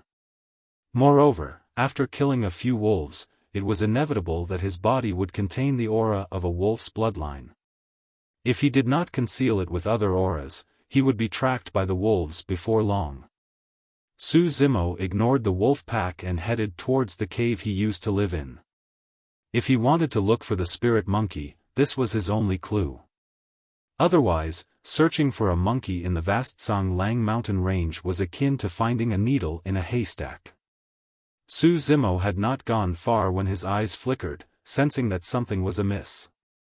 The roar of the wolves came from the direction of the cave. Was it a coincidence? Su Zimo pondered for a moment and withdrew his flying sword, descending into the forest. He dashed towards the cave with all his might while surveying his surroundings with a sharp gaze, trying to search for clues on the ground. Before he arrived at the cave, Su Zimo already had determined the situation based on the clues on the ground. The number of wolves this time was large, there should be more than 10,000. That was a terrifying figure. Typically, there would be a spirit demon level wolf in a wolf pack amounting in the hundreds. For a wolf pack of more than 10,000 wolves, there were at least 10 of those spirit demon wolves. The most terrifying thing was that the alpha of the wolf pack might even be a spirit demon equivalent to a golden core. The difference in strength between spirit demons was huge. The weakest of them were comparable to Foundation Establishment cultivators. The strongest of them were equivalent to Golden Core perfected beings. Su Zimo's expression was grim. When he saw that he was about to reach the cave, he slowed down and moved forward silently. Soon, the figures of many wolves appeared before him, their eyes flashing with a green glint. Bloodthirsty and ruthless, they bared their teeth and saliva drooled from their mouths onto the ground as they snarled deeply. Su Zimo did not proceed forward rashly. Instead, he came beside a huge ancient tree and using all his limbs like a spirit ape, climbed it stealthily. Standing up high, he looked over and could not help but take a breath of cold air. There were too many. Densely packed, they covered the entire mountains, causing chills to run down one's spine. The wolf pack did not surround the cave. Su Zimo would definitely choose to avoid and not provoke these beasts. However, only Su Zimo and the spirit monkey knew about that cave. He was not going to leave until he confirmed the spirit monkey's safety. There were also hundreds of wolf corpses lying in the cave and most of the blood had dried up. Only a few wolves that looked like they had their heads smashed in seemed to have died not too long ago. Although he was a distance away, Su Zimo could still see clearly. Most of the wolves looked like they suffered fatal injuries on their heads, as if they were bashed by some blunt weapon. Su Zimo narrowed his gaze at the dark cave entrance. If he was not wrong, the spirit monkey should be inside. Logically speaking, given the alertness of the spirit monkey, it should have escaped long ago. Once this place was exposed, there was no way it would be trapped by such a large wolf pack here. Furthermore, this pack of wolves was also behaving strangely. Instead of rushing forth together, they were dragging things out. Su Zimo did not dare to act recklessly, merely surveying the wolf pack from the tree. Given the discipline of a wolf pack of this size, there was definitely an alpha wolf around. If the alpha was a golden core spirit demon, Su Zimo could not fight it head-on. However, if the alpha was a Foundation Establishment spirit demon, Su Zimo would be able to break through the wolf pack on his flying sword and kill all of them to try and defeat the alpha, or even kill it. That was because Su Zimo had an advantage that Foundation Establishment spirit demons did not have. Sword Kinesis Flight.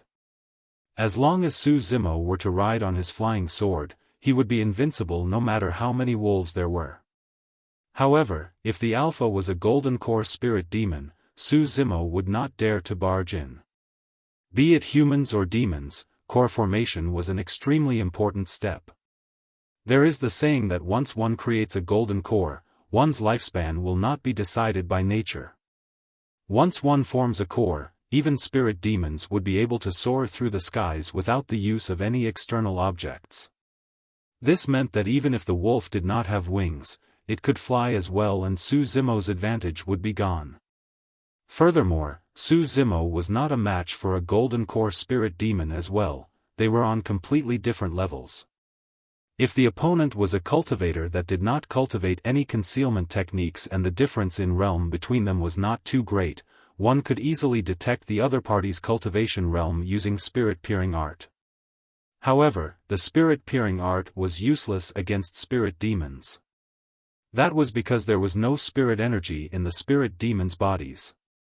Before a spirit demon attacked, one could only rely on experience, feelings and observation to gauge their cultivation realms.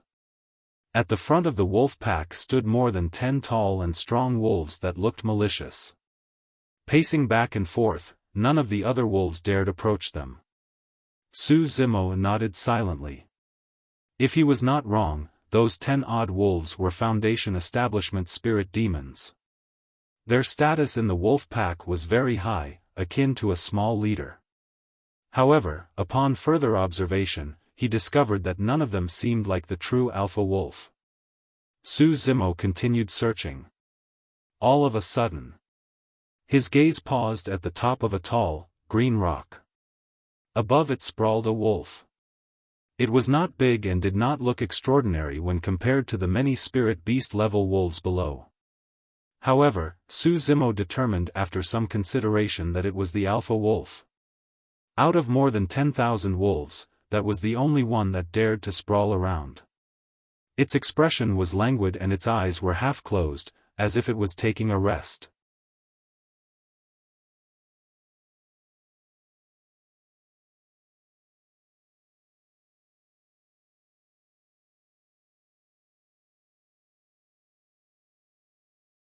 Chapter 198, Tricked.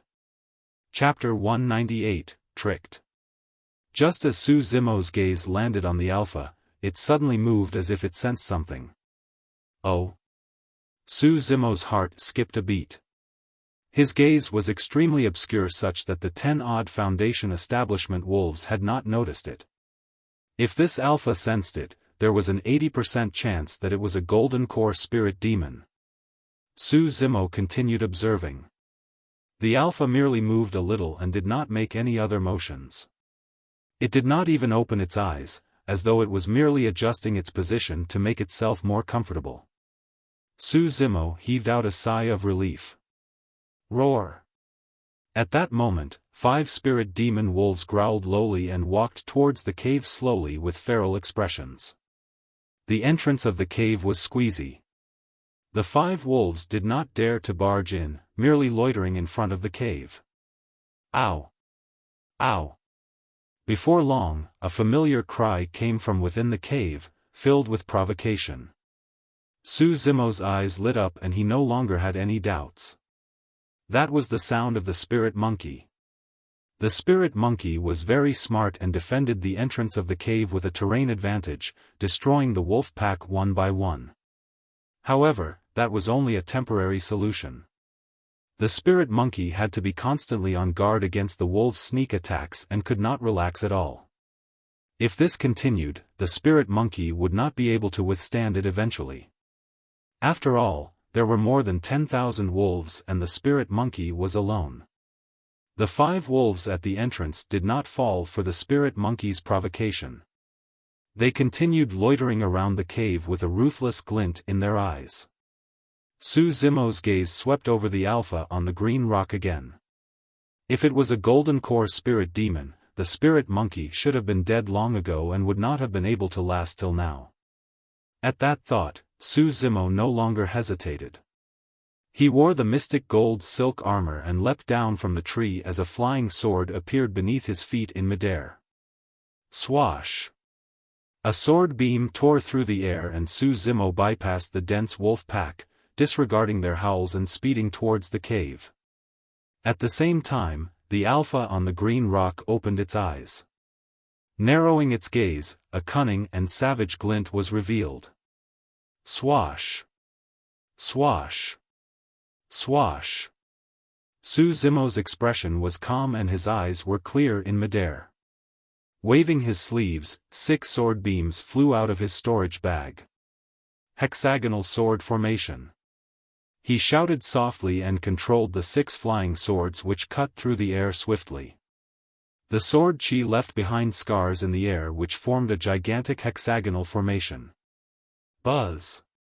The light of formation patterns burst forth in a bedazzling manner. Zung! Zung! Zung!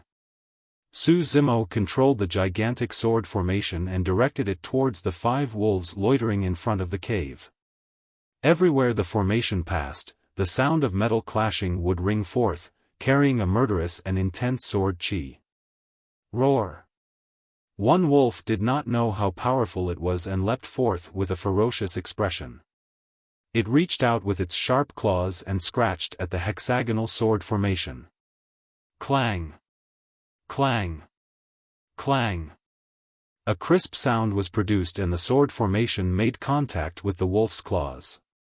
Right after, a bloody mist spread out as limbs flew. A spirit demon wolf was minced to death by the hexagonal sword formation on the spot. Damn monkey, come out! I'll take you out of here! Su Zimo shouted as he controlled the hexagonal sword formation to chase the other 4 wolves.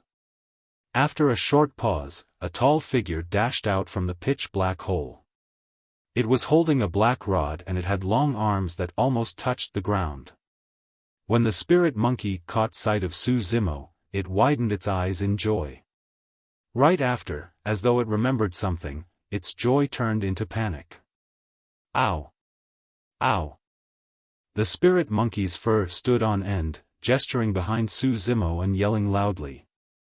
At the same time, Su Zimo felt an immense danger and his expression changed, sensing that something was amiss. Before he could turn back, an evil gust of wind struck from behind. Su Zimo was on his flying sword right now. If a wolf could appear behind him, there was only a single possibility. The wolf was a golden core spirit demon that could fly. I was tricked. Su Zimo's mind flashed with the image of the Alpha sprawled on the green rock. Back when he looked at the Alpha, it budged slightly. Su Zimo thought that it was a coincidence. But now, he was enlightened. The Alpha had sensed something and subconsciously reacted to it. But right after, it did not move or even open its eyes and feigned ignorance while continuing to sleep. All of that was to lure Su Zimo out. That cunningness of the wolf was enough to send shivers down one's spine. A golden core spirit demon could crush Su Zimo completely in terms of strength. There was no fight at all won. A powerful aura that could still hearts enveloped him. Su Zimo charged forward with all his might and channeled body petrification. At the same time, he shifted the hexagonal sword formation to defend behind him. Swoosh! Spinning continuously, the hexagonal sword formation gave off a bedazzling sword light that shone like a gigantic mirror, defending Su Zimo's body. A look of mockery flashed in the Alpha's eyes as it flew into the air. Tossing out a casual swipe, it struck the surface of the sword formation with its sharp talons heavily. Bang! There was a deafening sound. The hexagonal sword formation stopped spinning and slammed heavily against Su Zimo's back. His expression changed and he spat out a mouthful of blood, falling from the skies. The sword formation dispersed and all 6 flying swords had cracks on them, shining with a dim light. They were all broken. The attack of a golden core spirit demon had actually destroyed 6 inferior-grade flying swords. How terrifying was that strength? Roar! The Alpha stood in midair. Suddenly, it opened its mouth and bared its grisly fangs and scarlet tongue, letting out a deafening roar that shook the forest and caused boulders to tumble down from the mountains. It was majestic and possessed an overwhelming ferocity. The spirit monkey leaped up and in the midst of the panic, caught Su Zimo who was falling from midair, intending to return to the cave. However, the cave behind the spirit monkey was now sealed by many wolves. From up above, the Alpha looked at the man and monkey on the ground. Its eyes were filled with contempt but it did not continue to attack. The surrounding wolves began to move towards the circle, layer after layer. Ow!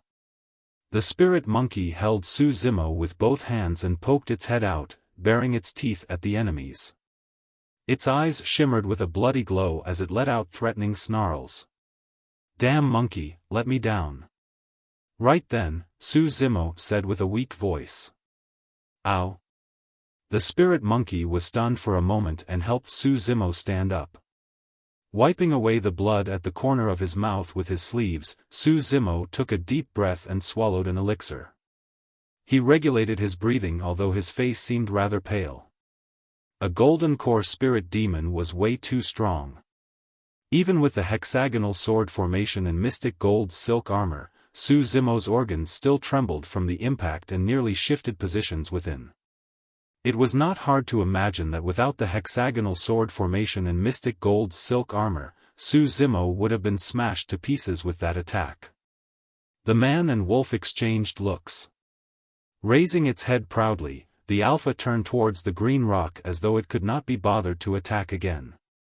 In the eyes of the Alpha, that attack was enough to severely injure Su Zimo even if he was not dead. Coupled with the loss of his flying swords, the man and monkey would definitely die against the combined attacks of the wolf pack. You're tuning into the Xiaofan's Wuxia Tales YouTube channel.